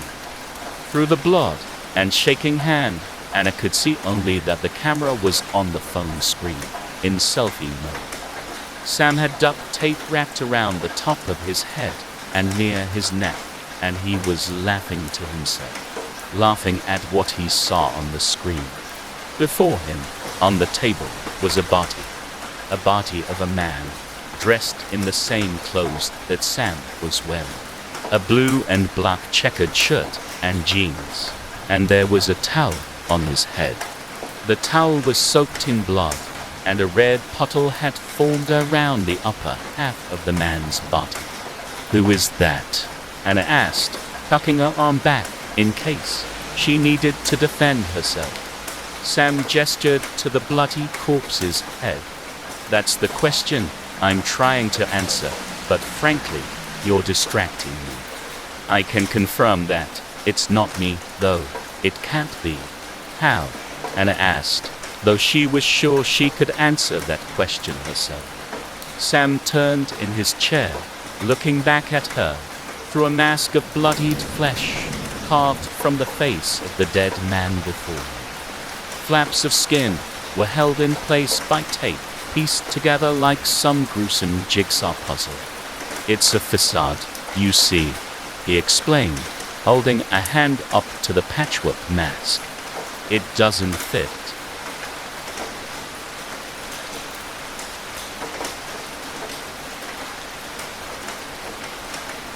The last story is from a friend of mine, Susan, or Wacky Susan as I call her, and it goes like this. So, I have been with my husband Adam for the last 4 years, and we have been married for the last 2. We both work very busy jobs and live comfortably well within our means. The only downside to our relationship is that he has a very invasive family who love to interfere in our marriage. They tried to take control of our wedding and force us to invite people we didn't want. We had to threaten to uninvite them for them to leave us alone. Ever since we have gotten married, they have been constantly telling us that we need to have children so that our lives will finally be complete. I keep having to tell them that we have no intention of having children, and then they try and make me feel guilty for not continuing on their family name. A couple of weeks ago, I discovered that we were pregnant. Adam was stunned as we were using multiple types of birth control. Unfortunately, my sister-in-law found out about the baby as she found the pregnancy test while snooping in our house. Their entire family started congratulating us and posting on social media before we even had a chance to tell anyone. They even planned a party without consulting us and were arguing over the baby names they wanted. Adam and I started being pressured to organize a gender reveal party. We finally relented to shut them up. I got my sister involved and told her exactly how I wanted the party to go. The party was a complete nightmare as his family wouldn't leave us alone the entire time. They brought us gifts we didn't want and kept making inappropriate suggestions to us about how I should predominantly breastfeed. My sister had a pinata, which we had to hit to reveal the gender. I volunteered to smash it open and could see the eagerness on my mother-in-law's face as she waited to see the results. I took a massive swing and the pinata cracked open, revealing its contents. I could see the confusion on everyone's faces as they gazed down at what lay on the ground. My mother-in-law fainted after I picked up the fetus and announced it had been a boy.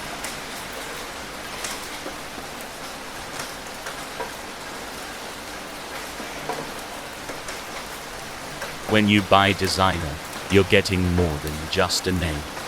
It's not even just the quality. It's legacy, a status. It's the invitation to a secret club, members only.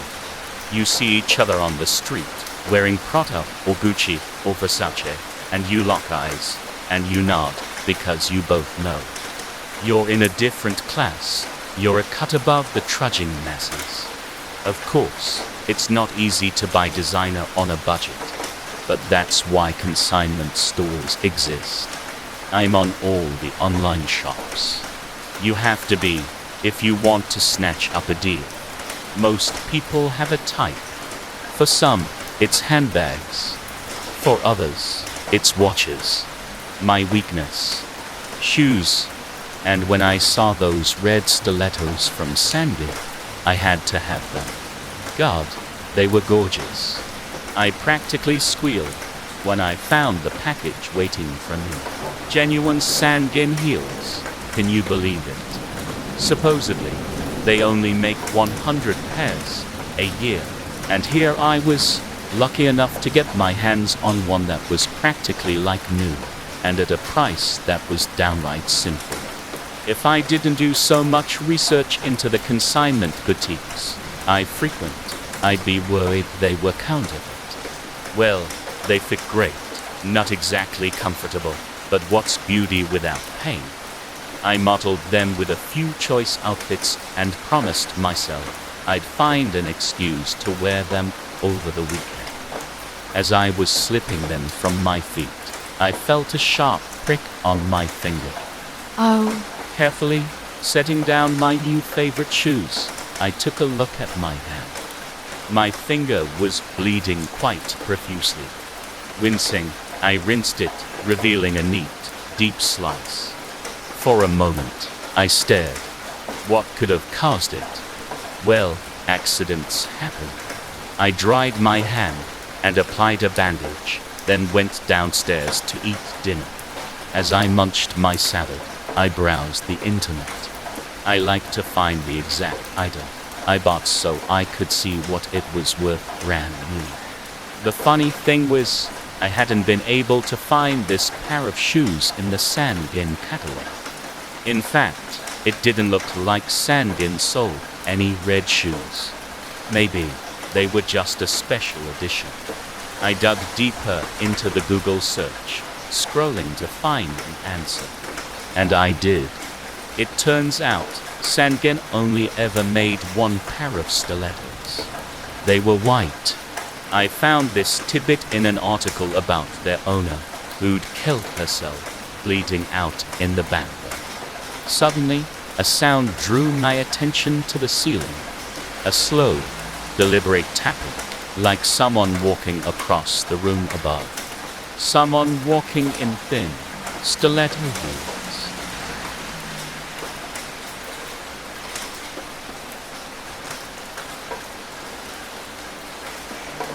Jamie was a bad boy. Normal bad boys ride motorcycles, or get tattoos, or try to party harder than Motley Crue did in the 80s. I mean, Jamie did all that too, but it gets worse. When he was 16, Jamie had found a rare old grimoire and summoned something he couldn't banish. It was a dumb thing to do. Everyone knows you need to learn banishing and protective circles before you even think about learning how to summon. But he seemed like a sweet guy, so I let it slide. After a few months, he started acting weird. When it spiraled into gaslighting and abuse, I knew I had to get away. I'll never know who the real Jamie was. Was he a sweet guy whose resident demon influenced him to misbehave? Or was he just an asshole who happened to be permanently possessed? I waited until he went out of town to break it off. He didn't take it well, but since I moved and changed my number that same day, I wasn't worried. Breakups are hard, and I was lonely. So I petitioned Lilith for a genuinely sweet and loyal boy who would always love me. A couple of months later, my roommate Allie rescued a little stray tabby cat, and she had kittens. One of them was big for a kitten, purred like a motorcycle, and always wanted to play with me. I named him Harley. Who needs a boyfriend when you've got a cat who watches music videos with you, cuddles you to sleep every night, and is always happy to see you? Sure, Harley was destructive, loud, and had unusually coarse fur, but so what? I stopped looking for a new man. I didn't need one. The police showed up at our door one day. They said Jamie had broken into my old apartment and severely beaten the new tenant looking for me. I declined protective custody because they didn't want me to bring Harley. I was coming home a few days later when Jamie boarded the same train car. He tried to grab me, but I escaped, just before the door closed and the train pulled away. When Allie got home, we cast a protective circle, and there was a squad car outside, but I was still pretty frightened. Harley cuddled right up to me and purred until I fell asleep. I normally woke up to Harley purring right next to my ear. The next morning, Harley was instead sitting on the floor, washing his paws. Allie had the morning news on in the living room. The mangled body found by hikers in Griffith Park 2 hours ago is confirmed to be that of James Preston, wanted on multiple criminal charges. I slowly realized that Harley's white feet looked unusually pinkish, and there were faint reddish paw prints on the floor. I picked up Harley and gave him the biggest hug. He started purring. "Good boy, Harley. Good boy."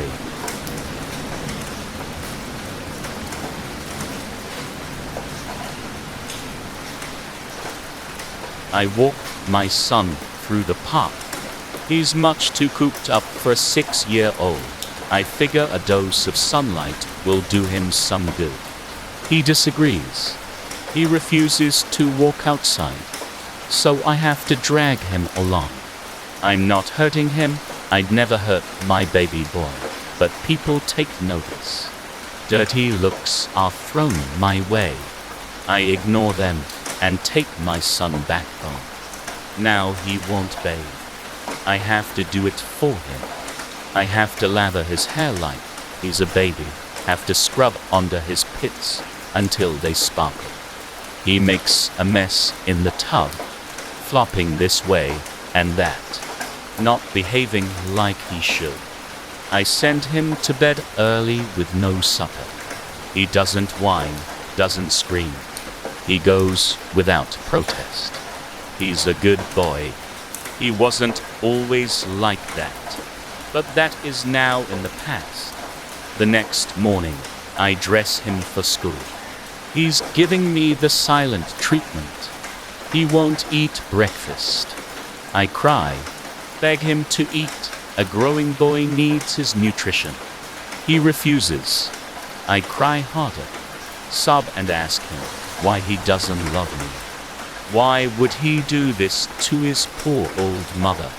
Then I get mad. It flares up like a great rush of heat. I don't feel myself hit him. I feel the sting on my palm afterward. Then I cry harder because I love my boy. I don't want to hurt him. I never did. But he refuses to look at me. So I drag him out the door. To the car. I take him to school. Drop him off. He lays on the sidewalk in some form of protest. Refuses to go into the squat brick elementary school building. I beg him to go inside. He's humiliating me. Parents give me awful looks, like I'm some kind of monster. Do they see the red palm print on his cheek? It's surely faded by now. Then the police come, their bubble lights hammering between red and blue. They take my boy away from me, call me awful names. I shriek as they slap handcuffs on and feed me to the back of a cruiser. An ambulance screams up. The medics pile out. One gags. Another turns away. The third looks up at the officer in charge and says, "The boy has been dead for a week."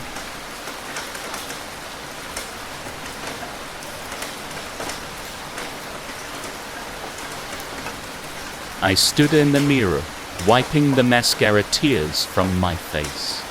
It was a rough day. I must have dropped my pamphlet by the door, because it didn't occur to me until typing this that I didn't have it, when I heard a frantic knock at my door. I open it, and my dear friend Jessica runs in. I stare at her in bewilderment. It's her. I know it's her. But she looks off. Her hair is a mess, and she's wearing the same dress she had on earlier and no shoes. She leaves muddy footprints all over my hardwood floor. Her skin is sickly pale, the makeup she had on is gone. I look in her icy blue eyes. They look cold, almost clouded and empty.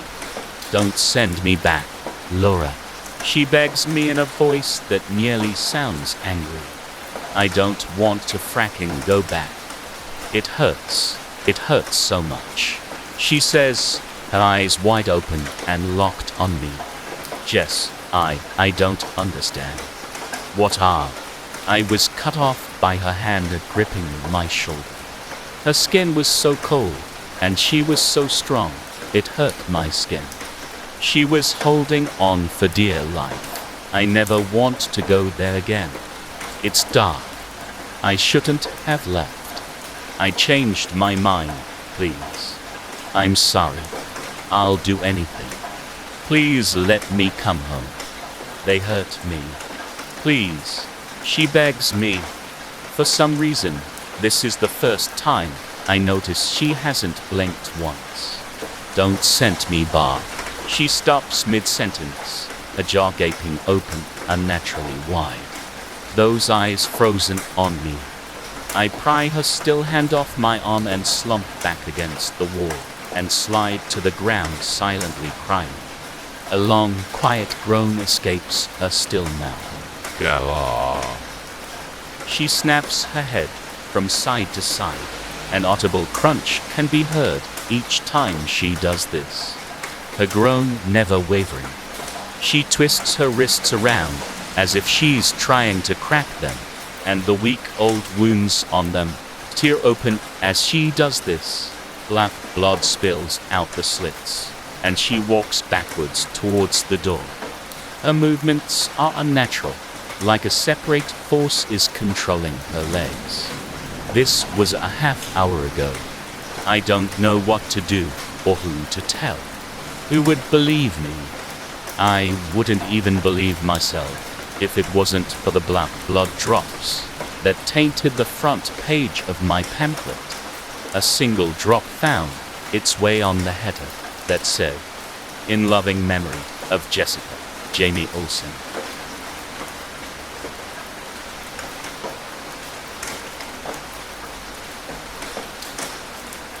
I bought what appeared to be one of the most delicious, ripe watermelons I'd ever seen, from a roadside stand somewhere between San Jose and Monterey. I don't frequently stop at such places, but they just look so irresistible. The price was great too, and much better than the local supermarket. The sellers were an older Latino couple who appeared to be down on their luck. I can't say I didn't feel a bit bad for them, and that might have contributed to my stopping. Besides, they had a whole truckload of them, and didn't seem to be getting much business. Anyway, I got the watermelon, and headed home, where I promptly dumped it on the counter. One thing led to another, and life got busy. I was eating out quite a lot, and frankly, I forgot about it. Then, maybe a couple of weeks or so after I picked it up, I saw a small, clear puddle of fluid collecting on the counter just beside the melon. Oh, crap. I bet it's rotting, I'd thought, disappointed. What a waste. I wasn't thinking clearly. If I had been, I wouldn't have picked it up. But that's what I did. The melon instantly exploded downward, birthing its entire load of foul-smelling innards, and completely covering my counter, along with half the kitchen floor. The insides consisted of way too much clear liquid and pink, flesh-like chunks that smelled like rotten death. Then there was the thing.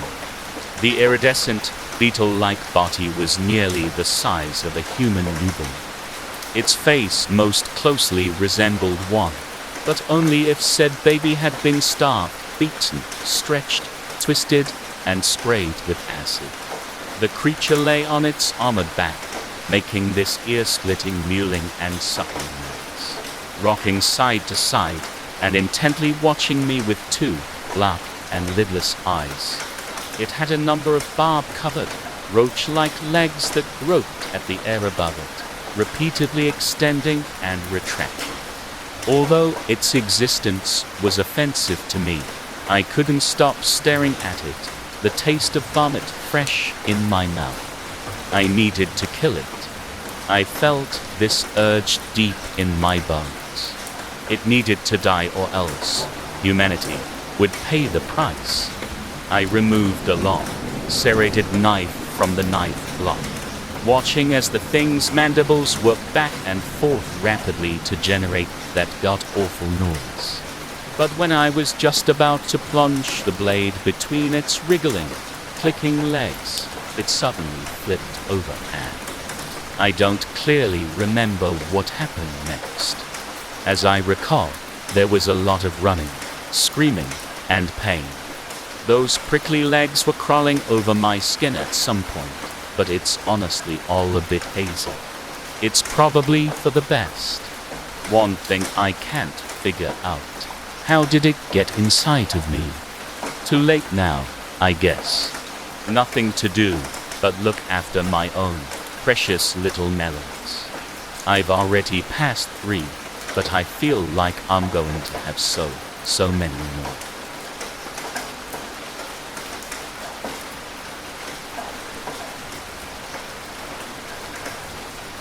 As a kid, I used to think there were monsters under my bed. When this would happen, I would run to my parents' room, screaming nonsensical accusations about my unwanted visitor.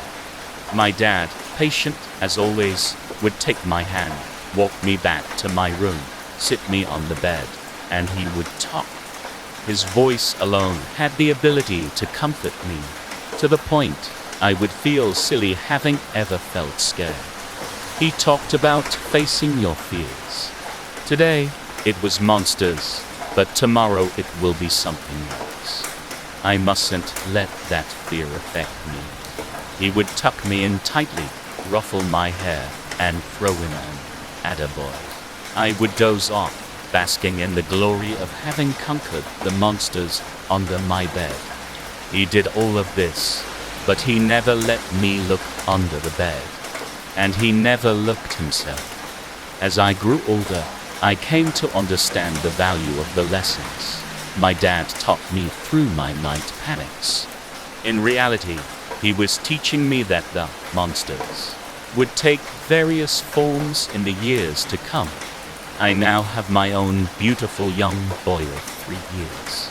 And occasionally, he storms into my bedroom, claiming familiar accusations of a tenant under his bed. I know the feeling, buddy. I say before repeating my father's ritual and using this as an opportunity to teach him about the hardships of life. But last night, something changed. I sat on the edge of my son's bed, my hand on his shoulder, consoling. I offered words I had rehearsed, attempting to sound wise and spontaneous. He sat beside me, feet dangling next to my knees. "Thanks, Dad," he said muffled, face buried in my chest in full embrace. I ruffled his hair and offered an all too familiar attaboy. Just then, something grasped my left ankle from below the bed. I kept my composure, trying to not frighten my boy. I jerked my left leg forward, casually, and I offered a smile that masqueraded my fear. We sat awkwardly in silence. It came again. This time, the razor grip clasped my ankle and pulled. A second hand joined in grabbing my right ankle. I lurched forward, earning my freedom, grabbed my son, and left the room. I left him in our bedroom. I returned, flashlight in hand. That's when I learned why my dad never let me look under the bed. It wasn't because of a life lesson he wanted to instill in me. It wasn't to show valor. I shined my flashlight, and what stared back at me was unlike anything I had seen before or after that day. Its yellow eyes stared at me, mouth gaping. It raised a single claw to its mouth, indicating silence. Our eyes locked, and it crawled back into the darkness, emitting a low growl. Sometimes, the monsters under the bed are literal monsters under the bed.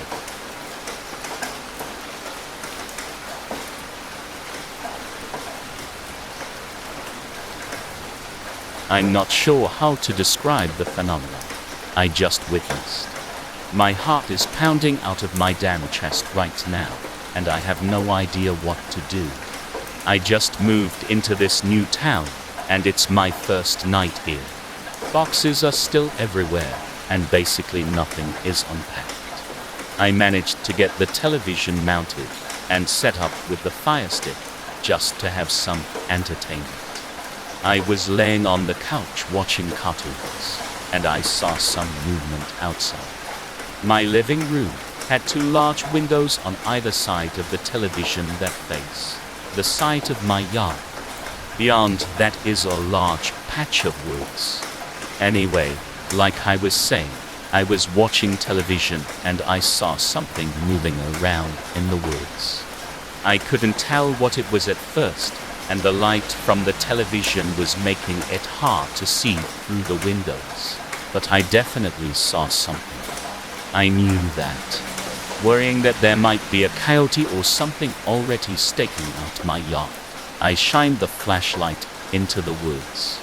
I swear I saw a flash of something, but I really didn't get a good look. Then, I remembered the house came with a surveillance system that is infrared, so they can see at night. I went to the laundry room, where its hard drive is, and hooked up my laptop. After messing around trying to find the files, I got it. I felt cold sweat on my back when I loaded up the footage. In the moments just before I went out with the flashlight, there were tens, maybe hundreds of eyes looking at me through the trees. Eyes mess with the air sensors, so the faces were impossible to see, but from the ones closest, I could definitely tell they were humans. Or at least, human-shaped. When I went out with my flashlight, they backed off. That's why I didn't see much. It's my first night in this place, and I don't know anyone. I don't have anyone to call. I don't have any weapons, besides a baseball bat, but even if I had a machine gun, there were so many. Are they coming from me? I'm currently locked in the laundry room with my laptop, showing me a live feed from the cameras. The eyes have reappeared, and they look like they're moving in closer. I'm going to stay in this room and hope they don't find me. They're at this house at this point. Many of them are looking through the windows, and a couple are trying to get the door open. I think this is going to be the first and last night in my new house.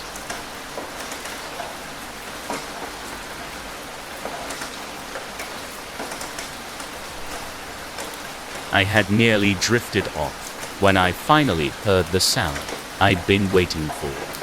I strained my ears once Mel's door clicked back shut, and I listened to the soft thud of her steps coming down the hallway. She tiptoed by my door and began descending the stairs, skipping over the creaky 3rd step.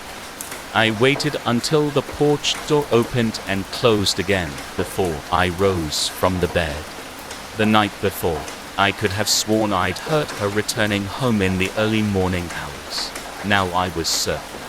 I felt a mix of emotions as I went through the possibilities of what she could be doing. Anger and worry, of course, but also guilt.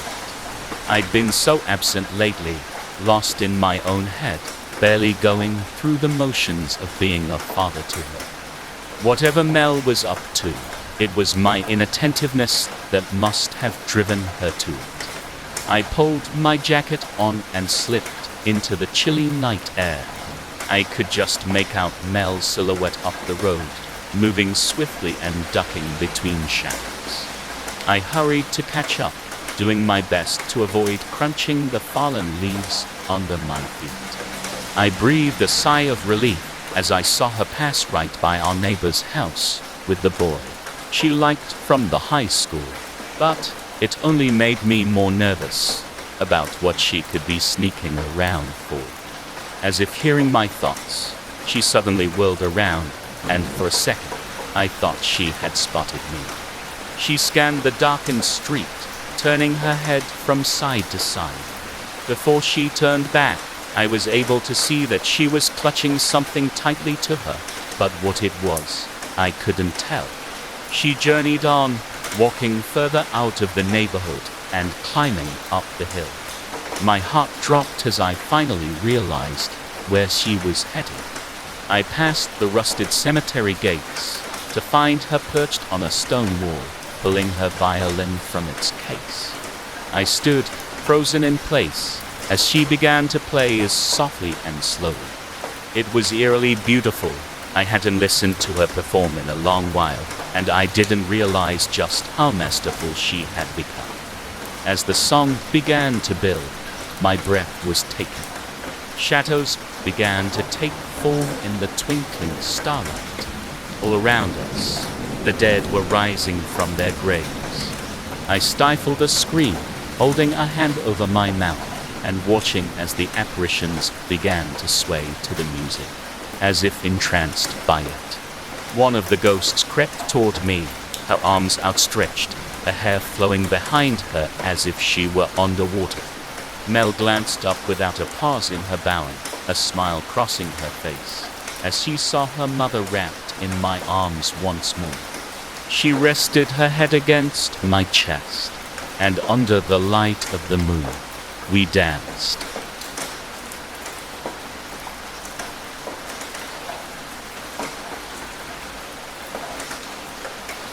The silky reek of dollar store vanilla candles didn't mask the stench of rancid meat, it accentuated it. The aromas competed, each dodging the other and jabbing at my throat. Cloying, putrid, cloying, putrid. Amity stared at me from down the table, and I watched the candlelight dance across the sheen of fat on her wrinkled lips. Paul, care to tell what you're thankful for? Her voice rasped as tiny bubbles gathered at the corners of her mouth. Blinking, exhaling, I thought, but managed. A family. She returned a tight spasm of a smile. You haven't touched your turkey, Paul.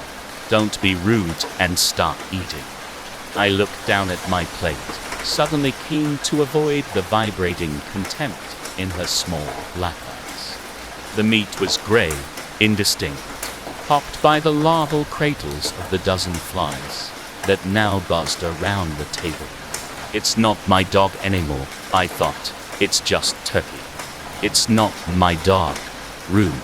She suddenly spat through clenched teeth. I jumped, gasping sharply, catching an undertone of mothballs and rubbing alcohol in the enveloping miasma. She had already eaten half of the turkey. The slippery yellow mashed potatoes, a pudgy product of too much kibble, had given the errant hairs on her chin a glistening stiffness. I retched, swallowing a rising bile with the smallest bite I could manage. It's not my dog. It's not my calliope. Amity glowered and tapped her tar-stained fingernails on the table. All of it, Paul. The pain I put into this meal. You ungrateful little. It's just so filling, I stuttered. I felt something wriggle on the inside of my cheek and found it with my molars. It died with an acrid pop. My stomach twisted, trying to return the stringy lump of meat I had forced down. Amity watched on. She was my mother, but only by blood. What love she showed me was soured by sadistic codependency, a need to prove to me that she was everything I needed or deserved. I swallowed another clotted bite and gagged. Calliope was my dog for this year, a small nut, a rescue. Every Christmas, Amity would give me a new one, and every following Thanksgiving. She'd demonstrate that her affection was the only kind that persisted. I tried not to like Calliope. I hadn't been successful. I'm not stupid, Paul. What? I looked up on her, wondering what she was getting at. She struggled to light her first post-meal cigarette, talking around the filter. You're 14, not a boy anymore. I know about your little girlfriend, your secret pocket phone. She drew on the cigarette and sighed a puff of smoke. You wanna be rid of me? Make a love nest somewhere else. A quiet bark sounded from Amity's side of the table. It was Calliope's. Well, Paul, I did you a favor. My eyes shot to the meat. When I looked up, Amity had rolled her wheelchair from behind the table. Calliope nestled in her lap. The meat was not my dog. Calliope then pulled at one of the bloody stumps, where Amity's legs used to be. So the meat was not my girlfriend either. You want me gone, Paul? Then keep eating.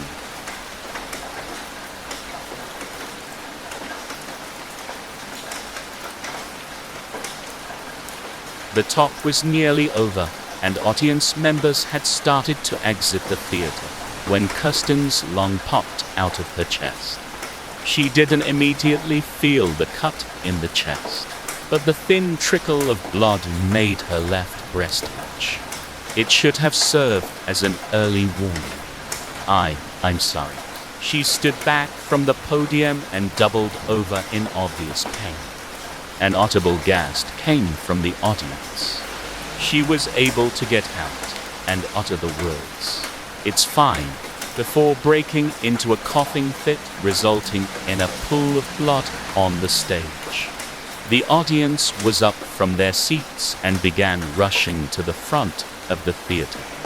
Flashbulbs popped. Kirsten dropped to her knees with a scream. Her left lung burst through the cut and tore through her chest.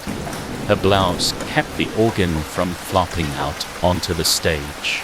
The blood from the wound turned the cloth into a membrane holding the spasming organ and spilled out in a pool that made its way to the audience members crowded close. She grabbed the lung quickly and rolled over on top of it. The pain was excruciating, and even as security finally started pushing the crowd back, they could hear her sobs. Some even cut a blurry photo of her hunched over, pushing the lung back through the cut.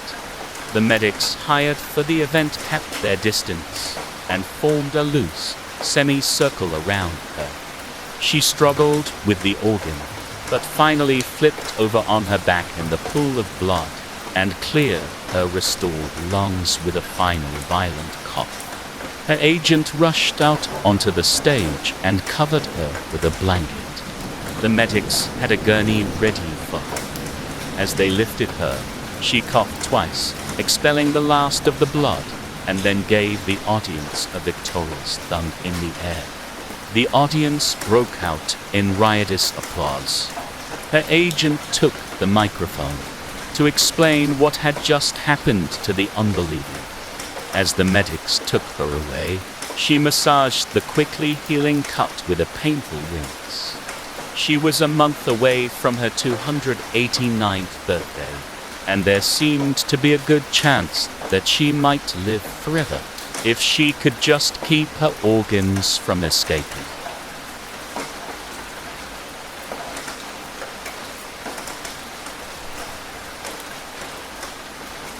We buried Mom in the yard.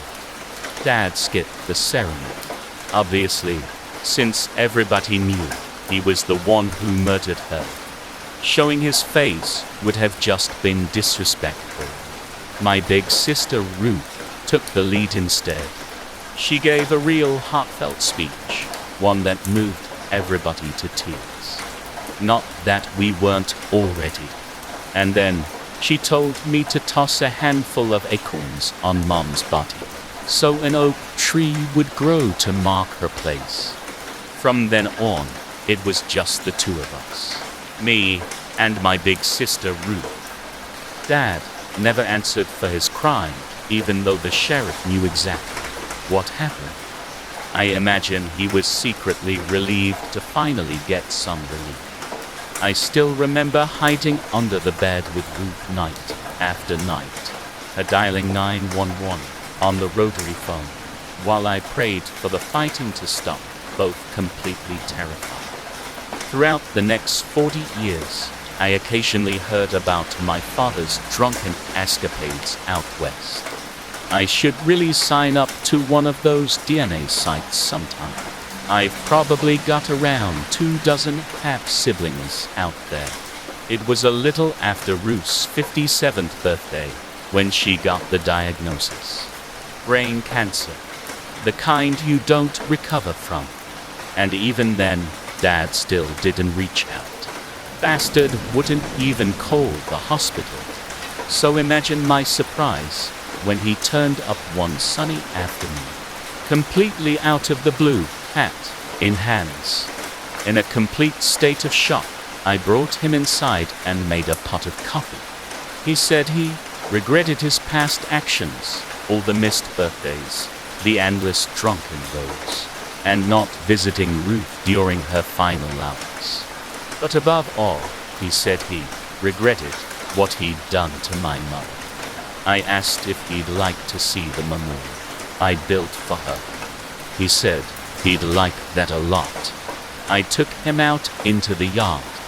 In the spot where we buried Mom, a tall oak tree now stood. And as Dad dropped to his knees and cried, the tips of branches began to creep forward.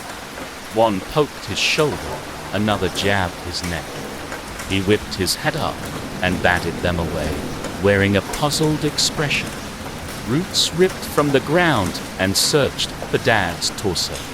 When he tried to run, one coiled around his ankles and slowly reeled him back, inch by inch. And then he was hoisted into the air as tree limbs enveloped his wrists. Dad screamed, but not for long, because a crooked branch, thicker and longer than an amputated arm, shot through his back and out his chest. He gave an air-choked groan. Then blood came out of his mouth in a fat spurt. In the underside of the trunk, I nailed up a shelf at waist height. Resting on top was a framed photo of Ruth, my mother, and me. All three of us were smiling. And as I hugged it tight, branches bent down, so the leaves could warm me like bird feathers. I love you, Mom.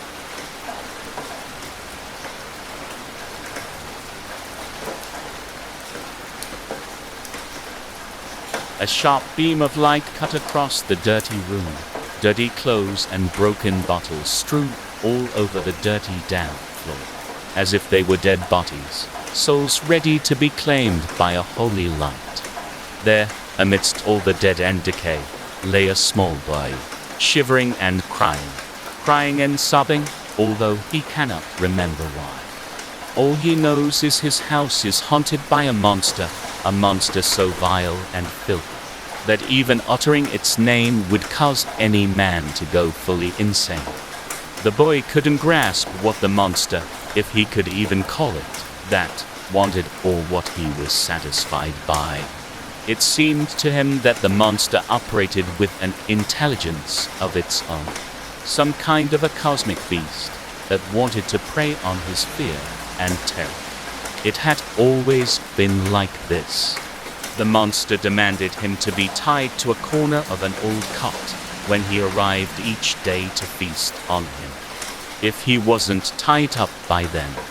No, the boy didn't even want to imagine what would happen. It was about time anyways. Cold and now almost hardened and frozen by it, the boy wiped tears from his cheeks which had been wiped so often that it almost happened impulsively with each sob. He got up and tied himself. At about some time later, he heard something crash. He knew it was time. He could feel the scars on his arms burn up again, as if some malicious beast was the cause and the amplifier of it. In the darkness, now all the holiness gone, leaving only the dead behind, a vaguely humanoid figure moved slowly towards him. He had no face, at least not one the boy could ascertain. The boy could almost imagine a dark aura, filled with the rottenness of the deepest pit in hell fill him up. As the figure got closer, he could smell it, a smell akin to all the tortured soul's breath, as if the devil himself breathed over him. The figure was drooling, sticky saliva pouring down from its perverse grin, as it let go of its last bit of clothing. The boy knew now there was nothing that could be done. Felt like a character in one of those television shows he used to watch before this madness had begun. Strapped to the track and knowing that a racing train was headed his way, he knew from his lost innocence that nothing at all will stop what's going to come. He knew all too well. Yet something still alive in him causes him to take the monster's name, calling it out one last time. Please, please don't. Father. He bites back his last sob as the train runs him over.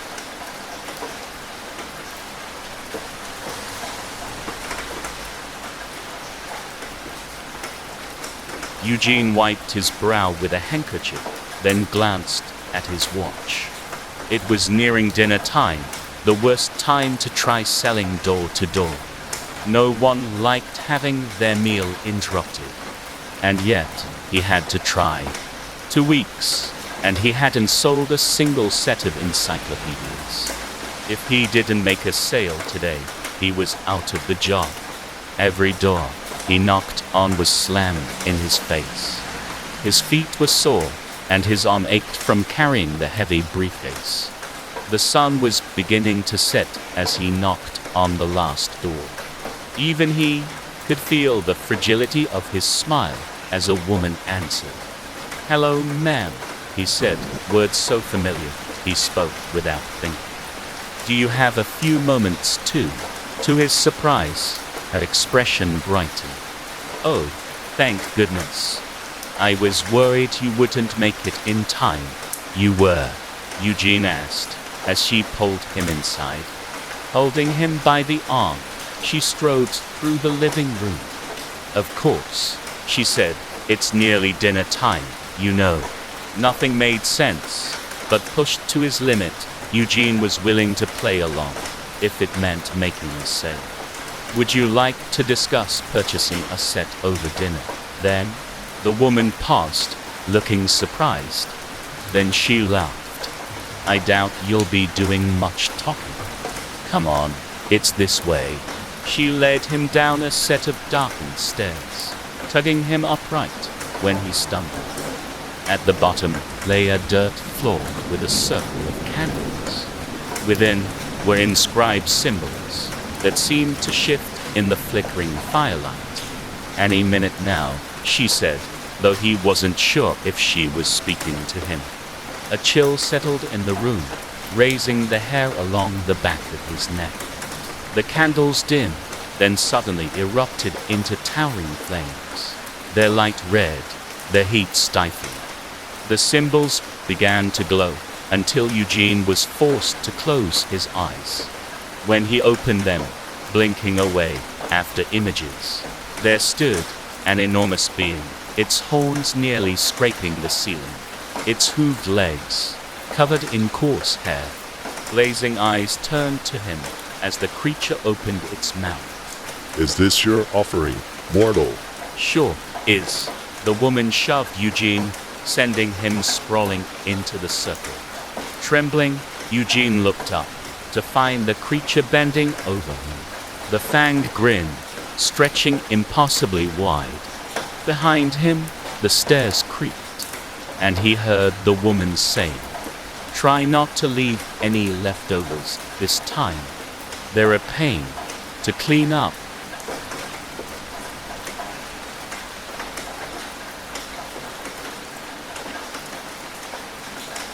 I never got why people love cranberry sauce with turkey.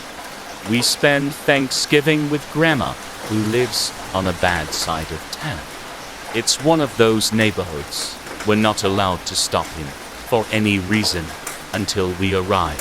And the drive gets a little depressing with the amount of missing kid, missing dog, missing wife posters. But Grandma makes it worth it. When we arrive with our limp Tupperware green beans, we're met with Grandma's kitchen at full power. The oven holds a golden, crispy Titanic-sized turkey. The rack above it, homemade rolls are brushed with butter. Mashed potatoes are piled a mile high with boatloads of delicious gravy. The only part of the meal I dislike is Cousin Neil's homemade cranberry sauce. Fruit or jellied, it always tastes foul. One year it was too sweet, one year it was too bitter. One year I swore he'd used rotten cranberries. Because Cousin Neil lives with Grandma, she is very protective of him and insists everyone have some of his sauce. If you don't, you'll get the Grandma eye. If you don't know what that is, it is a look that would strike fear into even the coldest heart. Finally, the meal I look forward to most each year has arrived. We all pull up our chairs.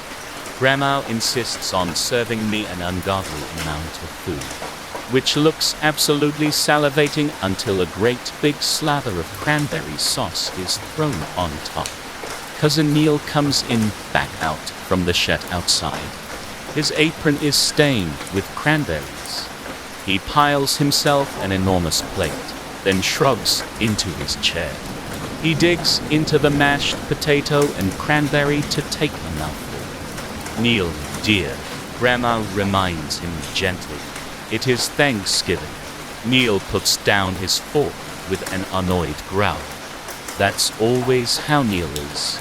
I think I've only ever heard him speak a full sentence twice in his life. We turn off the lights and light the candles around the table in the right procession. Oh, dear, Grandma smiles as I struggle into my robes. You're getting a little big, darling. The cranberry sauce is set in the middle of the table as we link hands, our hoods of our dark robes covering our eyes. Neil places a poster of a missing child around my own age under the cranberry pot. Bless us, dear ancient one, as we have done your rapture. Grandma spoke pleasantly.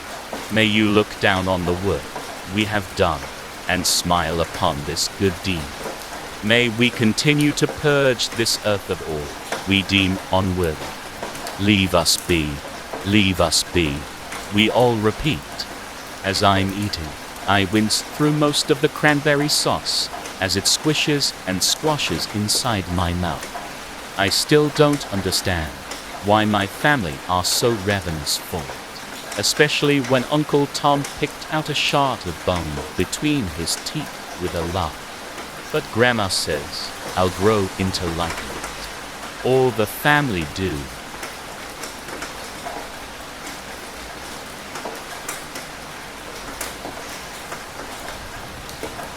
We all mourned his death, even my mom and dad. He was like the perfect son-in-law for them, always attending to their needs and whatnot. On September 5th, 2020, Bruce got hit by a truck while attempting to rescue a baby sparrow that had fallen on the road. He breathed his last breath in my arms, while I screamed at him to hold on a little longer. My only wish was to see him smile at me one last time. Little did I know that my wish would come true 1 year after his death. My name is Rachel, and I'm 25. My boyfriend's passing dealt a huge blow to me, and I thought I would never recover from it. It wasn't until I met Andrew who was able to fill up that hole that had been created in my heart. He helped me through this hard phase, and I ended up marrying him on September 3rd, 2021. Just 2 days before the date that marked 1 year of my old boyfriend's death. That night at around 11 p.m., I was looking at the moon from my bedroom window, sipping a cup of tea.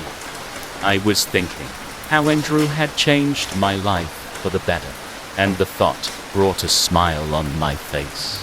I took another sip and looked at the neighboring houses. Everyone had mostly gone to bed, and only the streetlights outside brought any source of light. I set the empty cup on the table and was about to go to bed when I noticed someone standing in the porch of the house, exactly opposite ours. It was pretty dark outside, and I could only make out an opaque shape. I squinted my eyes to see if I could penetrate the darkness to get a better look at the person, but to no avail. I could tell that whoever it was looking directly at my bedroom window. I was feeling uneasy, so I called out to Andrew, who was busy in the study working on his project. "What is it, dear? Do you need something?" His head popped into the doorway. "Not really, but there is someone standing outside the house opposite us, and he is giving me these weird vibes," I said. "It must be our neighbor, Frank. He usually forgets where he keeps his door keys when he goes out. I'm not sure. The guy is facing directly towards our house." "Let me have a look," said Andrew as he made his way to the window. The guy hadn't moved since I last saw him. He was still in darkness, so making out his face was still difficult. "I'll give Frank a call to see if he is." Andrew was cut short when a car passed by and its headlights revealed the person who was standing there. My mouth dropped open as I realized who it was. The person standing there had brown hair. He was wearing blue jeans and a black t-shirt. It was Bruce, and he had the biggest grin on his face. I took a step back, trying to process what I had seen. That was definitely Bruce standing there, but how is he alive? Rachel, didn't you say that Bruce got hit by a truck and died afterwards?" asked Andrew. His eyes still hadn't left Bruce. I was too stunned to answer. I clearly remember that I was there when he was buried. I even went to his grave several times after. "I know you won't lie to me about something like this, but that Bruce looks far from dead to me," stated Andrew. His voice wasn't angry, he sounded confused. I had shown Andrew a picture of Bruce once, so that's why he recognized him. I escaped a glance outside the window, and sure enough, Bruce was still standing there. He hadn't moved an inch. Andrew drew the curtains so that we don't have to look at Bruce's smiling face. "I'm calling the cops on him," he said as he dialed in the number. "I think we shouldn't. He's not doing anything." I somehow managed to find my voice. Andrew looked in the direction of the window and sighed. "If he continues this weird act tomorrow, then I'm letting the cops deal with him. For now, let's just get to bed." I nodded in agreement and went to bed with him. Tomorrow morning, Bruce was gone. I was relieved that he was gone. It must have been our imagination or something, because Bruce was dead and we couldn't have possibly seen him last night. Or so I thought. The day went on normally. Andrew spent the day talking to travel agents and booked us a trip to Hawaii for the 6th of September for our honeymoon. I spent most of the time packing our luggage and completely forgot the events of last night. After dinner, I went to my room to open the window to let in some fresh air. I pushed open the curtains and almost screamed. Bruce was standing next to our fence, directly under a streetlight. He had moved from yesterday's position and was much closer to our house now. Just like yesterday, he had a giant smile on his face. He stood there, never blinking an eye. I shouted and called for Andrew. He came running in, and seeing Bruce from the window, he quickly took out his phone. "That's it, you creep. I'm calling the cops." I stepped away from the window, my heart racing now. A few minutes later, we heard the doorbell. It was the cops. Andrew explained to them about Bruce, and them both to where Bruce was standing. I watched all of this from the window. "Officer, I would like you to arrest this creep. He has been stalking us since yesterday," said Andrew, who pointed at Bruce. The police officers looked in the direction of Bruce, having a confused expression on their face. "Look, son, are you trying to pull a prank on us? You do know such things could get you in real trouble," stated one of the policemen. "If not, then I suggest you to stop drinking at this hour. It causes your mind to go bananas, so you imagine stuff," said the other. I stared in horror. What do they mean by that? Don't they see Bruce standing right next to them? Andrew was just as confused as I was. "Officer, the man I'm talking about is right next to you. Arrest him." "Look, son, I already told you that such pranks are no good. If you wanted to make us waste our time, then at least make up something good," warned the policeman. "Let's get moving, Drew." "Kids these days," said the other. Both officers went back to their car and drove away. The most frightening part of this entire exchange was that Bruce hadn't moved an inch during it. He kept his eyes towards me, completely disregarding what was going on around him. He had a giant smile on his face throughout. "Look here, if you come to my house again, you'll regret it," warned Andrew. Bruce, once again, acted like he hadn't heard a thing. He kept his gaze fixed on me. Andrew came back inside in complete disbelief. "I have no idea what's going on. Why did the officers think I was going crazy when Bruce was right in front of them?" Andrew kept on mumbling. I drew the curtains, taking one last look outside. Bruce was standing exactly where he was and smiling. Night went and morning came. Today was the day when Bruce had died, exactly a year ago. Due to the recent events, I was scared to go and visit his grave. Me and Andrew discussed about last night's events, that how the police officers completely ignored Bruce, like he wasn't even there. We came up with no logical explanation for it, so gave up. We finished packing for our honeymoon after that. That night, I was terrified to even go near the window. We made sure all the windows and doors were locked.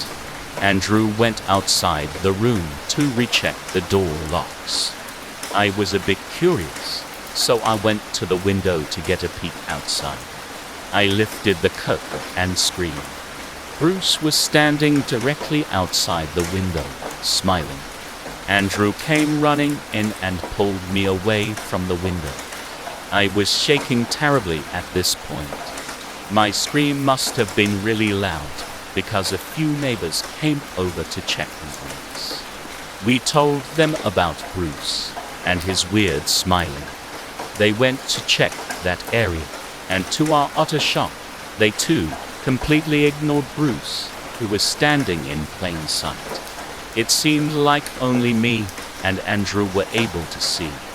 Once again, Bruce showed no interest in the people around him and kept his gaze at the window. The neighbors went back after a few minutes. They must have thought we were going crazy. That night, we hardly slept.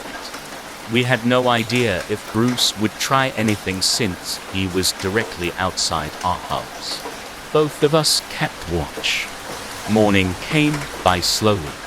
Andrew parted the curtain and Bruce gone by that time. We had our flight in a few hours, so we made our way to the airport. Both me and Andrew were super sleepy, so we decided to sleep on the plane. We boarded the plane and found our seats. Let's start our new life from this moment onwards. The last few days were weird, and I want to leave that behind, said Andrew. I nodded in agreement. Satisfied, Andrew took out an eye mask and quickly dozed off. I was surprised by Andrew's ability to sleep so quickly. The plane was about to take off. I took one last look outside the window and felt like my heart stopped. Standing next to the ground marshal was Bruce, and he was smiling.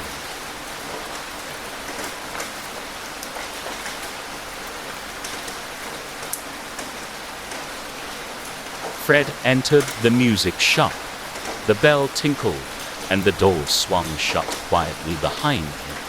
Immediately, he made a beeline straight for the piano schools. Time had not been kind to dear Fred. Wrinkles crest his face, and there was a pair of silver glasses perched upon his nose. His hair was turning gray too. He wanted to retire soon, and he wanted to have one last show before he did. It would be the greatest show in history. The perfect piece for that show was hidden away in the back of the sheets. But as soon as Fred's fingers caressed the paper, he knew this was it. There was something about it that sounded right. The rhythm, the articulation, the key. This was it. He took the piece of music to the cashier to pay. The cashier nearly jumped out of her skin when she saw what he picked. She scanned the price tag. "Good luck," she said, cryptically. Fred wondered what she meant. But then he felt the sheet in his bag like a lump of shining gold, and he felt excited as a little kid again. Later that evening, Fred sat down at his piano, the sheet nicely propped up on the stand. It was a beautiful beast, that piano. The body made out of polished ebony, and the keys made out of ivory. He warmed up with some scales.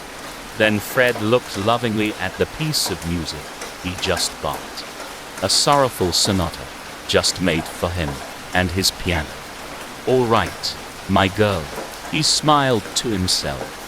"Let's see what you've got." From the first note, he fell in love. The sonata was haunting, beautiful. The music danced around him and echoed throughout the house. Playing the piano made him feel more peaceful. It was to his shop, then, when Fred was suddenly dragged off his stool in the middle of his melody and felt silver handcuffs click around his wrists. He looked up to see a grim face glaring back at him, rubber plugging his ears. Fred trembled like a leaf, his face turning pale. What did I do wrong?" he stammered. Saying nothing, the policeman yanked him up roughly, and Frog marched him throughout the house. Fred's heart sank lower and lower as he saw more and more corpses, that of his wife, children, and servants. They stared back at him, petrified, blood pooling out of their ears, and their mouths open in an eternal scream. Then Fred looked down at his hands. They were speckled with blood. "But I was playing piano the whole time," Fred protested. "I didn't do it." The policeman shrugged. It was pretty clear who did it to him. But as he led Fred towards the front door, he saw the music score. It called out to him. It knew how much he loved playing piano at home. He grabbed the music score and smiled. He couldn't wait to play it for his family.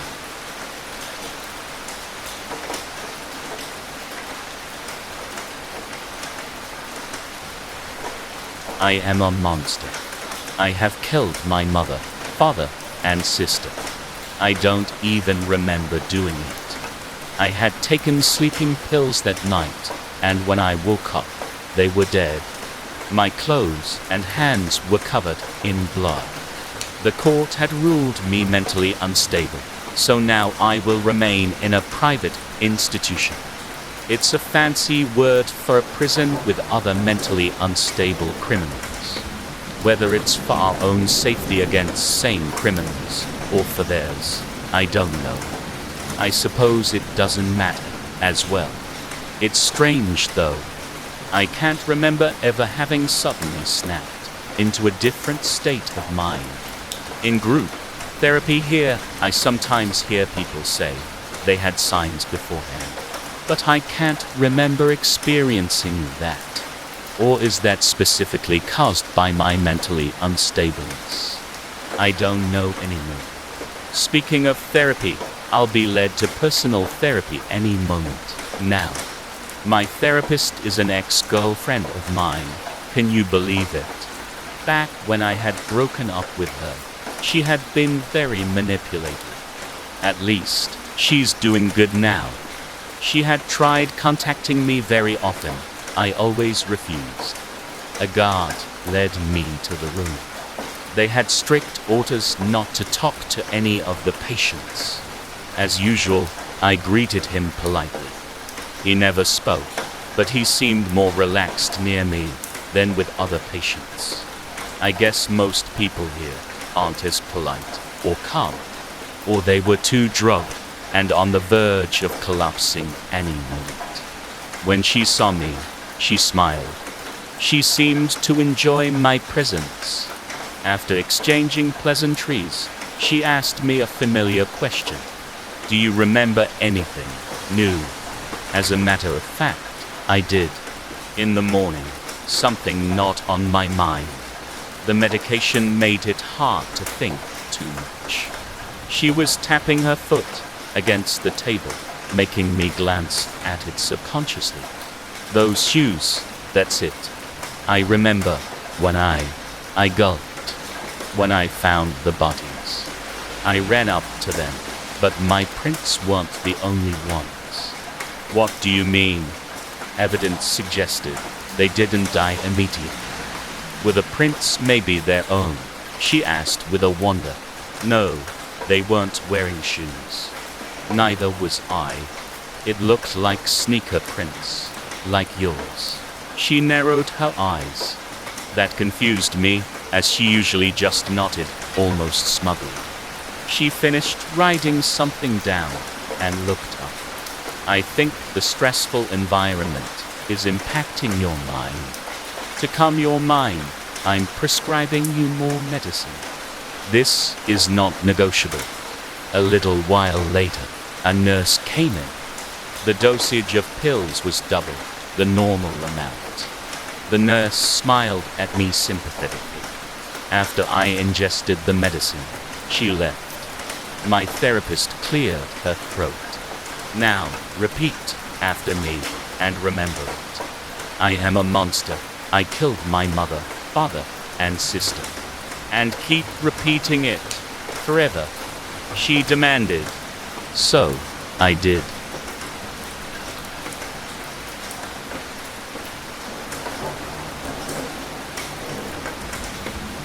Officer Grady approached the parked vehicle slowly, carefully. The black Camry was below a street light. Its lights were off. There appeared to be only one person inside, a woman, small to medium build. Probably no danger, but the city was on edge these days. Caution was in order. He motioned for the driver to lower her window. Instead, she opened the door, and he took a step back, a long stride, hand on his holster. Sorry, the window doesn't work, she said. The car's completely dead. No problem. Can you step out, please? She stood beside the car, and he took down her information. Lydia Corcoran, address about 3 miles away, toward the western suburbs. Have you called for assistance? He asked. My phone hit 1% and shut off. I was planning to recharge at home. And then he looked at the car, then back at her.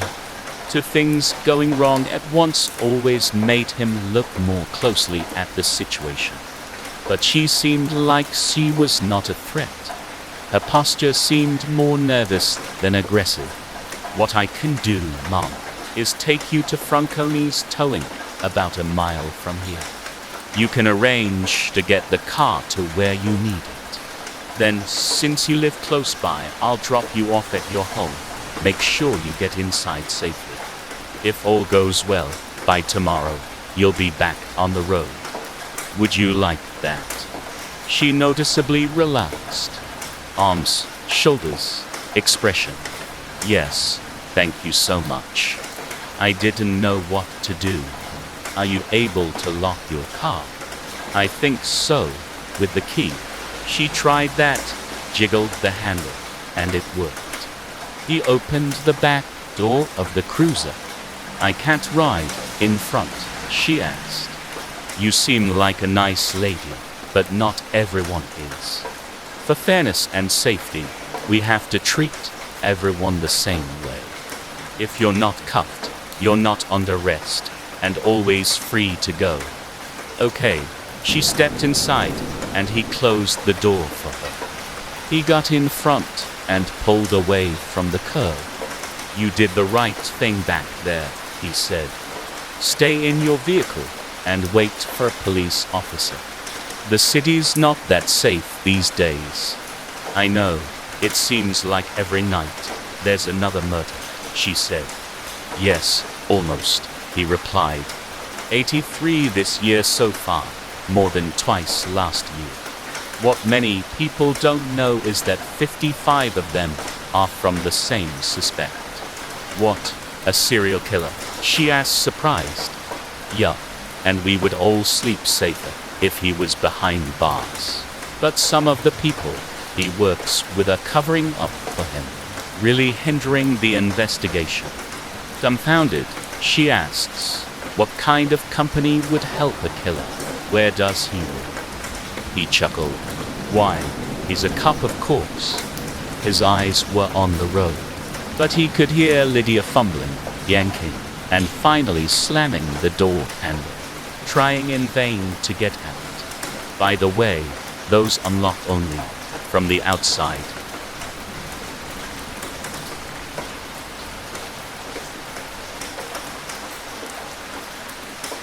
George sat alone in his apartment. He hadn't moved from his armchair for over 5 hours. In his hand, he was holding a picture of his daughter Rose. The glass in the frame was covered in droplets from his tears. It had been 1 month since the accident in which Rose had drowned in a public pool. The lifeguard, Ted Richards, was too busy on his phone to notice a child was drowning. When he did notice, it was too late. She was already dead. "You never got justice, Rose. That bastard is still working at the pool, putting more lives at risk," he thought angrily. He reached down beside his chair and grabbed the half-full bottle of whiskey from the floor and proceeded to neck it all. His gaze once again fell on the picture of Rose. He thought of the things he would sacrifice just to see his daughter once more. There was nothing he wouldn't give. George was suddenly broken from his thoughts. His phone was vibrating in his pocket. He looked at the number. It was unknown. He answered, "Hello." Surprise! A child's voice replied, excitedly. "Who is this?" It's Rose. Silly. "Rose, is that really you?" Tears formed in his eyes. Do you miss me? "More than anything." I don't believe you. Her voice was angry. "What? But why?" Because he is still alive? Then she hung up. George dropped the phone onto the floor and sunk his face into his hands and began to cry. She was right. How could he just sit here while the bastard that let his daughter drown still draws breath?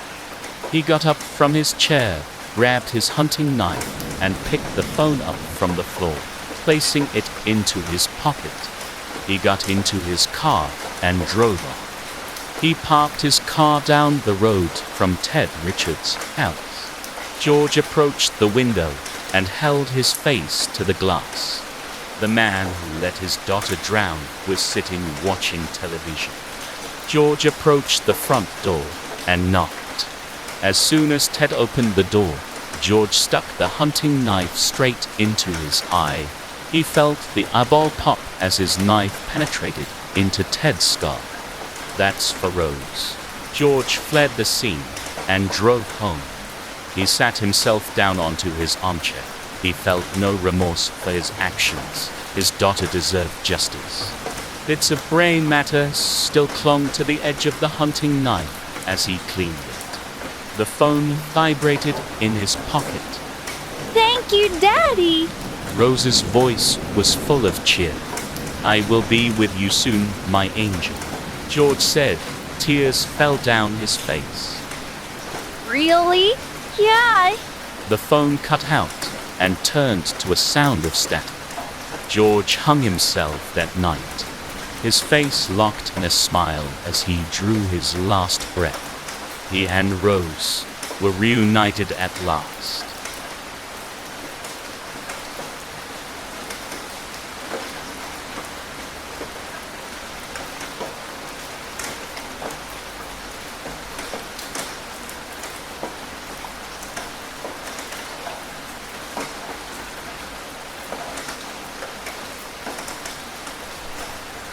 I'm running late. My palms are sweaty as I grip the steering wheel. I do a 100 on the freeway, the tires skidding on the road. Finally, I'm here. I steel myself and ring the doorbell. My mother answers it with a smile. You're finally here. Come in. I sit down at the dining table and help myself to the food. The turkey melts in my mouth and is nice and umami. The cranberry sauce that I pour on top was sweeter than honey. The pies are filled with the sweetest raspberry filling, and the top is a deep golden brown. For this Thanksgiving, my mother really has outdone herself. Conversation and laughter erupts around me. Ruby red wine is poured into glasses, and we cheer and toast my mother. I take one sip and nearly spit mine out. It tastes strangely sweet and metallic. However, everyone else is draining their glass and cheering loudly. But the words are blurred together, and their cheeks are rosy red. How much did they drink before I got here? Does the wine taste weird to any of you? I ask finally. There's an uncomfortable, short silence. Everybody's head creaks as they look at me. That's when I realize there's something wrong with their eyes. They are glazed over and bulging out of their heads, like they're hypnotized. We're just tired, that's all. They chorus, as if reading my mind. The night is getting weirder and weirder. I want to press them further, but then I hear something faint from the basement, like somebody's moving around. The laughter and cheers from earlier must have drowned it out. I glare at my relatives for an explanation, but they just sit there with strange smiles. I'm going down to check. I say finally. No one tries to stop me. The stairs creak as I descend, and darkness envelops me, so I can't see my hand in front of my face. The light from my phone shines bright like a candle as I hold it up in front of me. What I see next makes me want to throw up. Bodies are strewn everywhere, their chest cavities ripped open, and guts spilling out. Their faces are all gone too, but there's 2 words scribbled in blood on the floor that makes my blood run cold. Monsters upstairs. That's when the shadows melt together into something that lunges at my face. I dodge the first time, but on the second, it gets me. Long claws extend out of the shadows and peels off the skin like a rubber mask before placing my face carefully on its own. I collapsed beside my family, blood staining my clothes and dripping on the floor, listening helplessly as the other me ascends the stairs, calling out, "Sorry about that, Mom. I love the wine. Can I have some more?"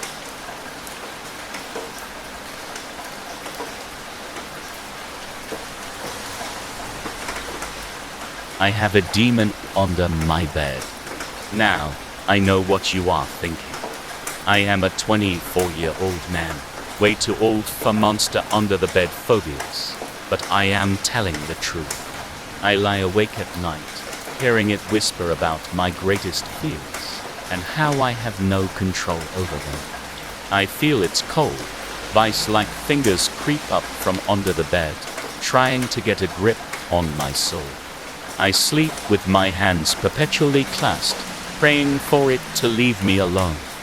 It has started casting its malicious shadow around me, sapping away my energy.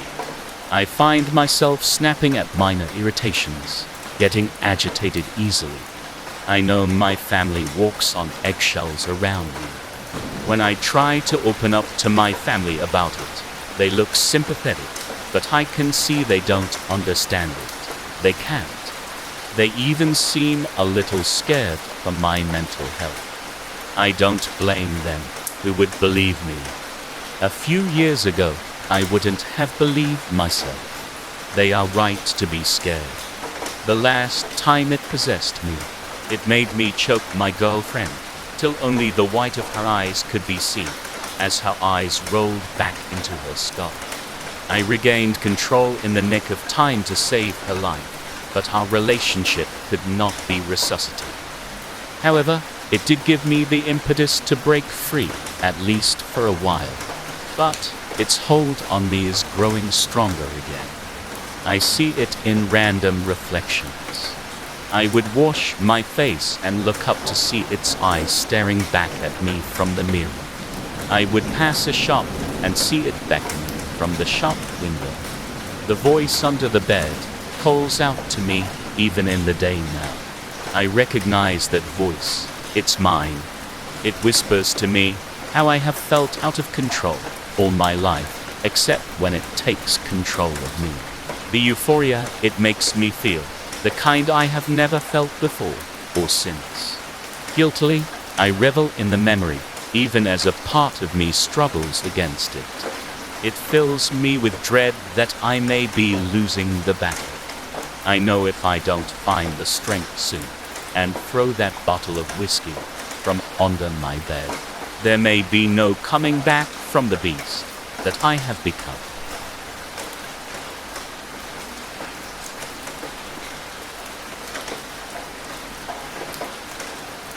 My name is Lindsay Harrison. I am a detective, and these last 7 years, I've worked exclusively in homicide. In November of my first year, a news anchor from the local television station had been murdered, and her naked body displayed in a popular park. Every November since, a prominent citizen of our little community has been murdered and similarly displayed in very public places. I've been on the team working the case from the start, and though it pains me to admit, up to this moment, we'd yet to come across a single clue as to whom the killer might be.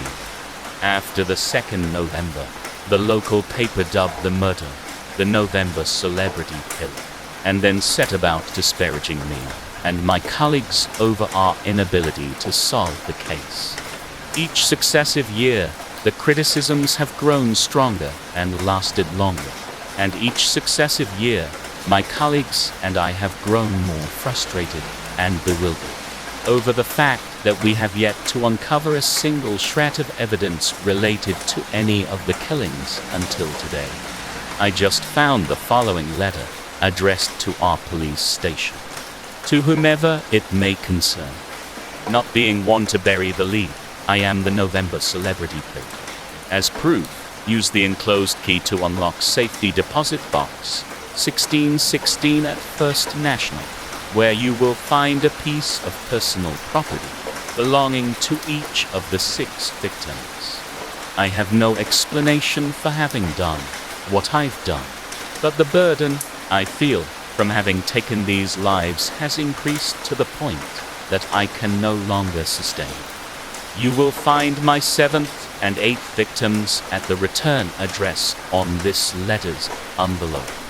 The 8th victim will be me, and the 7th will be my lovely wife, whom I intend to cross over with. Go in Christ, Reverend George Harrison. I've heard people talk about their blood running cold. Now I know what they meant. I heard the key in the front door, my husband returning from his errands, no doubt, one of which had been carrying the stack of mail from the foyer table to the post office, except for the one he'd accidentally dropped on the foyer floor. I was in the den, but my service revolver was upstairs, locked away in my bedroom closet. The foot of the stairs was near the front door, the door my husband had just entered. My training kept trying to kick in, but my heart kept getting in the way.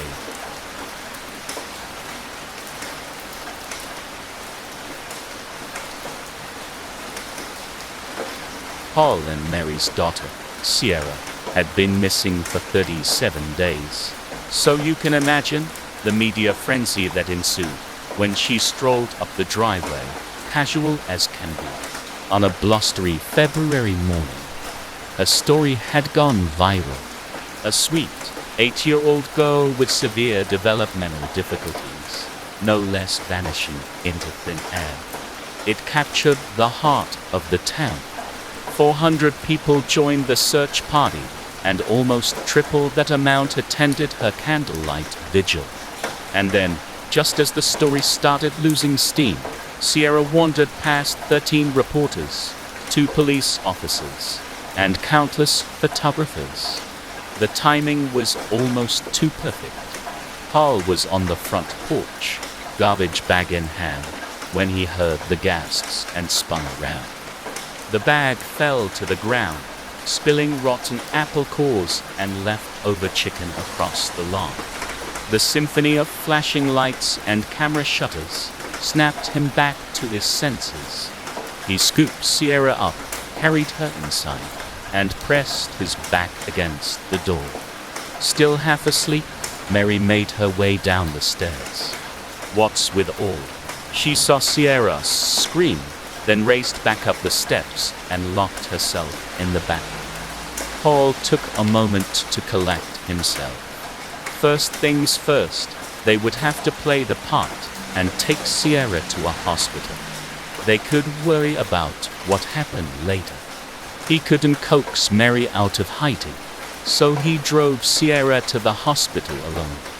The doctor gave her a clean bill of health. Soon after, a detective stopped by to ask her some questions.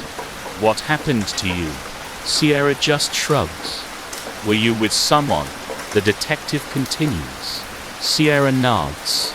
Did they hurt you? Head shake. The detective flicked his notebook closed. Call it a miracle. Then, when the detective left, Paul gave Sierra some crayons and paper and set her down at the kitchen table, then found Mary in their bedroom, hugging her knees against her chest, clutching a half-empty bottle of wine. They argued. This couldn't be happening. They'd made sure of it. All they had left to do was ride out the media storm. Then they would have been free. Free to start a new life. A simpler one. It's some sort of punishment, said Mary. Paul shook his head. You've lost your damn mind. There came a knock at the door. Slowly, Paul pulled it open. Sierra was standing outside, holding out her drawings. Paul flicked through them. There was one of Paul and Mary throwing Sierra into a body of water. Another of Sierra surrounded by black spirals. There was a picture of all 3 of them, standing together, surrounded by cameras. And finally, Sierra standing over Paul and Mary, bloody knife in hand. Paul looked up.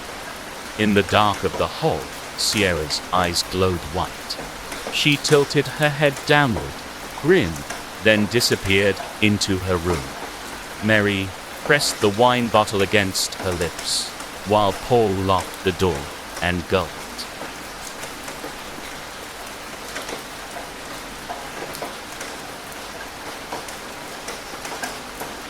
Have you ever heard the phrase, unmoored by greed? It sounds extravagant, almost fake, overselling its intention.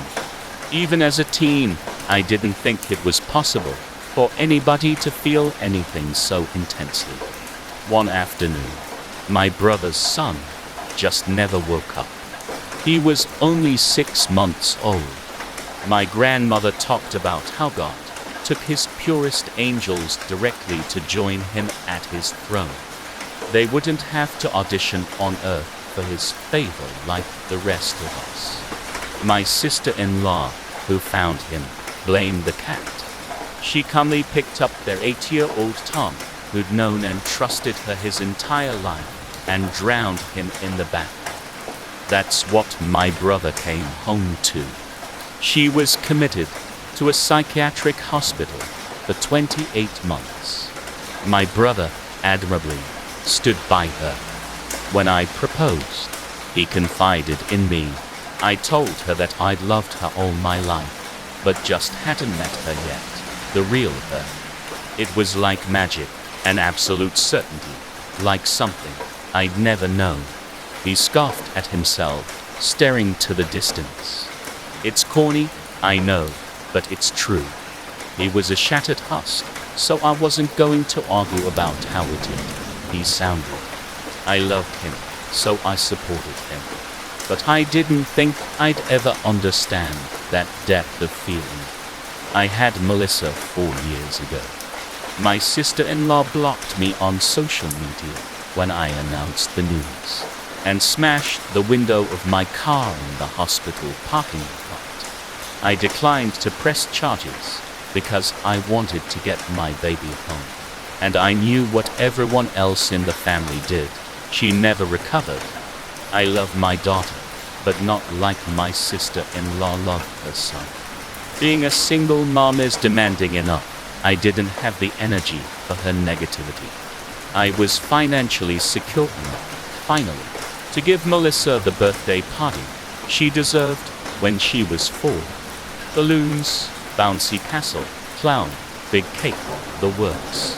Because her birthday was on a Wednesday, we celebrated it that Sunday. When I sent invites, my sister-in-law exploded. This was the date her son had died. How dare I? To be honest, I'd forgotten. It was a horrible memory, and I'd shut it out. I apologized, but she called me a bitch. So I blocked her. I had to feed 14 kids and a clown. I was taking a break from the kidmare in the powder room when I heard a commotion in the kitchen. When I got there, my daughter, Melissa, was on the floor, purple face with eyes bulging and red. Cake stuffed down her windpipe. Suffocated, dead. My sister-in-law stood over my daughter, rest of the birthday cake in her hands. She looked at me, face blank. I had to. I need someone else to know how it feels. I padded over to her, shocked, then hugged her tight. Thank you, I whispered. She recoiled. What? I started to cry. I'm finally free. I pushed her away, composed myself, then began to scream.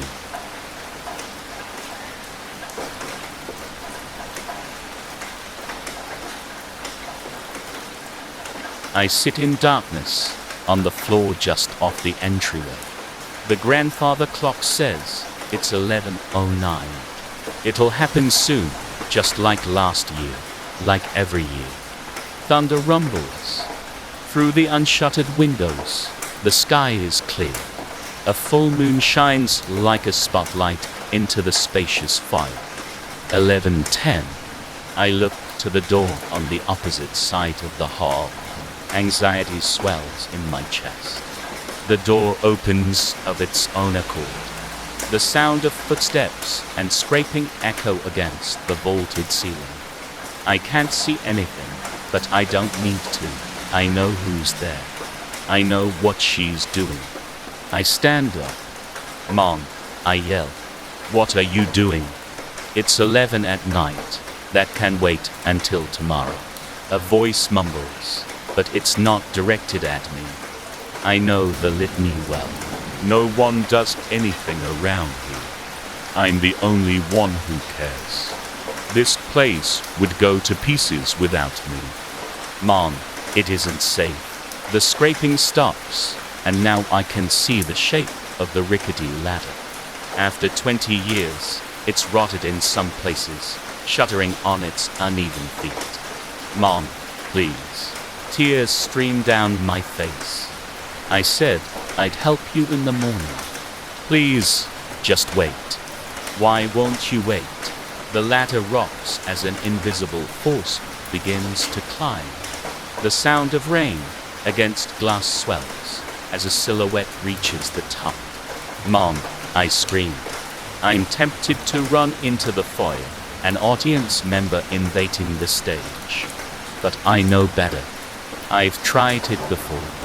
Mom, please, you're going to get yourself killed. She doesn't listen. She never listens. Or maybe she can't hear. It doesn't matter which. The figure reaches toward the chandelier and mimics unscrewing a light bulb. There's nothing there to grasp, as the light hasn't been replaced since it happened. At the apex of her reach, when the ladder wobbles under her, the thunder booms. The windows rattle, the walls shake, the sound resounds inside my chest. My mother jerks in surprise. The ladder rocks. I don't see the fall. Tears blur everything into shadows and silver, but I hear the impact. I sink to my knees, grief tearing through my throat, spasming through my body. When I can't shed another tear, I collapse onto the floor and wait. Eventually, the light changes.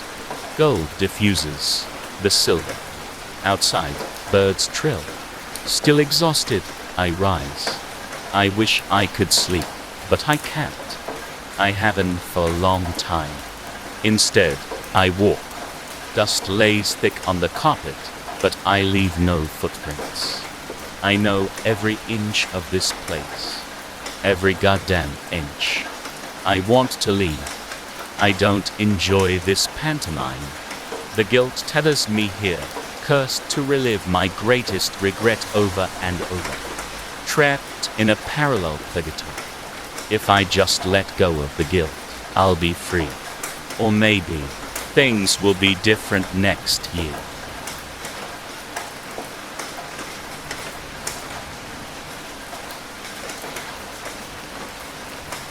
You slam open the door to your home and rush to your wife. She's feeding the baby. Listen to me very carefully, you say. You look her straight in the eyes. You know that conspiracy about lizardmen infiltrating society. It's all true, all of it. Except instead of lizards, it's turkeys. I found proof, hard proof, about this. Now they're after me and our family. I'll explain more when we're safe, but we have to go. She stares at you, eyebrows raised. You grab both of her hands and take them into yours. I know this sounds absolutely insane, but it's the truth. You continue. If our marriage means anything to you, if our daughter's life means anything to you, then please do as I say and pack your bags. She opens her mouth to speak. Bang. You watch as your wife slumps face down on the floor. Blood pours out from the bullet wound on the back of her head. You look behind you and see a man holding a revolver.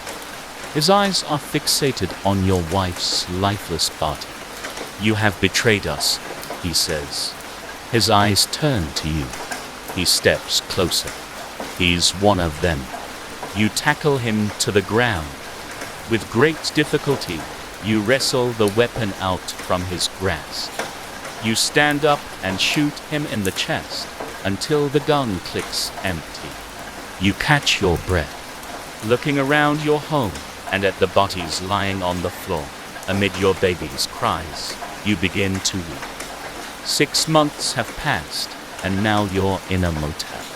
You've been running and hiding the entire time, never staying in one place more than necessary. You want to fight. You want to expose this terrible secret to the world, but you don't know where to begin. You know from your research that the Turkey people hold considerable influence. They're almost everywhere, from the highest levels of power to the common people around you. You turn your attention to your daughter, despite the difficulty of raising a child alone, while mourning your wife. Your baby has been the only source of stability in your life. You decide to prepare her for bed. You're changing her clothes when you find a small black feather embedded on her arm. You find another on her shoulder, and 3 more on her back. The skin on her feet has hardened, almost like scales. Her toes, once plump and round, are now as sharp and pointed as talons. Your mind begins to race, but your thoughts are interrupted by your daughter's first words. Gobble, gobble.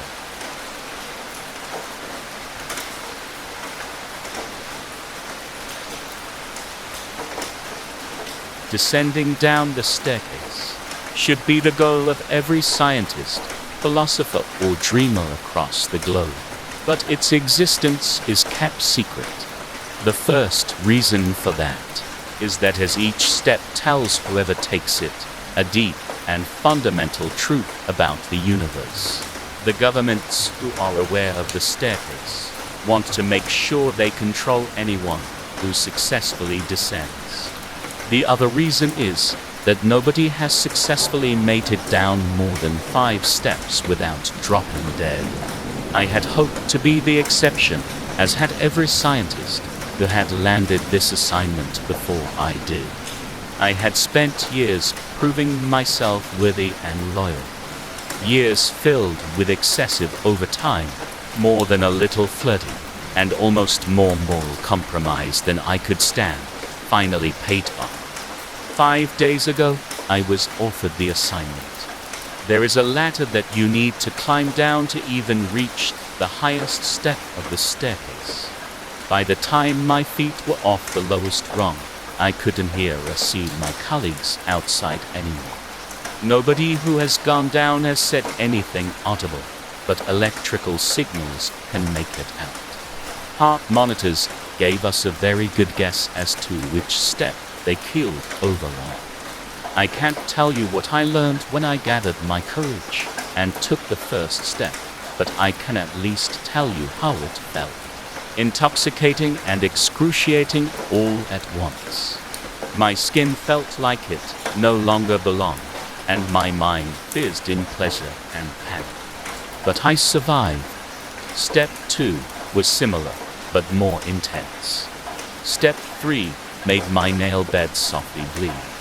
Step 4 made me nearly collapse onto the sorry skeleton to my right.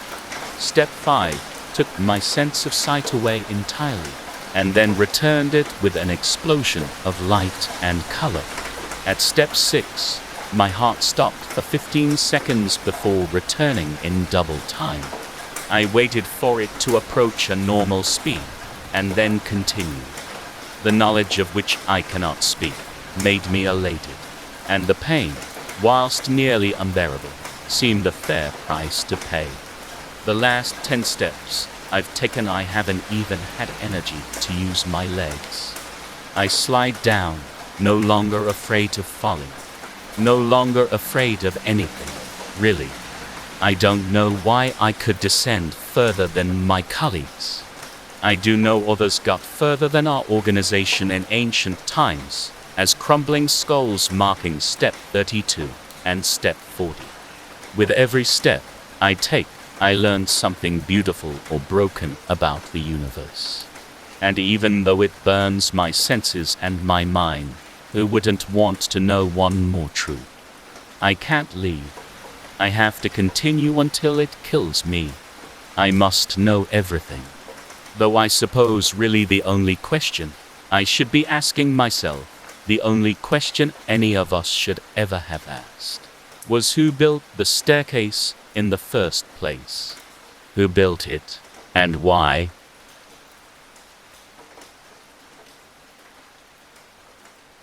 Please subscribe, or the toxic skull will come for you.